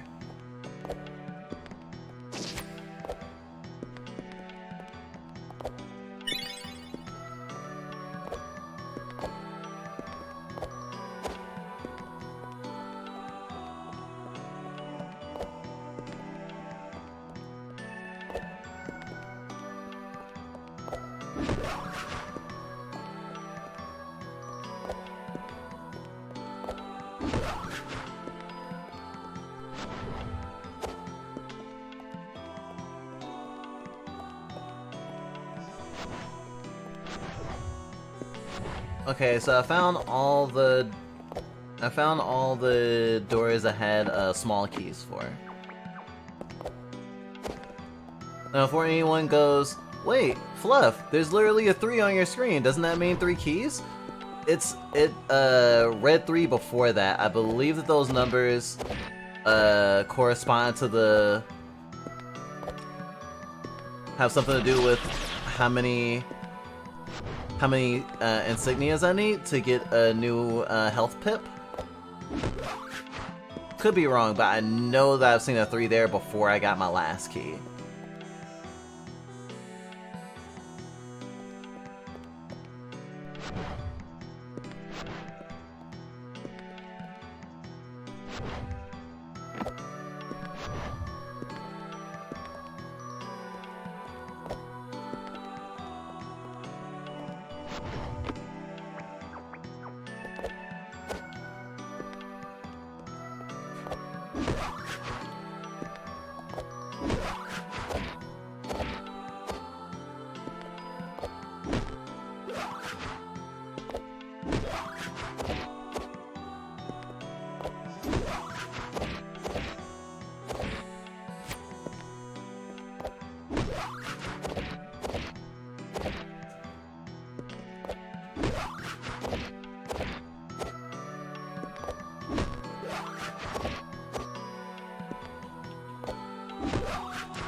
I'm trying to get on this ledge here.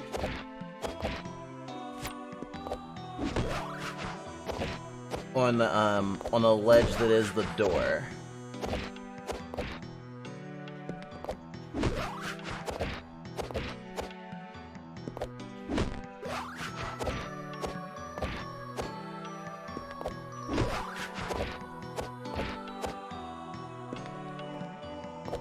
Okay, I won't be able to grip onto it. If I can get there, then I have to get above it.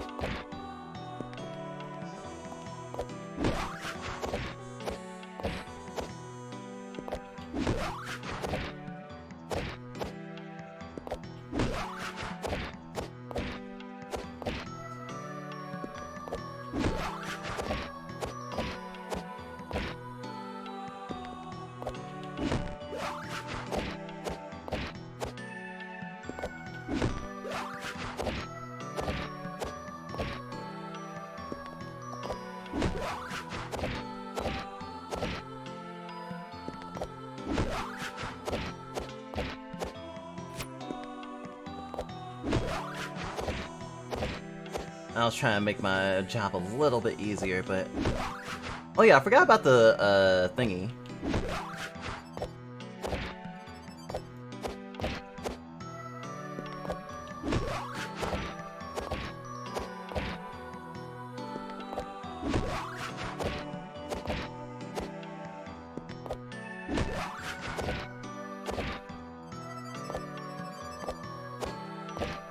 Ah!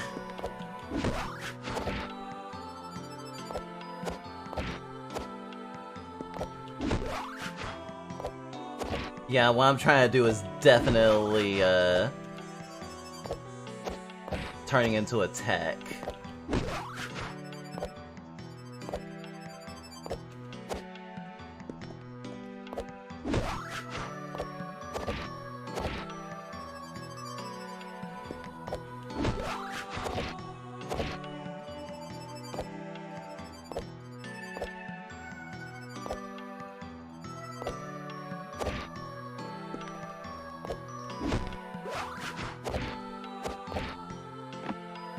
Oh!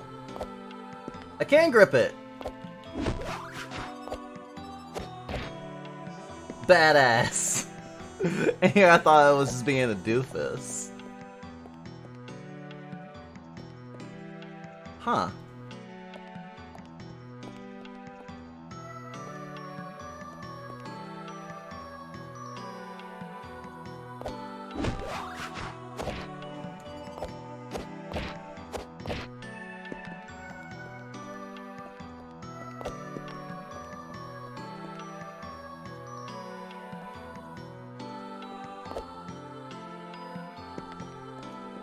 Wow, this feels like cheating.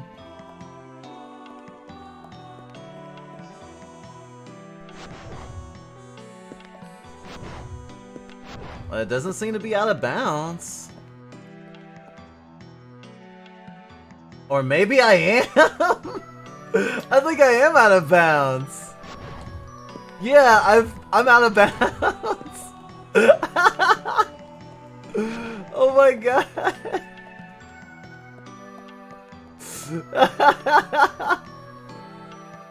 Can I even get back in?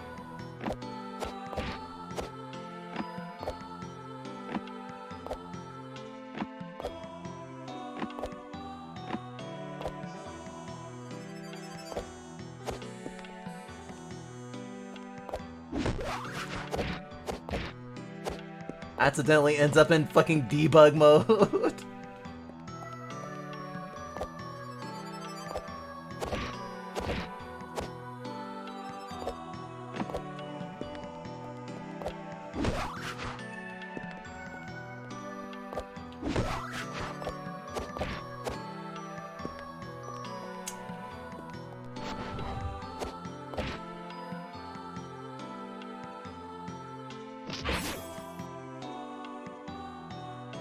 Okay, I'm back in bounds.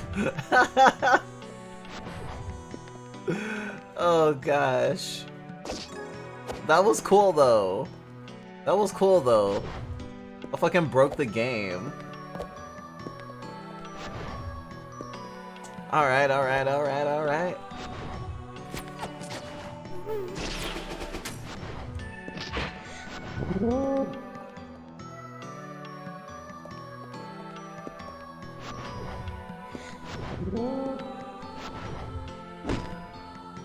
Okay, so trying to recollect the keys I grabbed again. I got one from the dark place. I got one from the underbelly.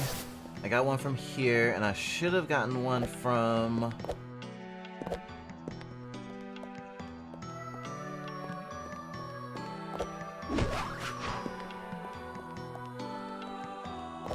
that one area.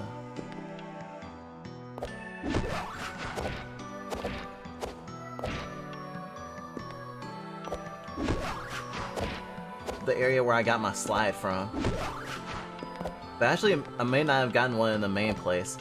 I think it would have been actually the underbelly, the dark place.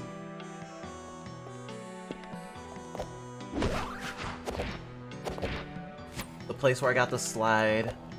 And I might have gotten one in the castle where the big key, where all the 4 keys were in the first place.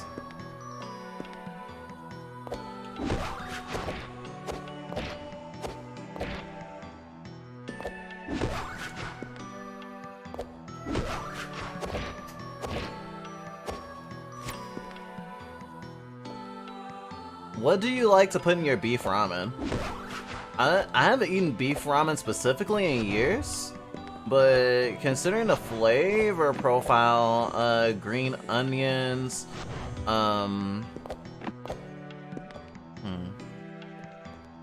green onions, sriracha, maybe a boiled egg, that'd be cool. What else? Scallions. Scallions will be really good. Maybe something crunchy. What's crunchy? Would cucumbers be weird?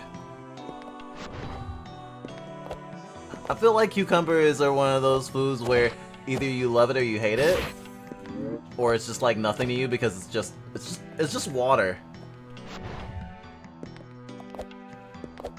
It's just water in a weird packaging.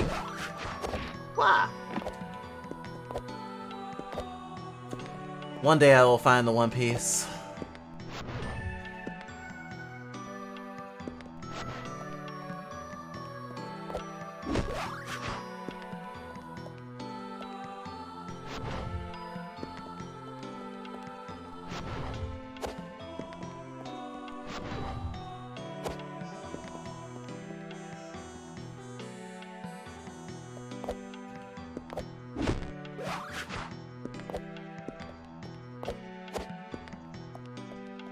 It's out there.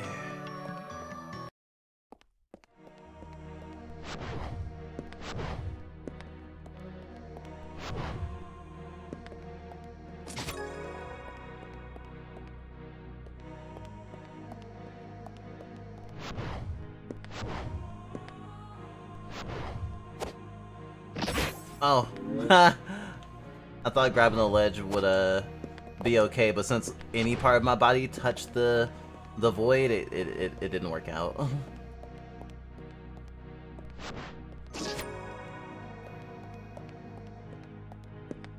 Ah.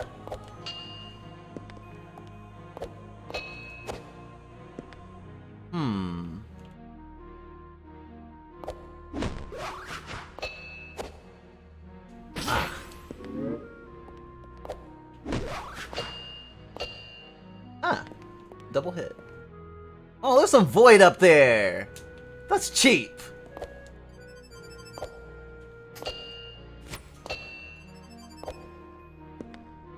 Freaking void.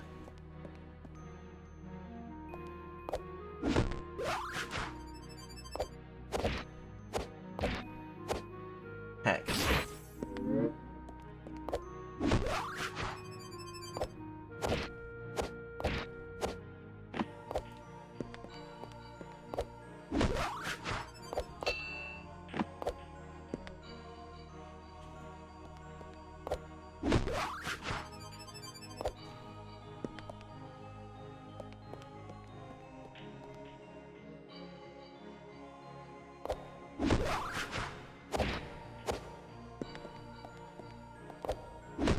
Oh.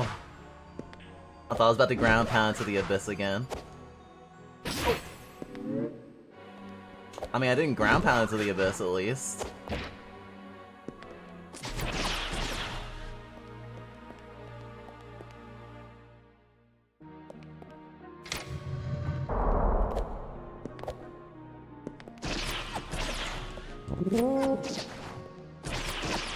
Sorry, I have to kill another cutie.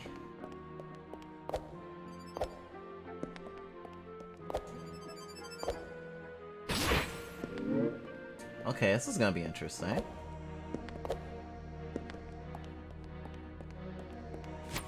Can I hit that from here with this?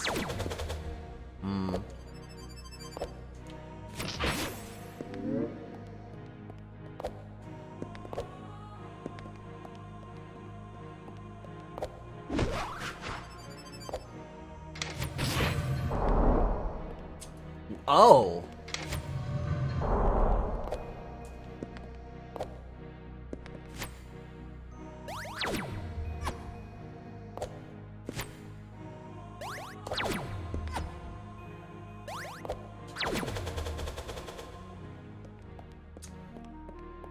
I see.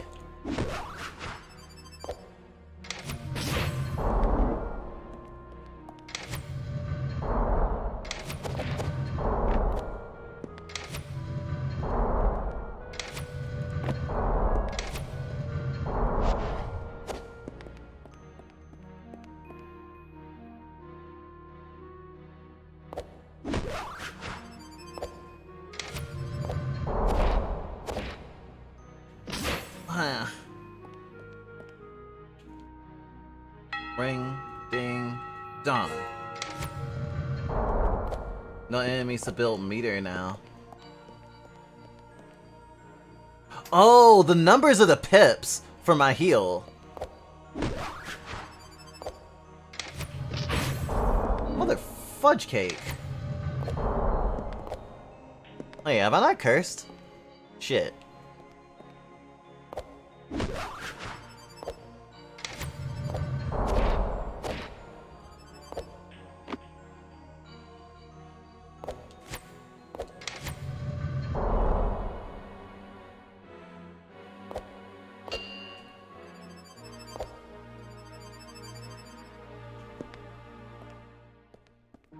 Hey, look!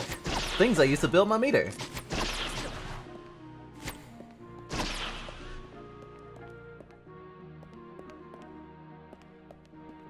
There's void here as well.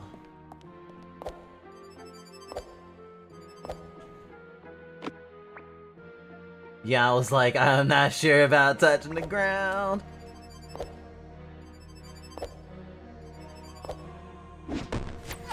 Oh, really? Oh wait, you do activate.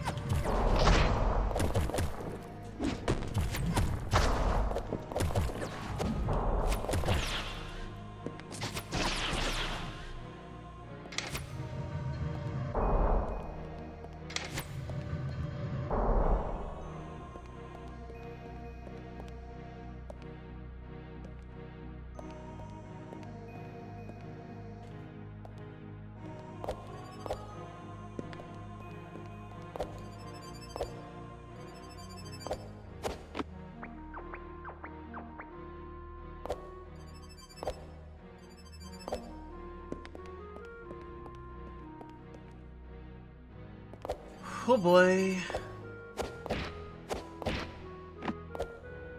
Ah, first try.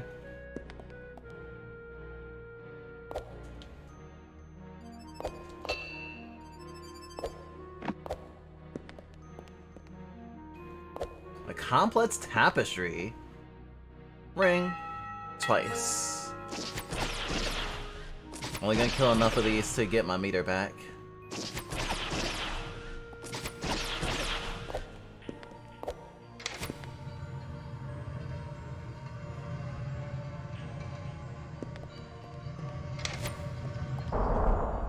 Wonder what changed.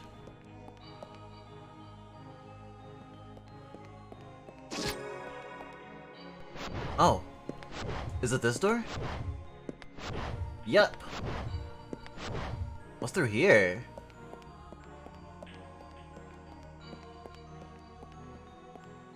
The last key!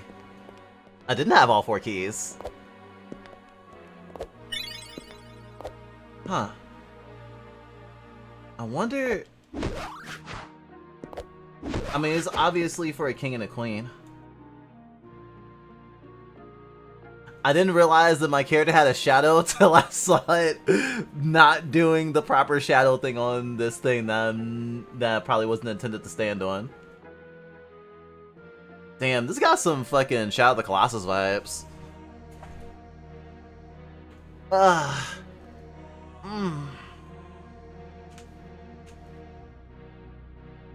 Yeah, I don't think I'm gonna do all that. Hey, you asked.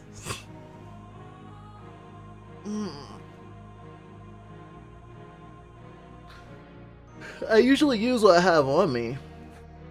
Like, we don't use, like, ramen packs really anymore. Or, sorry, I should say we don't use the flavor packs. Like, we'll get a pack of ramen, open it, put the flavor packet away for anyone else who wants to use it, boil the noodles so they're soft, and then get some stir fry going. Usually, like, some veggies of a lot of different sorts. Right now, it would probably be, like, pineapple, jalapeno, those little baby corns, like some pea shoots, green peas, not yellow pea, and maybe like some peppers, like some green or orange peppers. That's what we have in the fridge right now.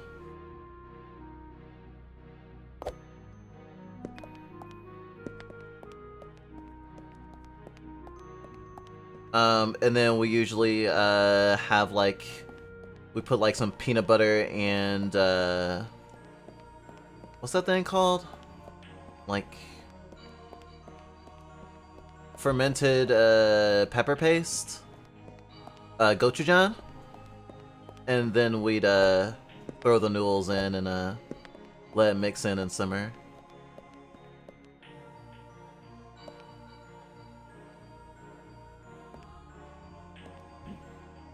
So that's a shortcut.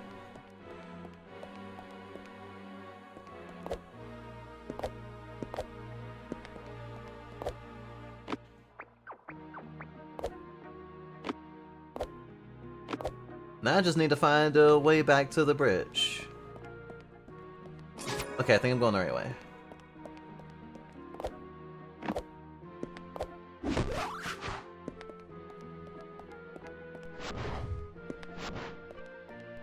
Okay, not that way.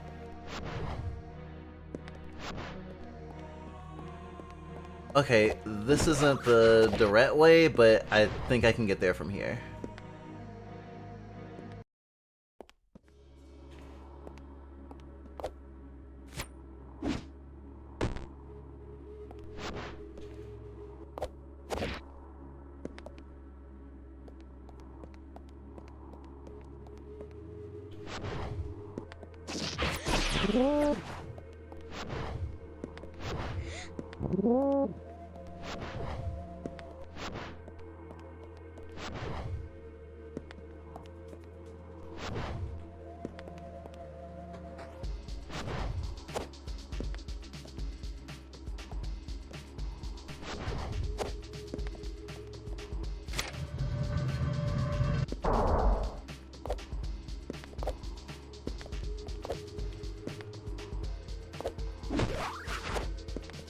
There we go.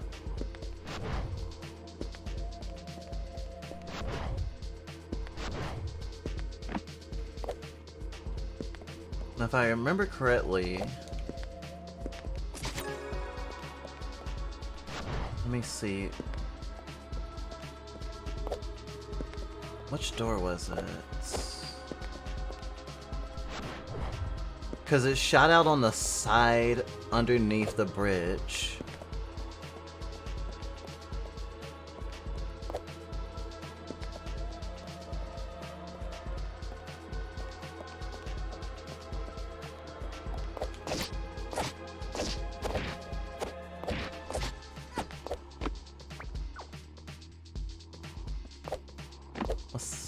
What's through here?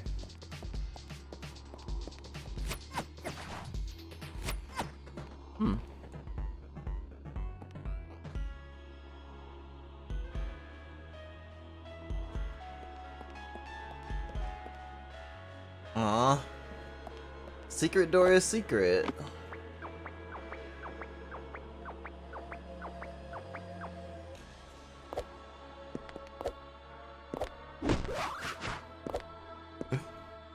Changed my mind. I'm just gonna get playing ramen tonight. Oh, I changed my mind again. I'll go buy some. Shame this game didn't get more recognition. It's really well put together. I mean, have you been looking for people talking about it? It literally just came out this week.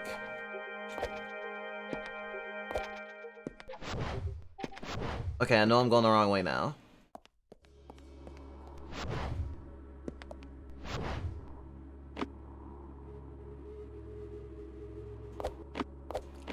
Although, whatever recognition it has gotten, it probably has not been as much as it deserves, because it definitely deserves a lot of praise.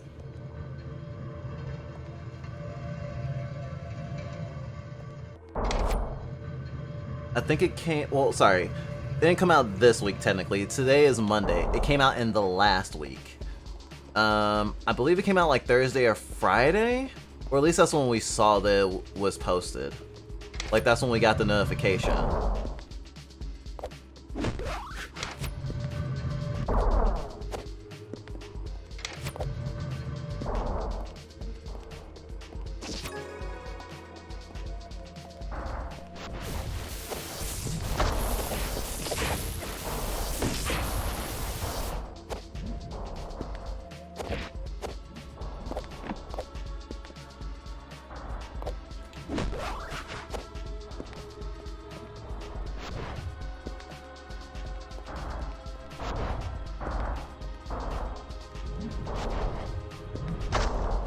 But I mean, when the devs game that's on Steam right now comes out, I think it will get a lot of play.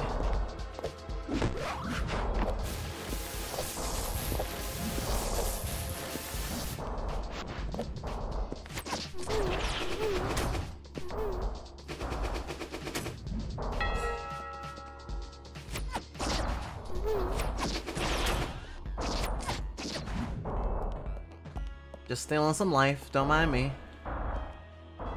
Nope, don't want to go that way. That way is death. Boop, boop, boop, boop. I mean, I like death sometimes, but usually it's for my enemies.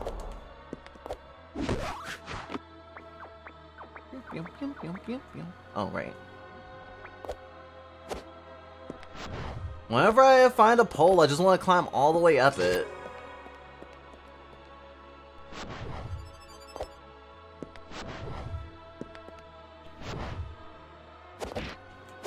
Wait, I just end up here again?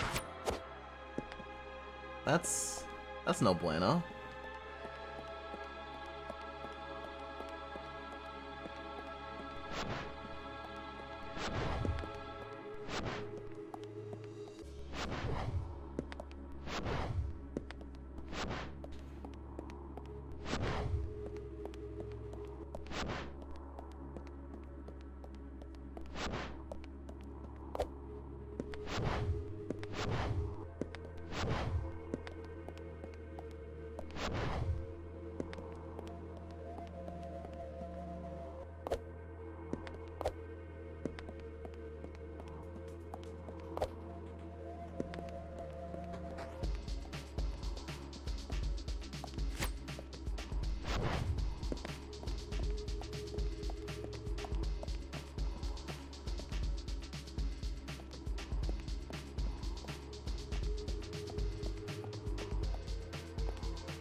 How it is very easy to get lost.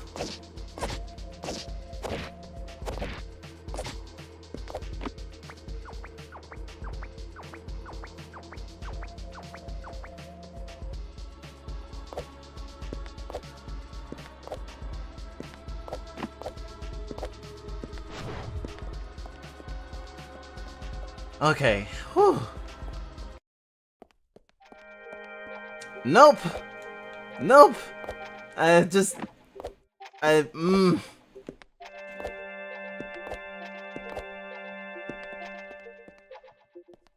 Fuck me in particular.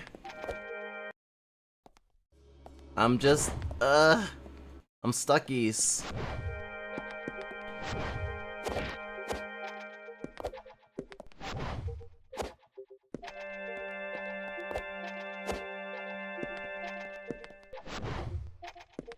I guess I'll go back to the main place and just try to find the way I'm trying to get to the way I was before.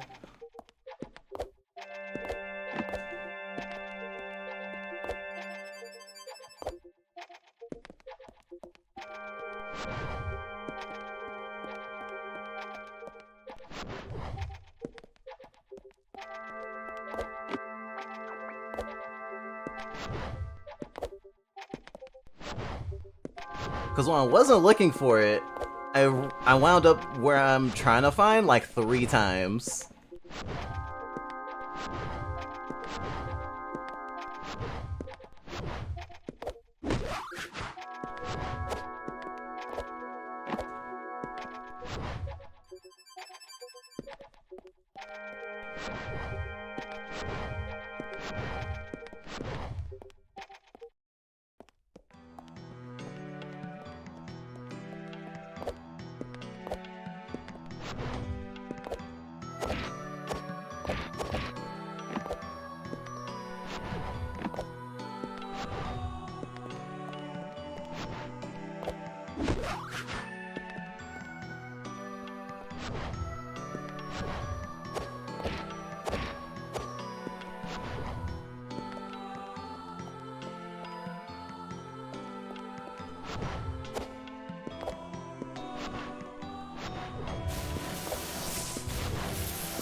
I have no idea what that is.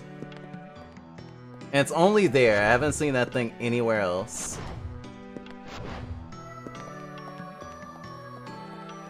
Oh. There was another key room. And I don't have a key for it. Whoa.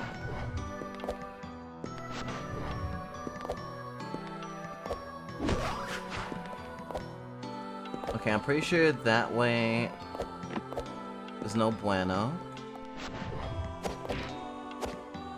What about this way? I keep backing up from there because I know that that's a dead end.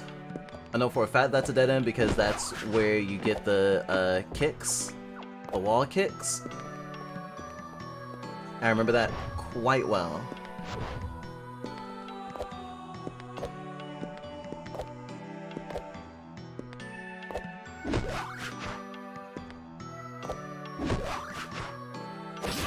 Oh.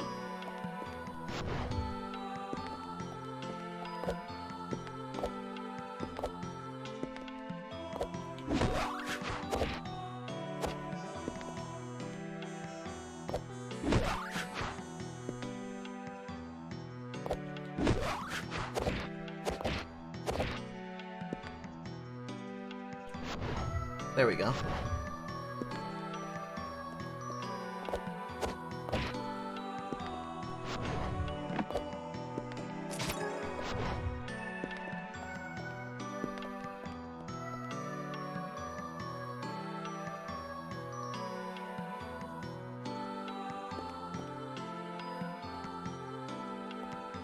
Okay, that's where I went out of bounds.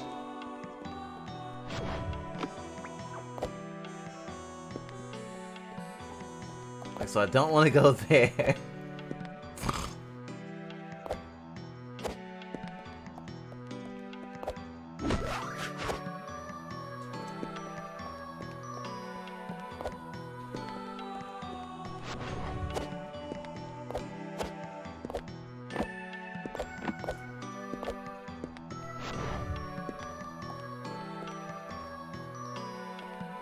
Okay, I know that's definitely not it. Well, I know the yellow light isn't it.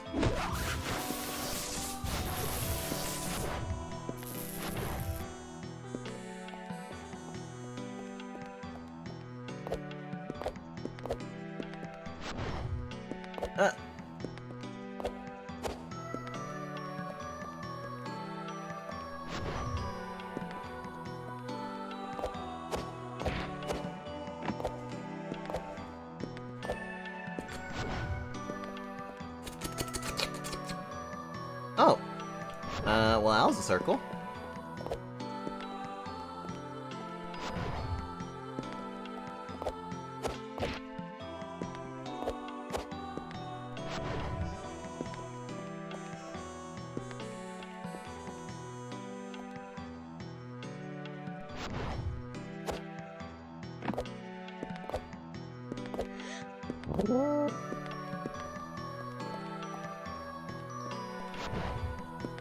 Well, at least I made it to a room that I haven't been in a while.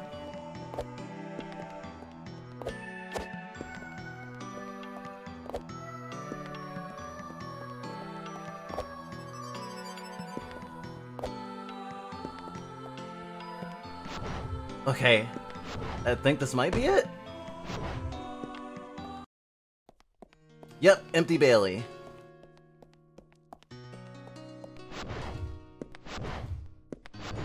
What's a Bailey? Might leave soon. Gotcha, gotcha. Hope you had a good time. And whatever you have to do, or choosing to do, is a good time.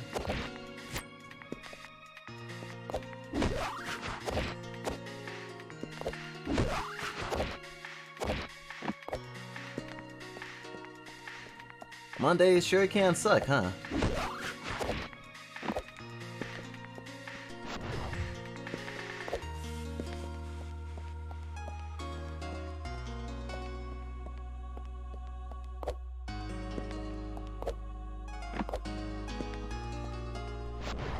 Whee!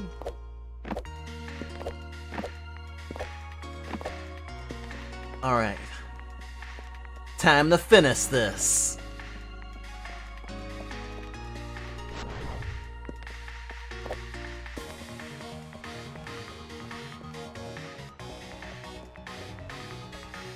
Time to end this dream.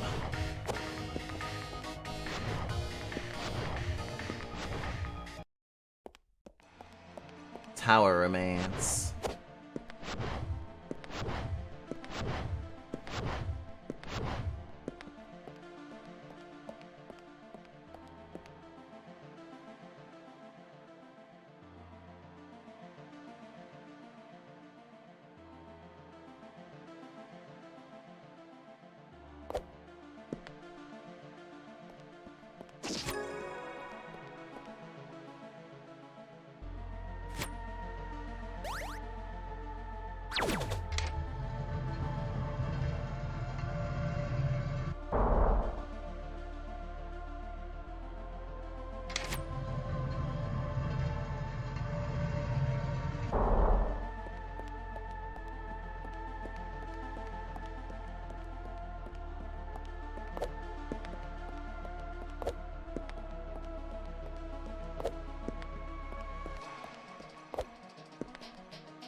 Ah.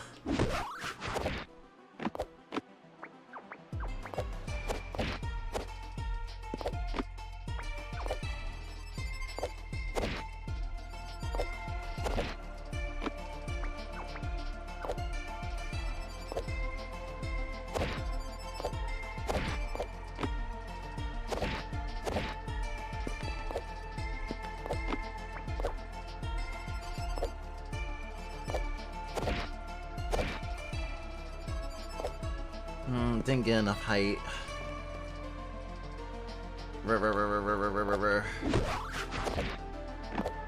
Okay, okay, okay.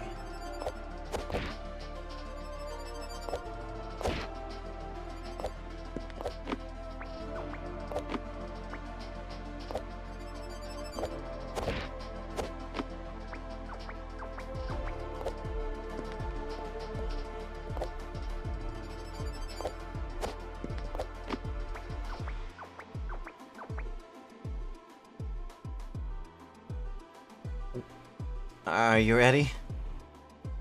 I'm ready. I'm ready. I'm ready. I'm ready.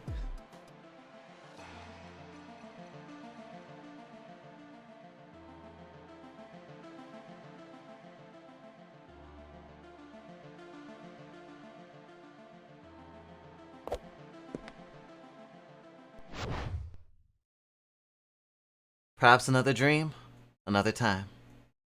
Thank you. Oh, no boss. Good job. I was so tense thinking I will fight a boss. Holy crap. Gosh. Gosh. I hope there is another dream another time.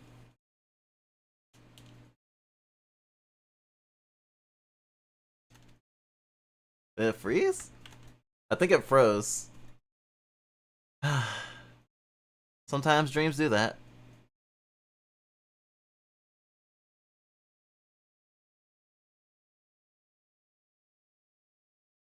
Freezing there at the end, not too bad.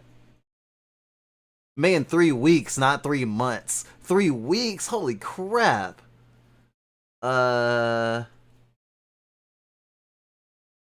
Gotta look up, these, music-y people. When reality feels like it's falling apart, one might retreat to a world in their dreams to escape it. Unfortunately, dreams aren't made to last. Explore a perverse image of noble living, grow strong, and escape this rotten dream.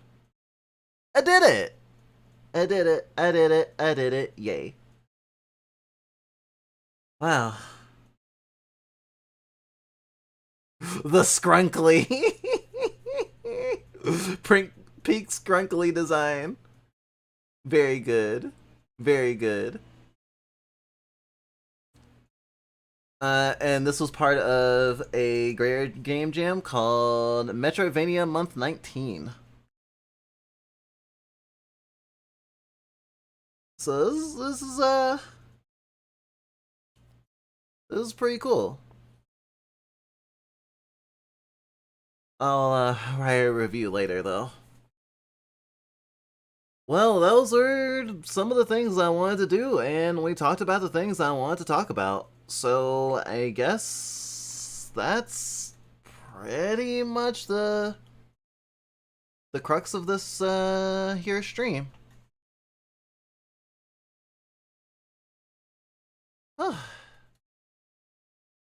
That was that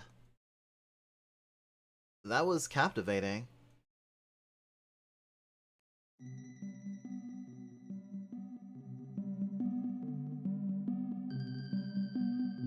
Dreams and dreams and dreams and dreams and dreams.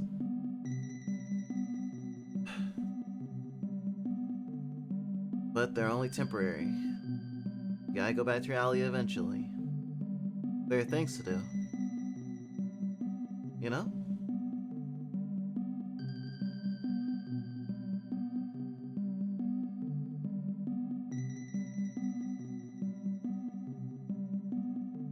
And I still got some daylight to burn, actually. So that's great. What to close with? What to close with? Well, obviously, thanks for watching. And